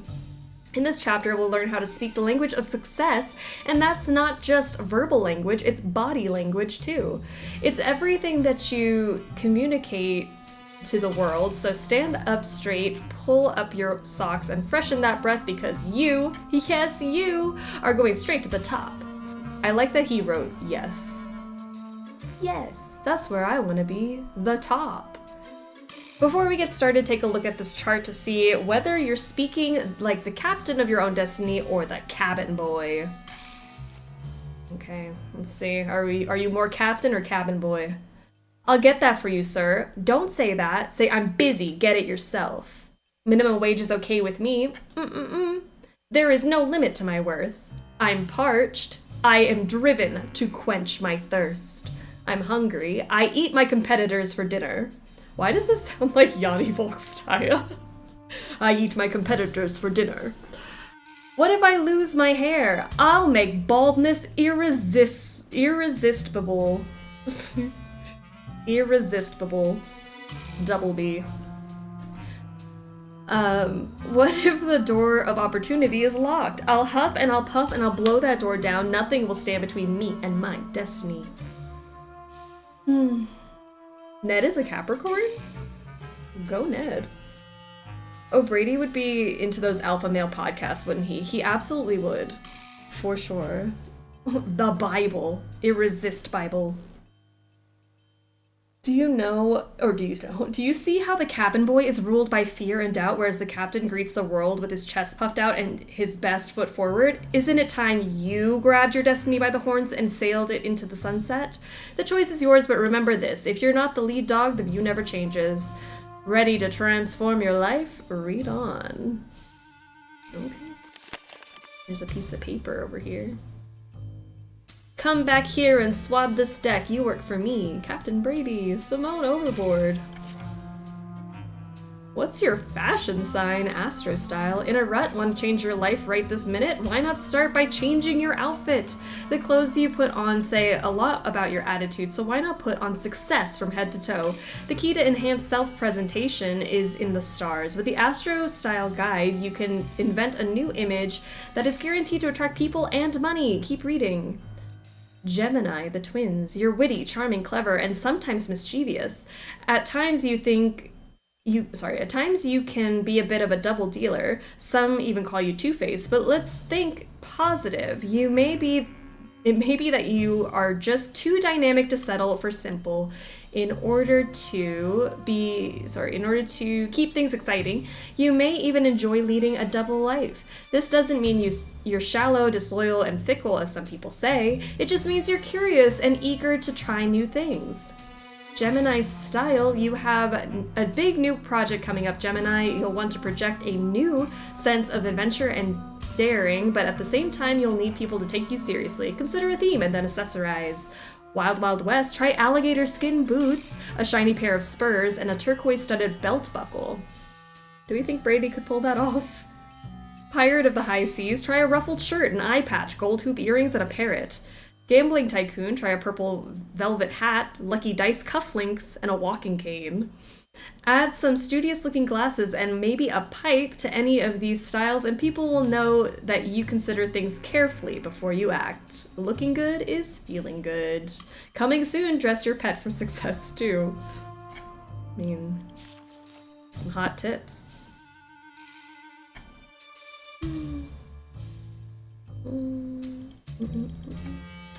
Where else should we go?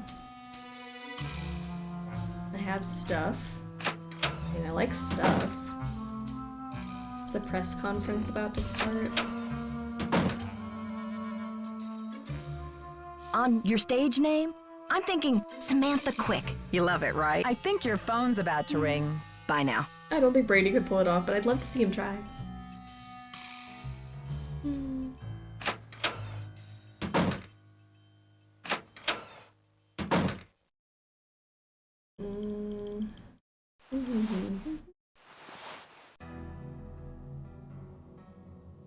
I got the number. I left it in the ticket booth. This woman isn't a Houdini herself. She's the widow of one of Houdini's cousins. But it couldn't hurt to give her a call. I'll get right on that. Yay! I'm so excited. She's amazing. Oh, we got the stack of missing posters over here now. Okay, Eustacia. Long time no see. 803-555-3247. Maybe it's on Junior that they put the numbers in here, because I don't remember them ever being like all in the box. That's why I'm writing them down.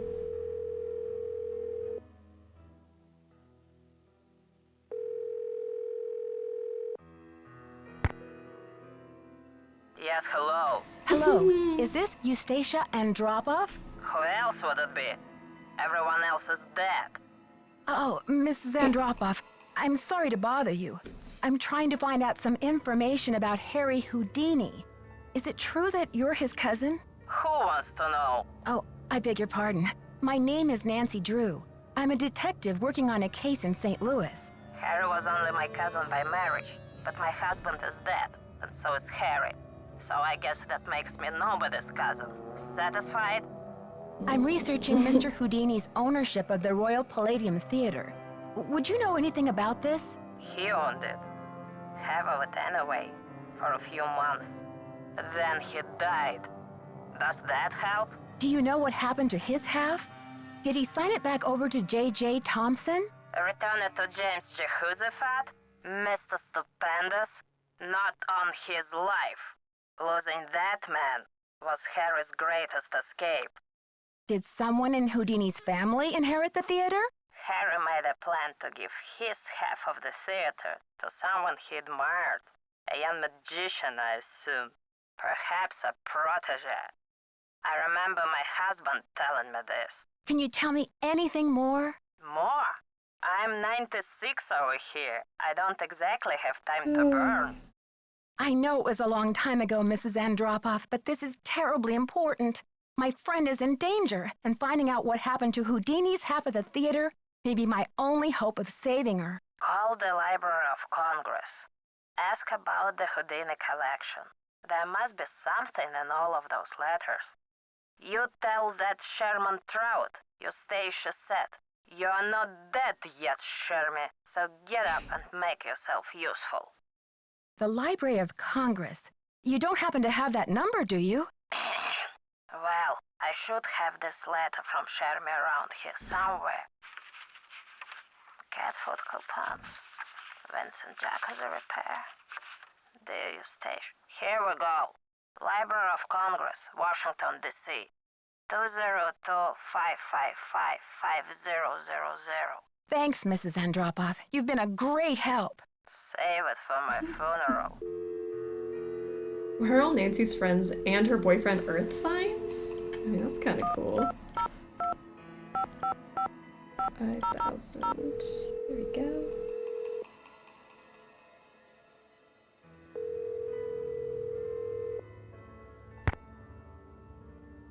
Manuscripts. I'm trying to reach Sherman Trout, please. Speaking. How may I help you? Hi, Mr. Trout. My name is Nancy Drew. I'm a detective working on a case that involves Harry Houdini and the Royal Palladium Theater in St. Louis. Eustacia Andropov recommended I call you. Ah, yes. Eustacia was most helpful to us when we were assembling our Houdini collection.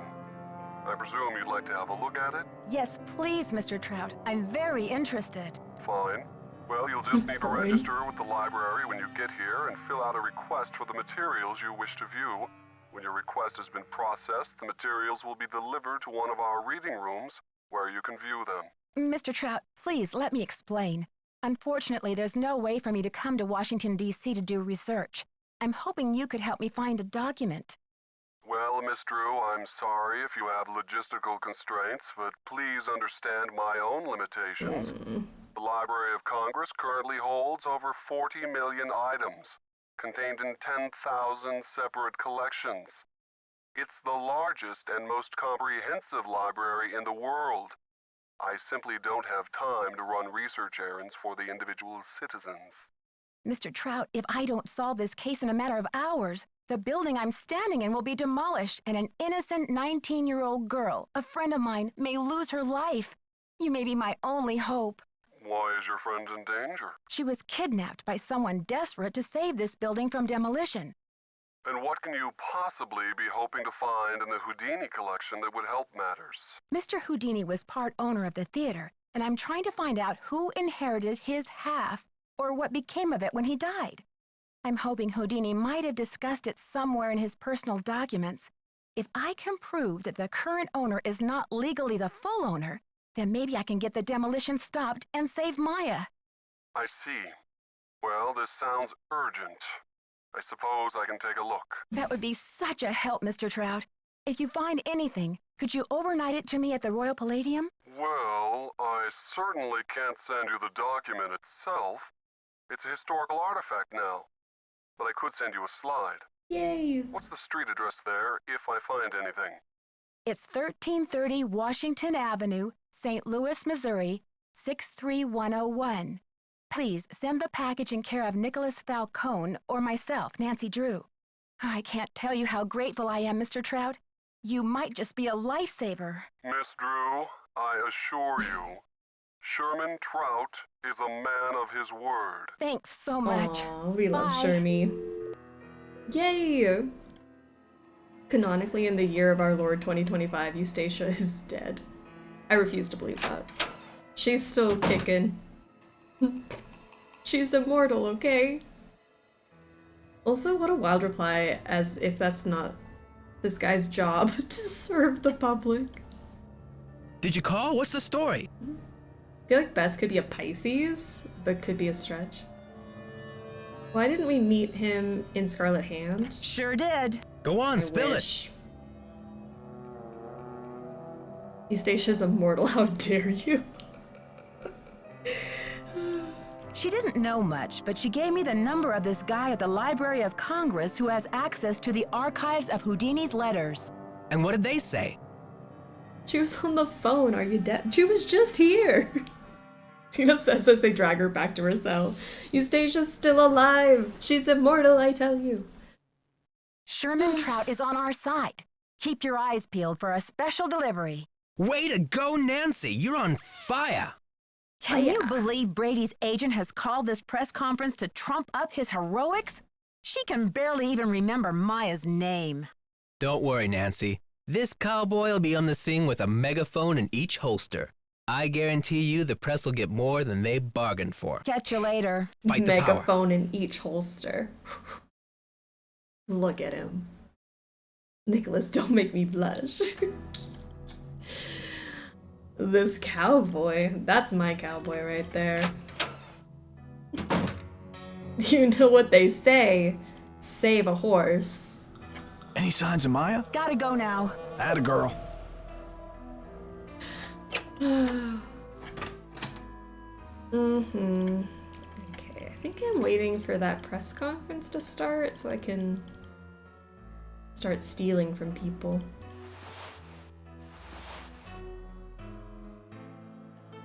Maybe.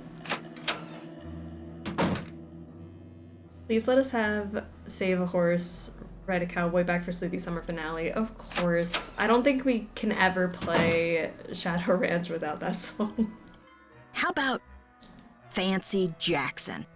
It's a little disco, but I think you could pull it off. I think your phone's about to ring. Ciao. Fancy Jackson. Do I look like a Fancy Jackson?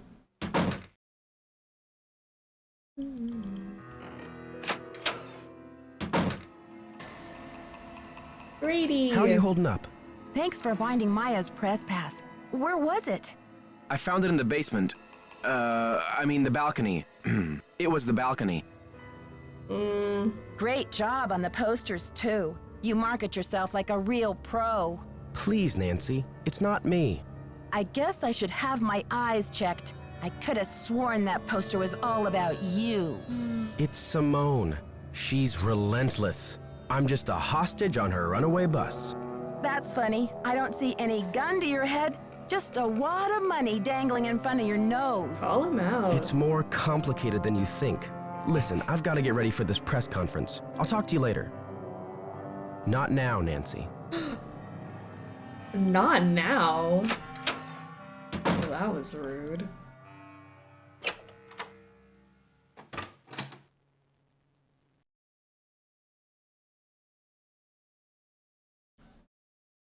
What did he say? Basement. I mean the balcony. I mean I don't know. I'm being forced to do these things. The press conference. Okay.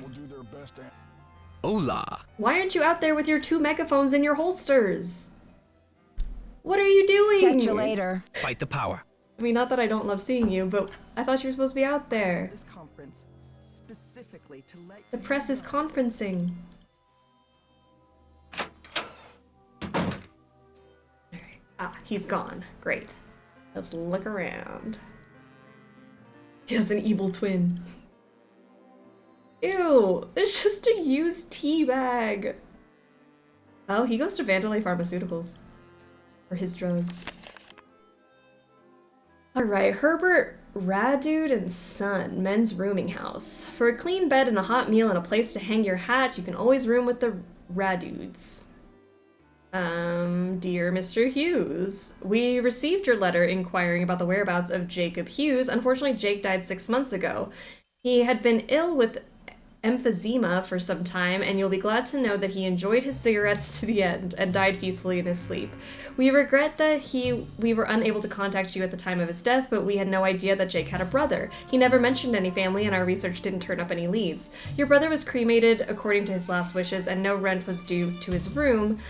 Please contact the county coroner's office if you would like to have his ashes shipped to you. We're sorry for your loss. Best of luck. Well, that means he's definitely not opening a movie theater with his brother Jake in Arizona, which is unfortunate.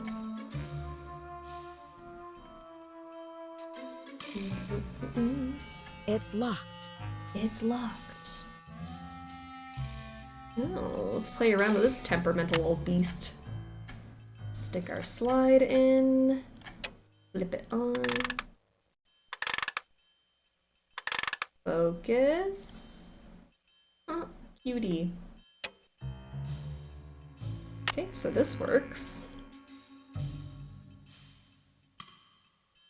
And this has got buttons and stuff that I want to mess around with. But I don't know how to yet. Imagine contacting the last place your deceased relative lived and they're like, he had rent due on his room, please send us a check. That would be awful. Not there. He finally went out there. Good, good. Okay. Let's take a look around.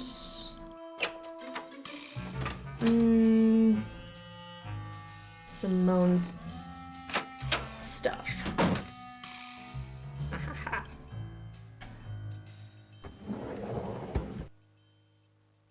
She has a bobby pin. Take that. Never know when you might find a lock to pick. Dark humor. Jake could be there as an Etch-a-Sketch.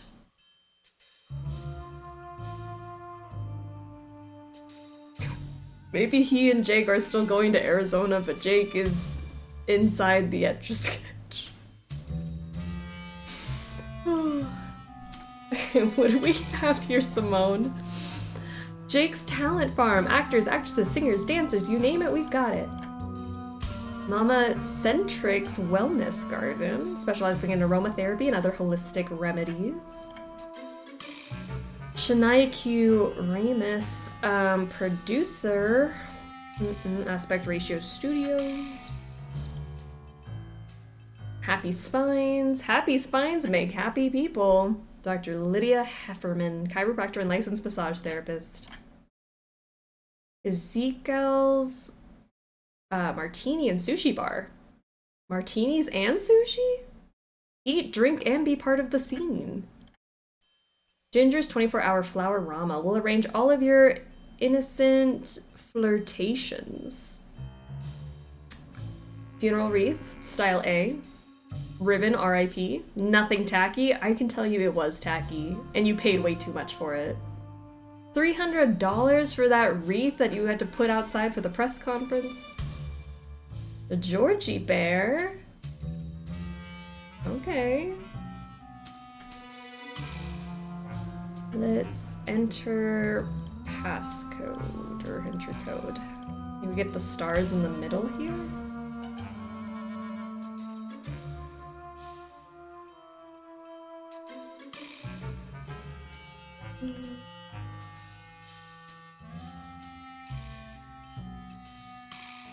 Wait, how are they not going into the middle? Maybe I'm misunderstanding what I'm supposed to do. I feel like I always forget every year how to do this. Is it just numbers in the middle, stars on the outside?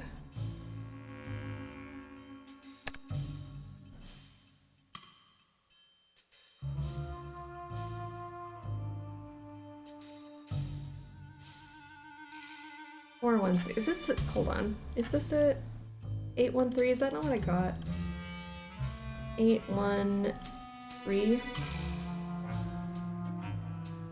81.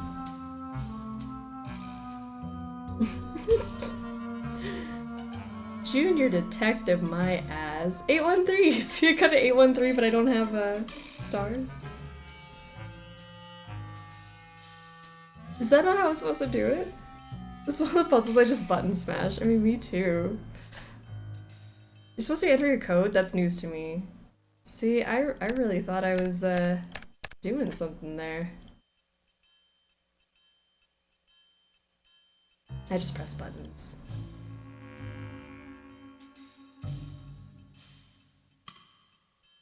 Let's just push the buttons until something happens.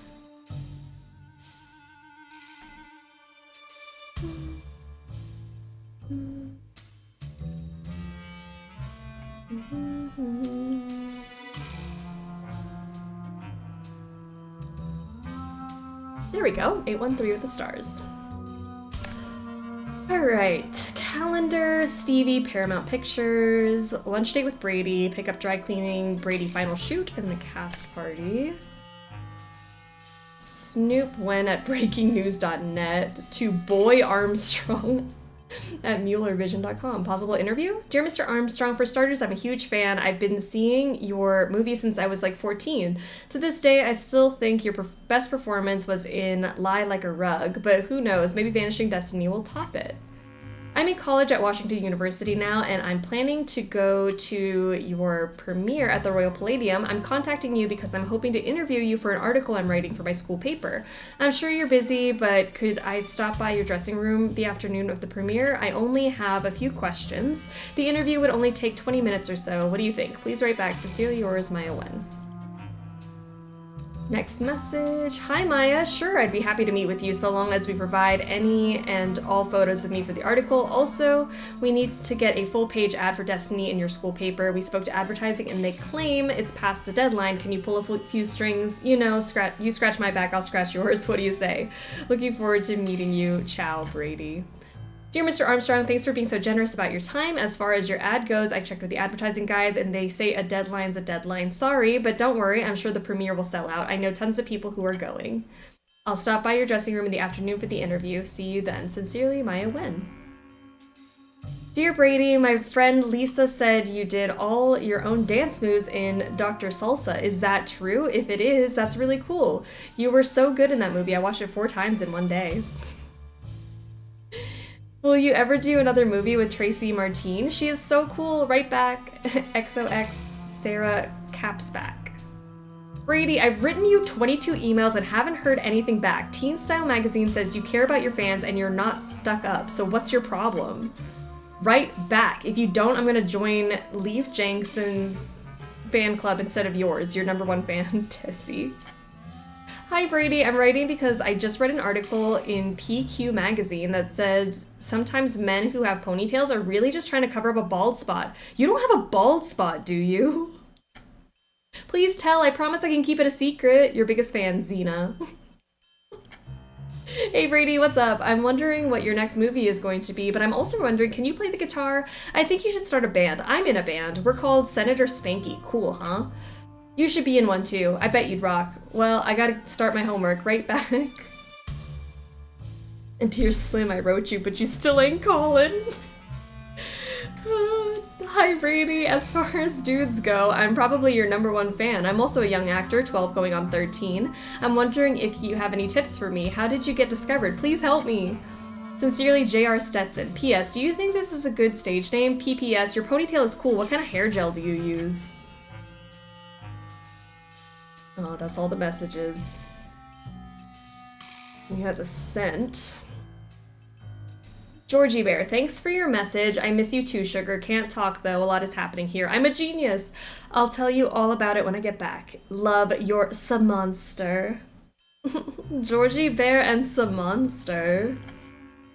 Hi, Carol. Listen, something's come up and we won't be flying out of St. Louis tomorrow as planned. I'll get back to you when I know something definite. But for now, just cancel that flight, will you please? Thanks, SM. Cecil, things are going better than I could have hoped for. The premiere is off for now. The news is spreading like wildfire. Tell Rhonda, great work. Keep me posted. Dear Cecil,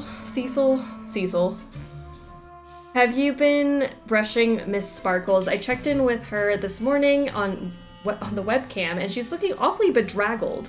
She's a very sensitive cat, Cecil. She hates to have a bad fur day. If she's traumatized, then when I get home, you'll be sorry you ever met me.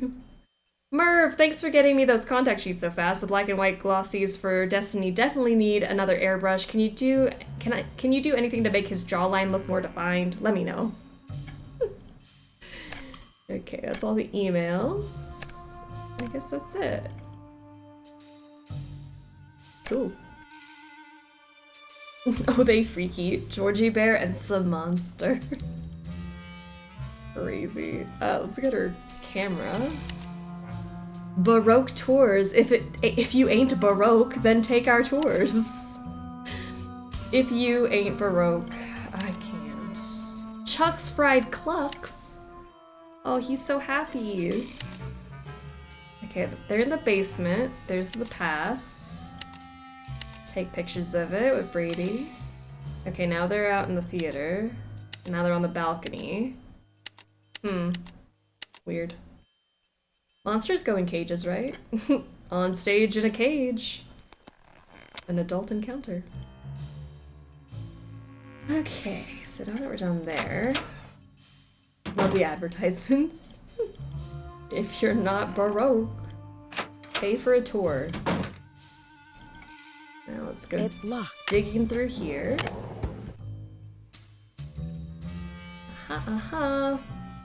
Stage Technician's Guide. This is my favorite part. The Houdini Transformation, Class 5 authorization. Due to the restricted nature of the stage manipulation's usage, you will need Class 5 Technician status to perform this procedure. Control board operation. Preparation is first. Be sure the control board power is activated. So we need the power on. On the numbered keypad on the control board, enter the 6-digit security code for the Houdini transformation as listed on page 73 of your Class 5 Stage Technician's code book. Then we need 121192. Press the left and right fader button. Fader power. Then bring power to the switches. Now, 2, maneuvering the iron cages. When cued by the performers, lower the 2 iron cages to the stage floor by moving the right and left and right fader switches to the lowest position. Switches lowest. After the cages reach the stage floor, press the magnet button and attach the tunnel columns to the cage bottoms. There's no way Nancy is a stage 5 technician. A criminal. She's got a lot on her resume, but stage 5 technician? No. After both performers have entered the cages, move the fader switches up slightly. Switches up.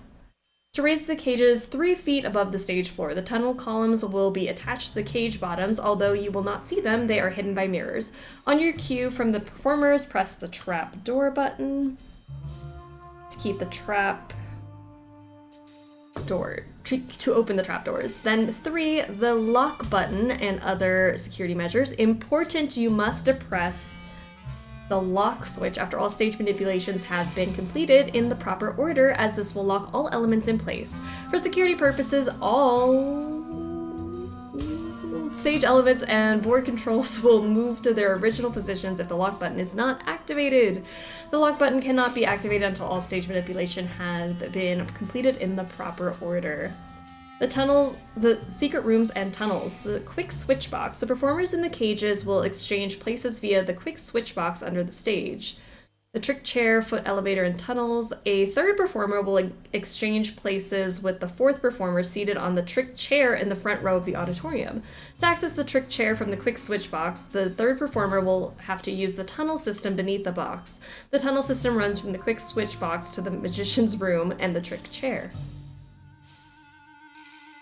Trick chair. The third performer can access the trick chair via the foot elevator beneath the chair. A seamless transition from the fourth performer to the third will be achieved by using a large costume shell. The shell rests sturdily on the chair whether a performer is inside it or not. The magician's room. This room located beneath the stage and beside the basement is for magicians and related staff performers only.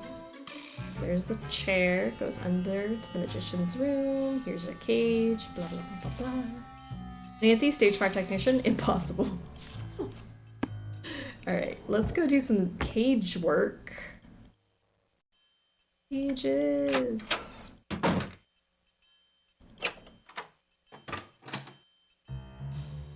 Get smart, Nancy Drew. You're wasting precious time. Stop the demolition or you'll never see her again. Ever? Like ever again? Interesting.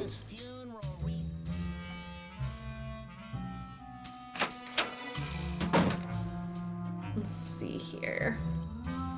Power is on. 121192. Great. Then we put the power left and right. Move these all the way down. And then magnet. Pop these up, open the trapdoors, and then lock it in place. Seems right to me. Cages are out there. I see them.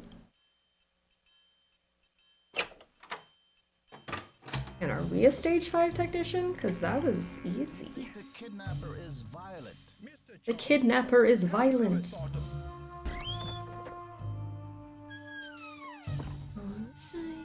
Oh, this truly is the best part of the game.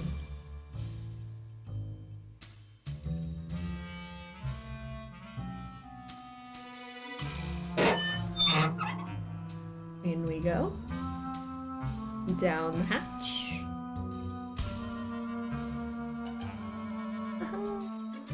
Look! Crazy.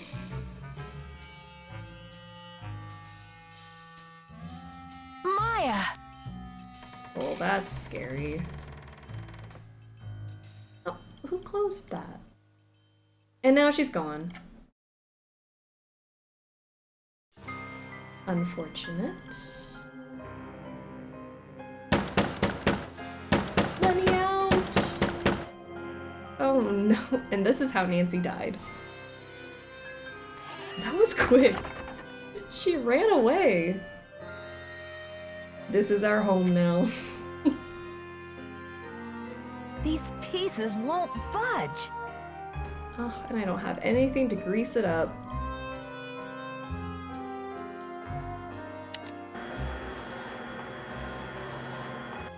I have Mama Pizzeria on speed dial? Great. Give them a call. Everyone prep yourself. Gird your loins. Alright. Time for the little gray troll jump scare. I didn't want to sit back a little bit. Help! Is anybody out there? Who's there? Who's there? It's Nancy. Nancy? For goodness sakes. What are you doing down there? This chair seems to be stuck. Hold on, I'm greasing the wheels here. I found a secret room under the stage. I've got to check it out. The magician's room. I swear, Nancy, as long as I've worked here, I've never been able to find my way in there. That's why you always carry pocket butter. I know. Why doesn't Nancy have pocket butter today? I found the door, but the pieces that open the door are stuck. Here, try this. Hurry. Ooh. We like got so close to kissing. And his name is John Cena.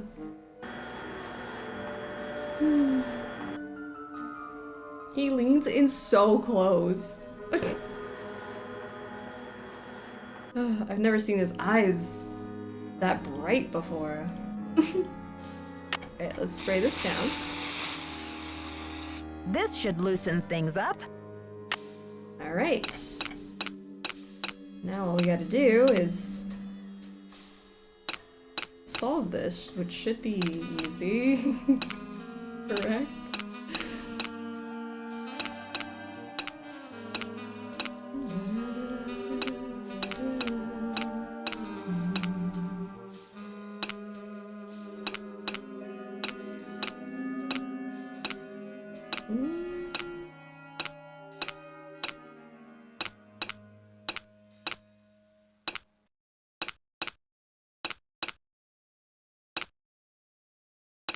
How do I get you to move? And then like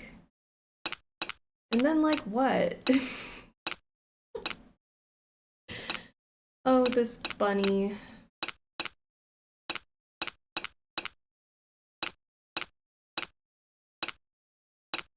There we go. Gorge.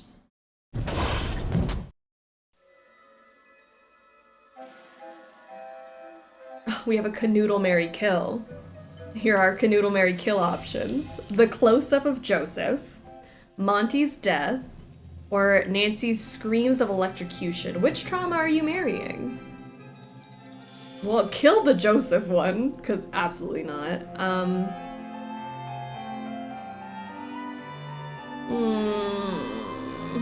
I guess I'll marry Nancy's screams of electrocution, because I love a Nancy death, and then I'll canoodle Monty, I don't know. I'll marry the screams. Marry Nancy screams, canoodle Monty, kill Joseph jump scare. Okay. Cool, cool, cool. That's fair. Aw, Nancy, you should put your hand in there just for fun. See what would happen.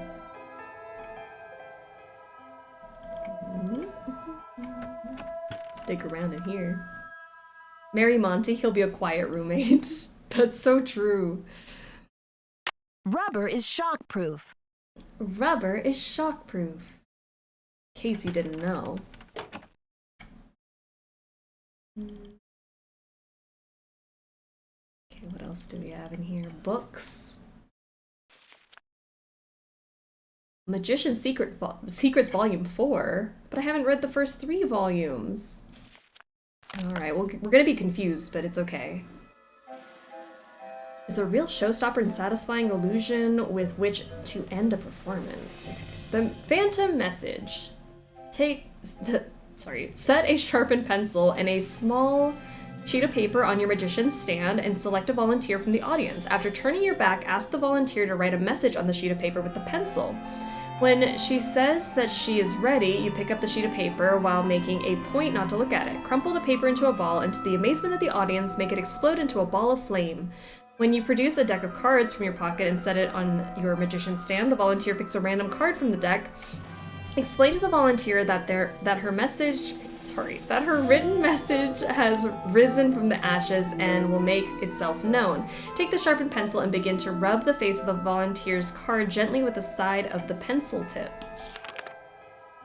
Within seconds, words begin to appear on the card. It's the exact message the volunteer had written on the paper. The secret, this trick will utilize a few of the techniques and gimmicks that we have covered in the previous chapters that we haven't read because we don't have those.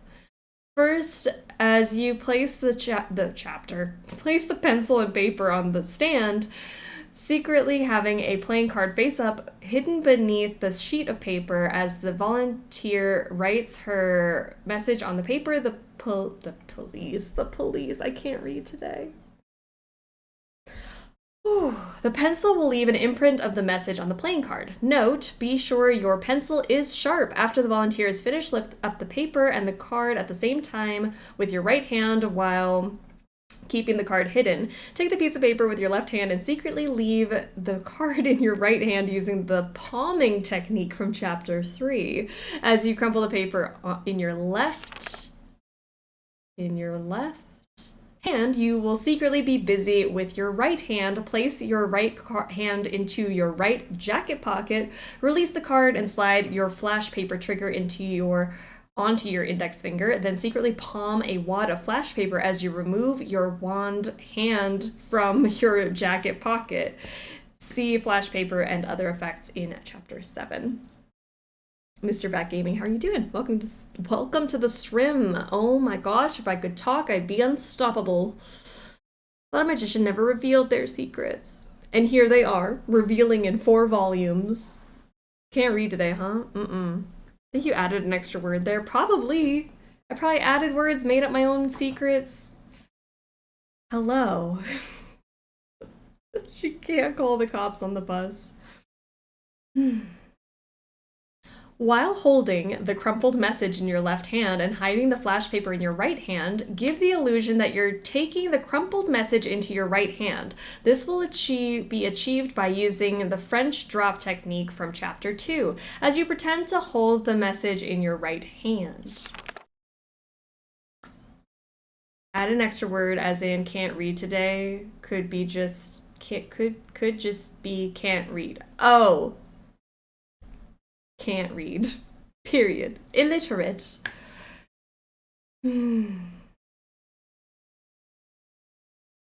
Bless. Secretly drop the real message into your left jacket pocket with your left hand. Now, in your right hand, ignite the flash paper with a spark from your flash paper trigger as you throw the wad of flash paper into the air. It will burst into a very quick and very bright ball of flame. Important notice to young magicians using flash paper only under the supervision of an adult. With your left hand, pull a deck of cards out of your inside jacket pocket and set them on your magician's stand. As you do this, slip your right hand into your right jacket. Did I not read that part already?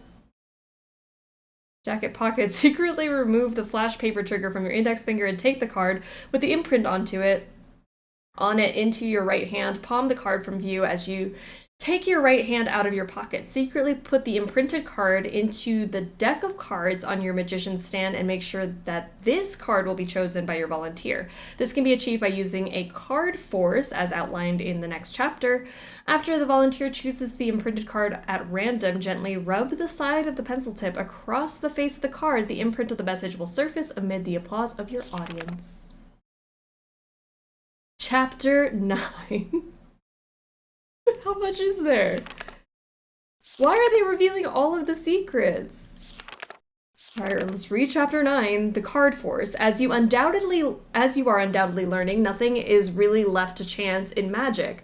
When you ask someone to choose a random card from a deck of playing cards, one thing is for sure. He will always take the card you want him to take. How? By using a card force. The automatic 10th. Though very simple, this card force is quite effective. Before you perform the trick, secretly set it up by doing the following. Take a deck of cards and place it face down on the table. Take a card of your choice, let's say the Queen of Hearts, and place it as the 10th card down from the top of the deck. Hand this secretly stacked deck to the audience member. Place it face down on her left hand, and tell her that she is going to choose a random card out of the deck. Ask her to choose a number between 11 and 20 for purposes, let's say she picks 14. You then ask her to count and place from the top of the deck and one at a time 14 cards into a new pile on the table. After she has done this, ask her to take this new pile and place it face down in her left hand. Now ask her to add together the 2 digits that comprise her number. Since she has picked 14, the digits will be 1 and 4, therefore 1 plus 4 equals 5. Then you ask her to place 5 cards out one at a time off the top of the deck and into a new pile on the table. When she is done, ask her to turn over the top card on the new pile. This is the random card she has chosen. It also just happens to be the Queen of Hearts. How does it work? The magic is in this trick happens through a mathematic equation. Choose any number between 11 and 20 and adding those 2 digits together will always automatically reveal your 10th card. Try it. You can use this force in conjunction with the phantom message trick on page 56 by leaving a stack of 9 cards in your right jacket pocket. Dropping it carefully to the bottom of the stack will automatically make it the 10th card. You can then palm the entire stack in your right hand and secretly place it on top of the deck of cards in your magician's stand. I was trying to make Nina giggle and instead I made Nina die internally a little. It's fine. It's that point in the stream where nothing I say makes sense and I have an out-of-body experience. Alright. Being a magician is just being a liar. That's true.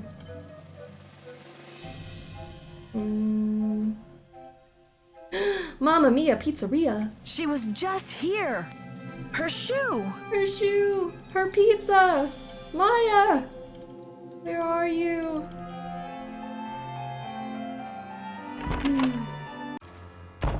Well, at least we escaped, which is nice. Alright, if anyone, like me, does not enjoy sound effects that hurt our ears, I'd turn your volume down. Just a tad. Because I hate this.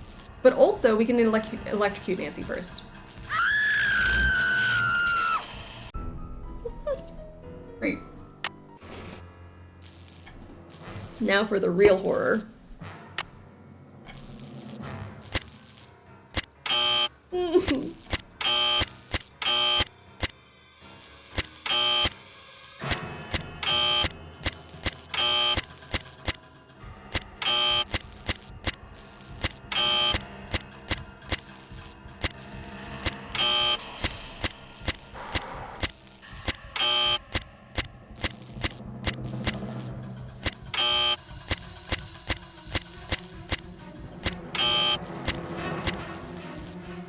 I'm already forgetting it.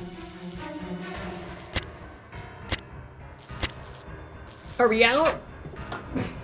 Ooh, that's a good scream. She has a very nice scream, doesn't she? Alright. That was quick. That wasn't so bad. I really hate that noise. Oh, Nancy! Hey! I think the kidnapper just moved Maya to a new hiding place. Have you seen anything suspicious around here? Wow, are you sure? I didn't see anything. I found evidence that will prove that Maya's being held in this building. Wow! Evidence. Where? I'll talk to you later. I've got to get a hold of Sergeant Ramsey. Get out of my way, Brady. She Nancy on my Drew till I final scene. Extremely loud, incorrect buzzer.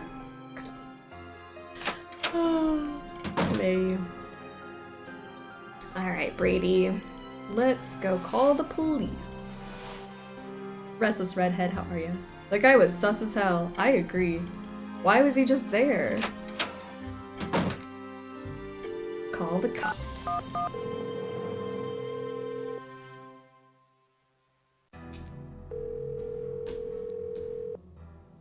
St. Louis Police Department. Missing persons unit, please. Please hold. Missing persons, this is Ramsey. Sergeant Ramsey, it's Nancy Drew. Hi, Miss Drew. I found Maya. You found her? So the case is closed. I found her, and then she disappeared again. Good grief. This girl's a regular Houdini. All right. What have you got for me? I found a secret room under the stage. I saw Maya through a peephole, but by the time I got into the room, she was gone. The kidnapper must have moved her. A peephole, huh? Are you sure you saw her? Peephole. Sir, there's evidence. Pizza boxes and one of Maya's shoes. I left everything where it was so you could see for yourself. So you think the kidnapper's been using this secret room as a base camp? Well, this is very interesting, Miss Drew. It sounds like you've been conducting quite a search. Now will you please send someone over to investigate? Yep. Just bear with me while I try to find an available car. Help is on the way, Miss Drew. Great. Bye. Bye. I found Maya. I love how she says it. Alright. Anything else we should do? We're gonna go searching. Hi, Nancy. What happened? I found Maya. You found her? Oh, that's great. Where is she now? By the time I got through that door, the room was empty. Are you sure you didn't just imagine you saw her? I'm sure. She was there, and now she's gone. Don't tell me you think I'm crazy, too. But what do you mean gone? She left? Well, she didn't just get up and walk away. Her legs were tied. The kidnapper must have moved her. I found a couple of pizza boxes down there, so at least I know she's not starving. Evidence. That should interest the police. Have you called them? I feel like the evidence is gonna be gone by the time the cops get there. Maybe. I don't have a good feeling. They said they'll come check it out, but they may not be able to get here for a while. I'll wait up for the police. You get some rest, Nancy. You're gonna need it for tomorrow. Thanks, Joseph. I am exhausted. Alright, let's go sleep.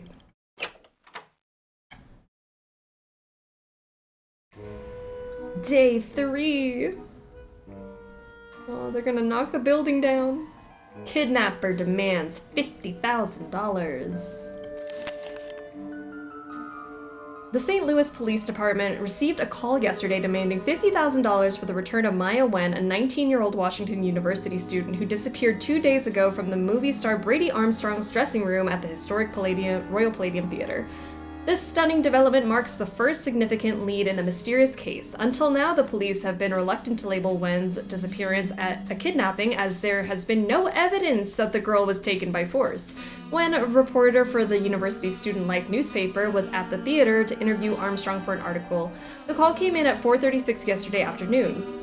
Due to a voice distortion device, the police are unable to determine whether the caller was male or female, but they were able to trace the call to a payphone in Granite City. According to earlier rumors, the alleged kidnapping was motivated by a fanatic's desire to save the Royal Palladium from today's scheduled demolition, but yesterday's caller made no reference to the theater.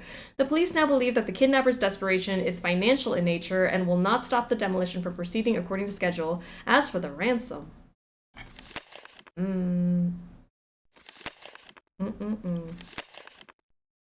Also, Yak Be Nimble, big at the box office. Good for them. Nancy, please see me right away. JH. Did Nancy sleep in the ticket booth? Who did this? I want to give you a hug. Pretty Charmstrong.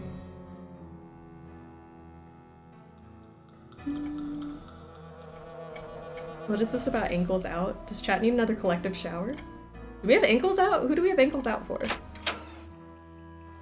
Oh, for the last day of Sleuthy Summer we have to have our ankles out? Okay, I'll do it. My ankles are always out. Can you believe this ransom demand coming out of thin air? Did they get any information on the call? Apparently, the call came from north of here, a town called Granite City. Personally, I think it's a hoax, but now the police are convinced that Maya's not in this building. But what about the evidence I found? Are you sure the pizza boxes were in that magician's room? Because the police couldn't find anything. That's impossible. Are you sure they looked in the magician's room? They searched the whole building. Now how did the evidence just... How could they miss 2 big pizza boxes with leftover pizza inside? What about Maya's shoe? No trace of that either.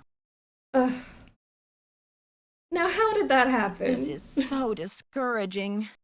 Follow your gut, Nancy. If you think Maya's still here, you keep looking for her, you hear? I got another threat from the kidnapper. That creepy voice came on the PA and told me to stop searching for Maya. The projection room? But who? Someone must have ducked out of the press conference. I was so busy with crowd control, I didn't even notice. Joseph, I did some checking. You don't really have any family in Greasewood, do you? Now, what you want to go digging into an old man's life for, Nancy? Sorry, Joseph, but if you're not going to Greasewood, I have to think maybe you're feeling a little desperate these days.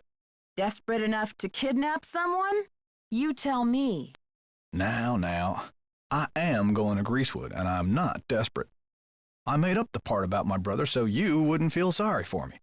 You've got enough to worry about, don't you? Weird. It's only a matter of hours until the demolition. How are you holding up, Joseph? Oh, fine. Everything's great. Fine. I was up till the wee hours polishing up the one too lobby. many Heck, finds. I'm even fixing to repair the old keymaker so you can give it a whirl. Guess old habits die hard, eh? Gotta go now. Don't let the turkeys get you down.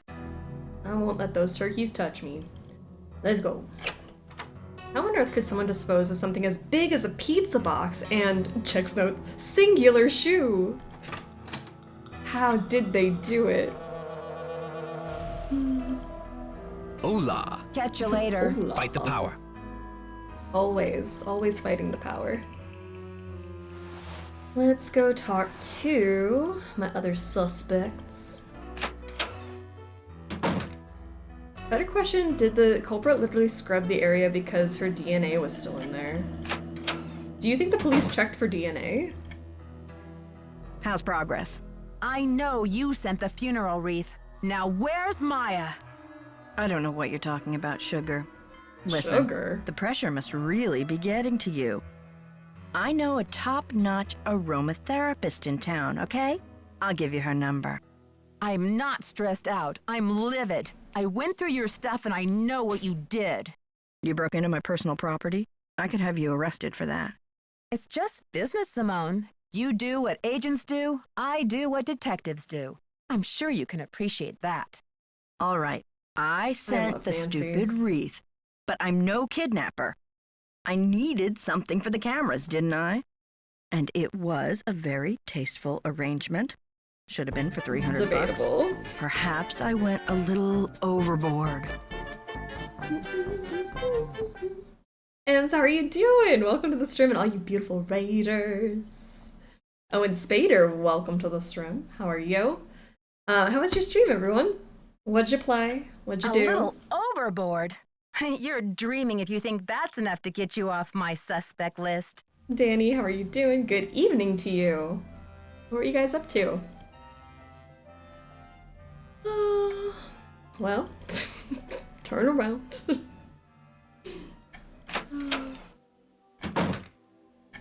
Ems, how are ya? Welcome, welcome. We're playing some Final Scene. We're on the last day before the Royal Palladium Theater gets demolished, and we're trying to stop it. We were stuck on the Haunted Mansion Tangram puzzle for like 2 hours. Oh, that's reasonable. I'm glad I'm doing well as well. Thank you for asking. The dreaded wooden puzzle.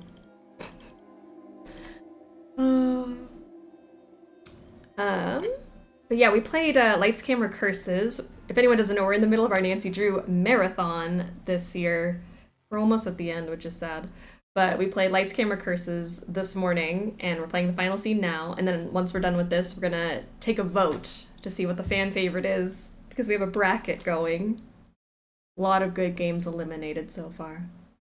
I never want to see the wood puzzle again. Amen.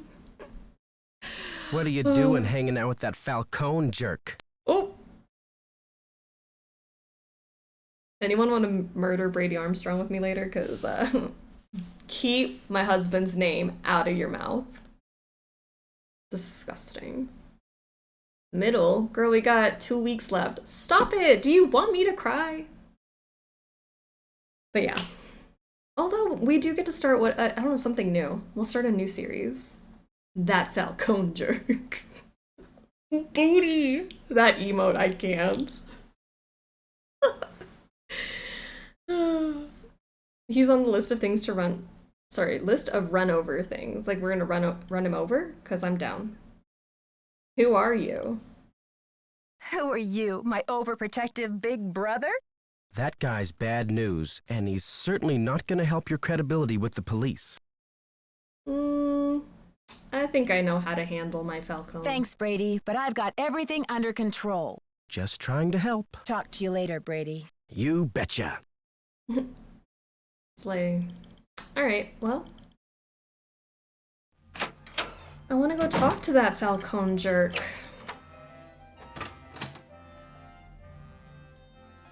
Where am I? What am I doing?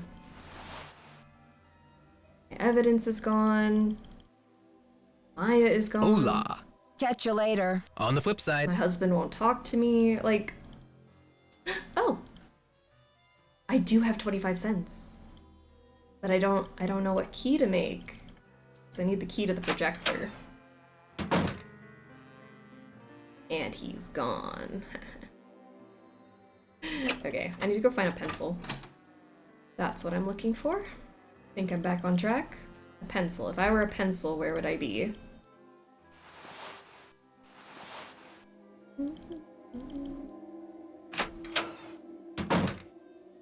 Pencil, pencil. We get Nancy get a Klieg light to the face. I've been walking back and forth there. I haven't seen a Klieg light. I'll go stand around, see if it happens. Alright, Brady's man purse. Let's see. Sunny Boy, sun-free tanning spray. And some Pro-Gain. Extra strength for men. Hair growth treatment. Results may occur eventually. No, at least he's doing something about it. If he's insecure about his baldness, you know, he's taking some measures. Maya's notebook? I think it already fell, because we already heard ominous voice telling Nancy to stop. We did hear the ominous voice, so we think that the light already fell.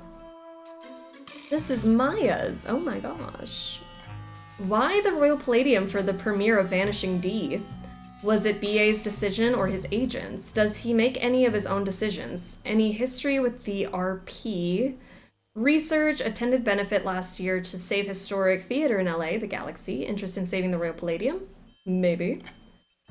Do you believe actors should use their influence to champion political causes? Next project, where does he see himself in 10 years? Ever done anything he regrets to further his career?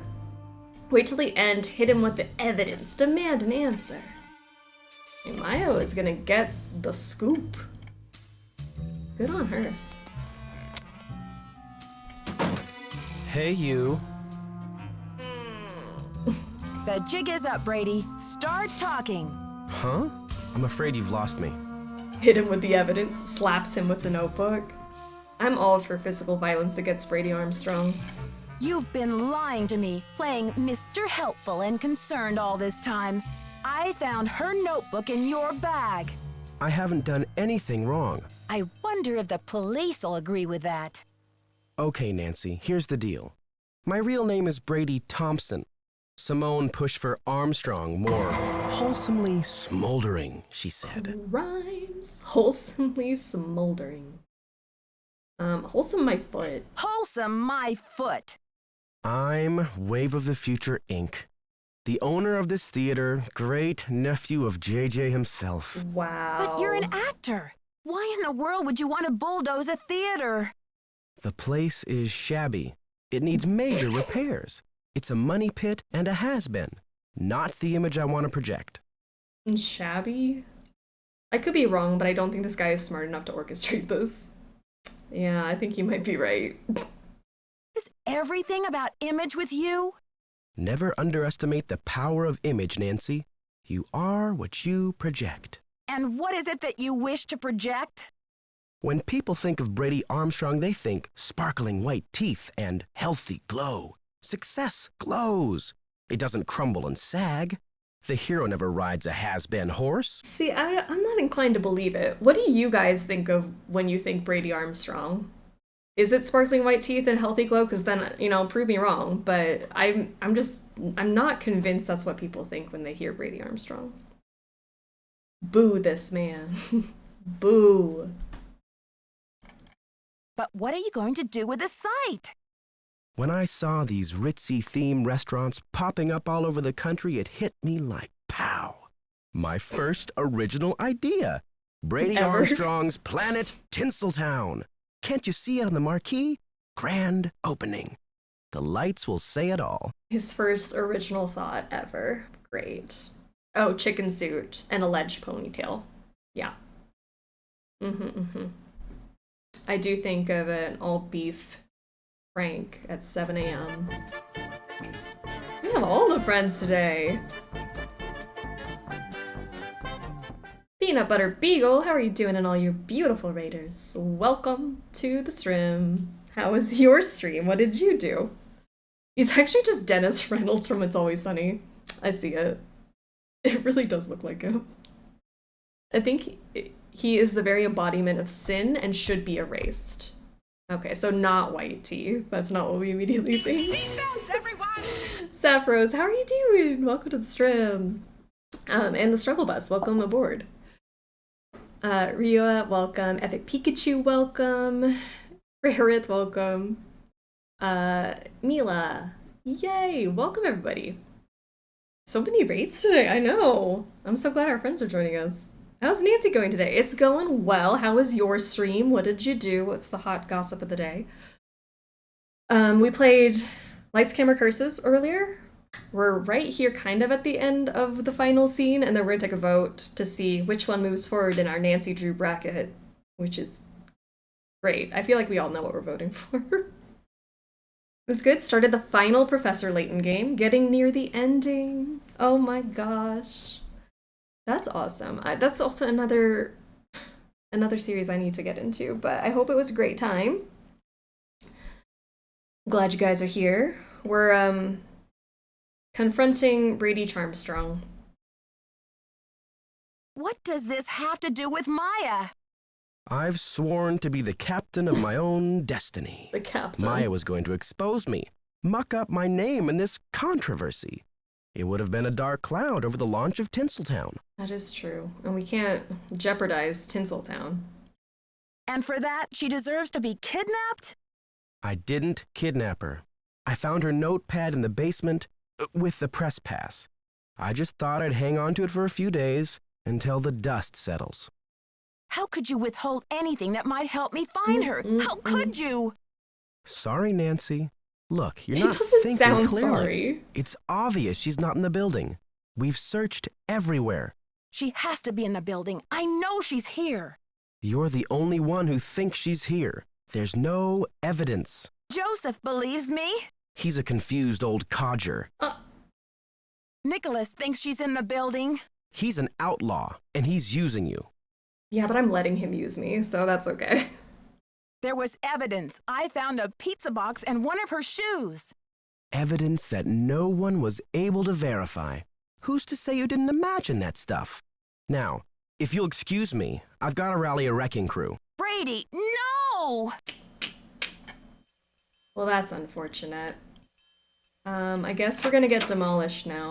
That's the only answer. We go down with the building. Nick will stand with us. Okay,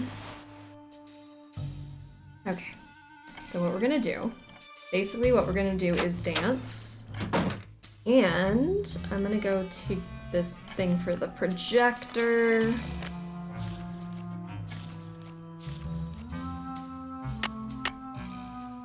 Scribble, scribble, scribble. Wow. Wow, wow, wow. So our key looks like this. It's got like a short one and like a chubby one. Skinny. And then the one that looks like an L. Up like that. We're not going down with the building. The bus is still at the river with our fancy movie projector. Oh, I feel like I've missed some chapters there. Not today, Brady. The only person demolishing me is Nicholas Falcone. Amen. Oh,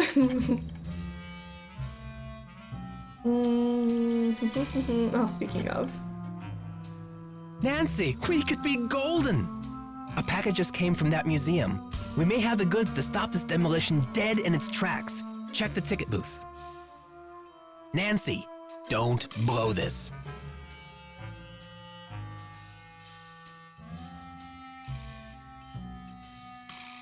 Insert joke I really desperately want to make right now. Alright, let's put in our money.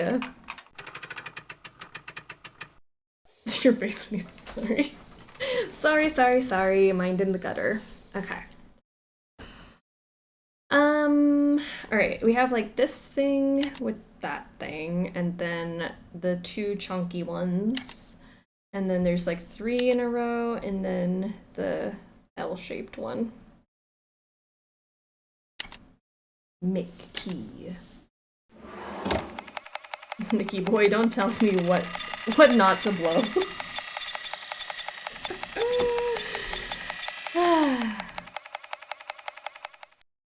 Great. A key. Is this stream after dark? It's 4:30. It is far from being dark. It's the reddest I've seen you, I think. I'm fine. Just a little flushed. It's okay, it happens. It's locked. Aha. Okay, officers, this is our final sweep. In a matter of minutes, this building will be nothing but a pile of rubble. I'm so close. I just need a few more minutes. It's your stream. You can make the joke if you want to. On my family-friendly stream? Where we never make dirty jokes ever? Because we are very innocent-minded people.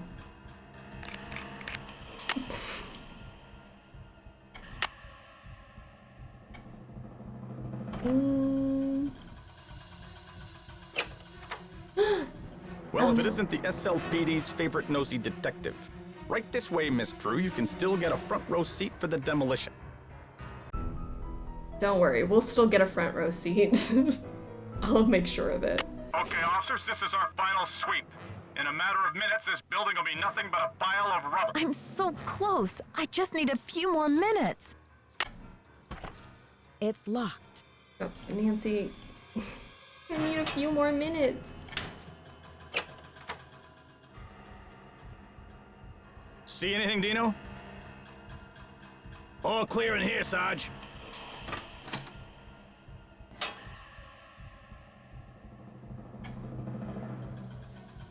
Okay. Well,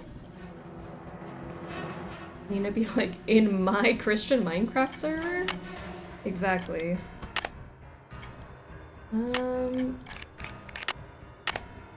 Where? There.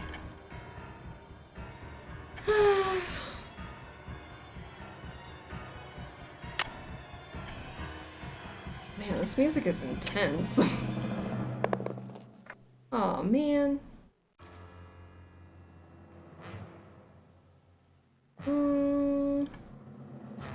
What is this? Testing. Lies. Testing. 1, 2, 3, Deceit. testing. Is this thing on? Hello? I can't believe he lied to us. Disgusting. And a voice swap machine. Wow. Alright, I'm gonna put this knob back on. And... Oop. I mean, my eyesight's not great. It all looks fuzzy to me at the end of the day. Another secret passageway. Oh my gosh, north wall hidden switch? Passage I should base. switch the power off. We should actually. I'll take my evidence with me. Missing here. Bamboozlement. Who thought we'd get Hey, Nancy, I've been looking for you. Who thought we'd get bamboozled at a time like this? Hi. Sorry, you scared me. Joseph, I thought you left the theater. I've decided I need to get organized, Nancy. Tomorrow I'm really gonna straighten up in here. But Joseph, there isn't going to be any tomorrow. Not for this theater, anyway. I think a fresh coat of paint would really cheer things up, don't you? I know So it's you, sad. Joseph. But why? Were you trying to buy some time so the Historical Society could declare the theater a landmark or something? Do you think the premiere will sell out?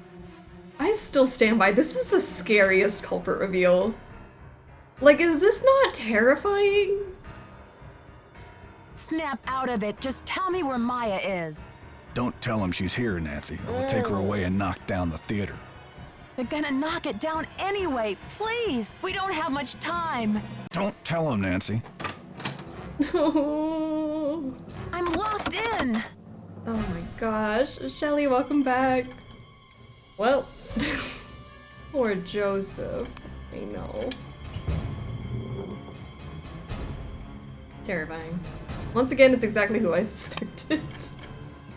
Yeah, I mean, these are children's games. They're pretty easy to spot. Alright. It's locked. This is locked, but I have a key.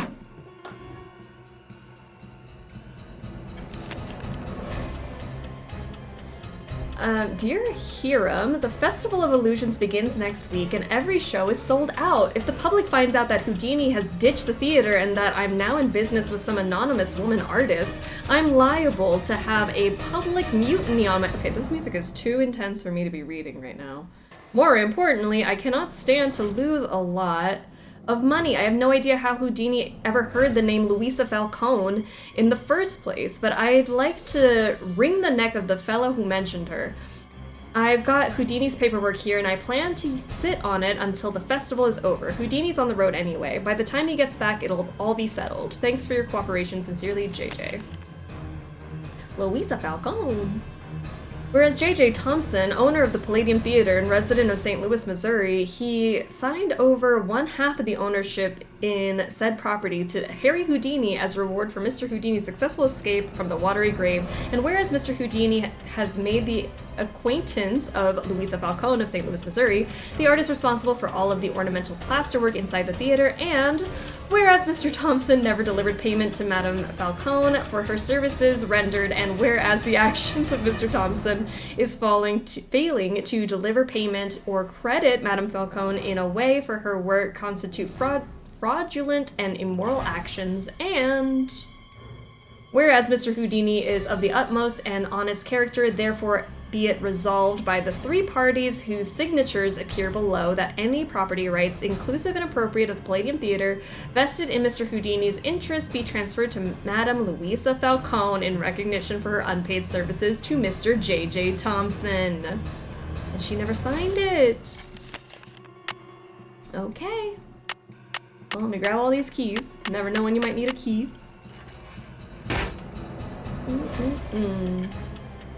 Okay. I must have the key somewhere in my bag of tricks. My bag of tricks? This one's useless. This one? I must have the key somewhere in my bag of tricks. 3 minutes till demolition. Hold on! Wait! Come on, come on! Jiggle, jiggle, jiggle. Found it. Found it. Technically, the contract is valid. Contract is not legally enforceable.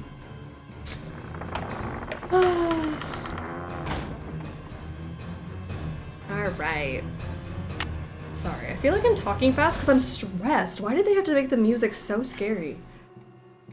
Alright. Well, I like that she's like, this is my fate. I've accepted it. Maya!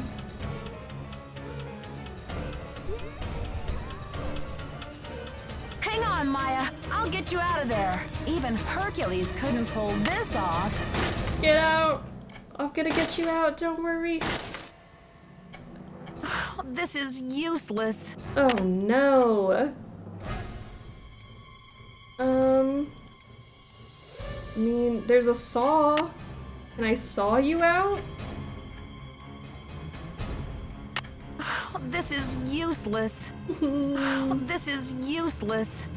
She has to have a hard time breathing in there. Definitely. But she's like, yep, this is what happened. Oh well. I've got to let them know we're up here. Hello? We smashed the window. What's the saw for? Sawing off our leg. Pretty sure.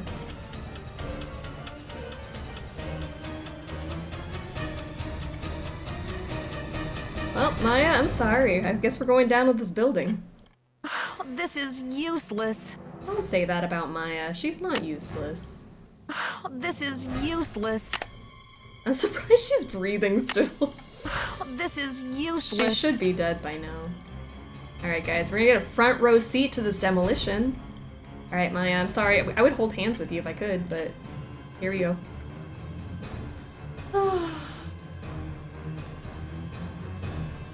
I've never seen that saw. The saw doesn't do anything. It's disappointing. Oh, it has vents. Oh, so she can breathe. She's fine. She's fine. Oh, it's the air conditioning system. That makes sense. 10. No! 9, 8, Oh 7, no! I've got to let them know we're up here. It's too late, Nancy. 3, 2, 1. Whee!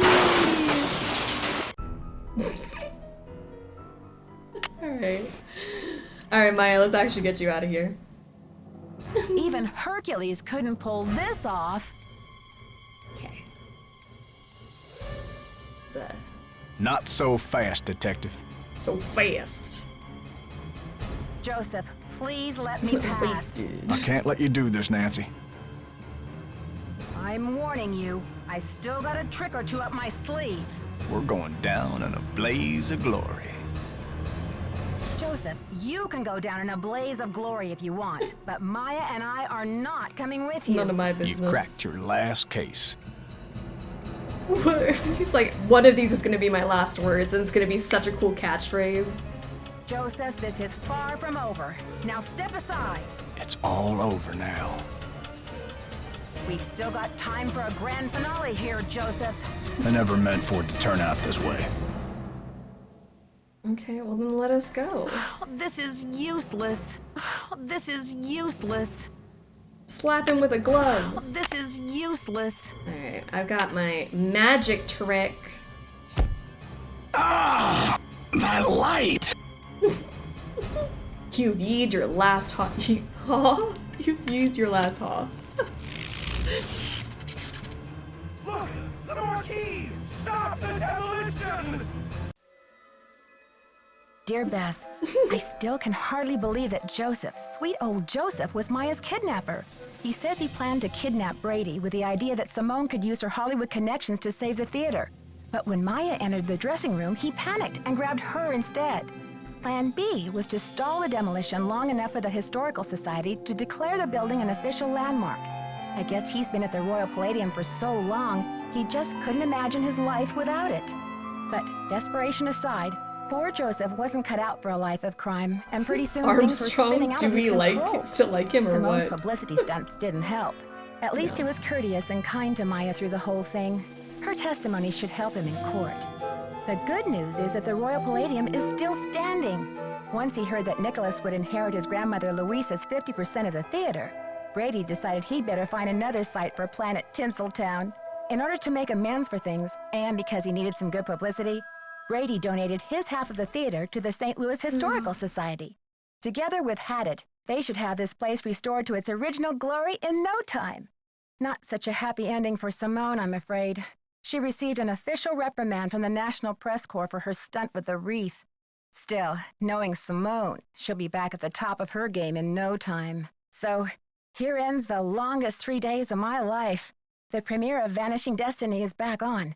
But I think this detective is going to wait for it to come out on videotape. Talk to you soon. Love, Nancy. Oh, I'm so nostalgic for that one. So fun. So fun, no notes. We are nearing the end of Sleuthy Summer, so we've got a few votes to get through today. First up, between today's contestants, the final scene moves forward and will be competing with last week's winner, the White Wolf of Icicle Creek. And the Nicholas Falcone fans stand strong, pushing Final Scene forward to compete with our other semi-finalist, Shadow at the Water's Edge. And oh my gosh, it's so close, but Shadow takes it in the end. We are eliminating Lights, Camera, Curses, the White Wolf of Icicle Creek, and the final scene from the bracket today. We still have a few more games before the finals coming up soon. Tune in next week when Danger by Design takes on Secret of the Old Clock. Good game, everyone. Playthroughs of our competing games are live every Saturday at 10 a.m. Mountain Time at twitch.tv/NinaStruggles. Thanks for joining Sleuthy Summer Smackdown. See you next time.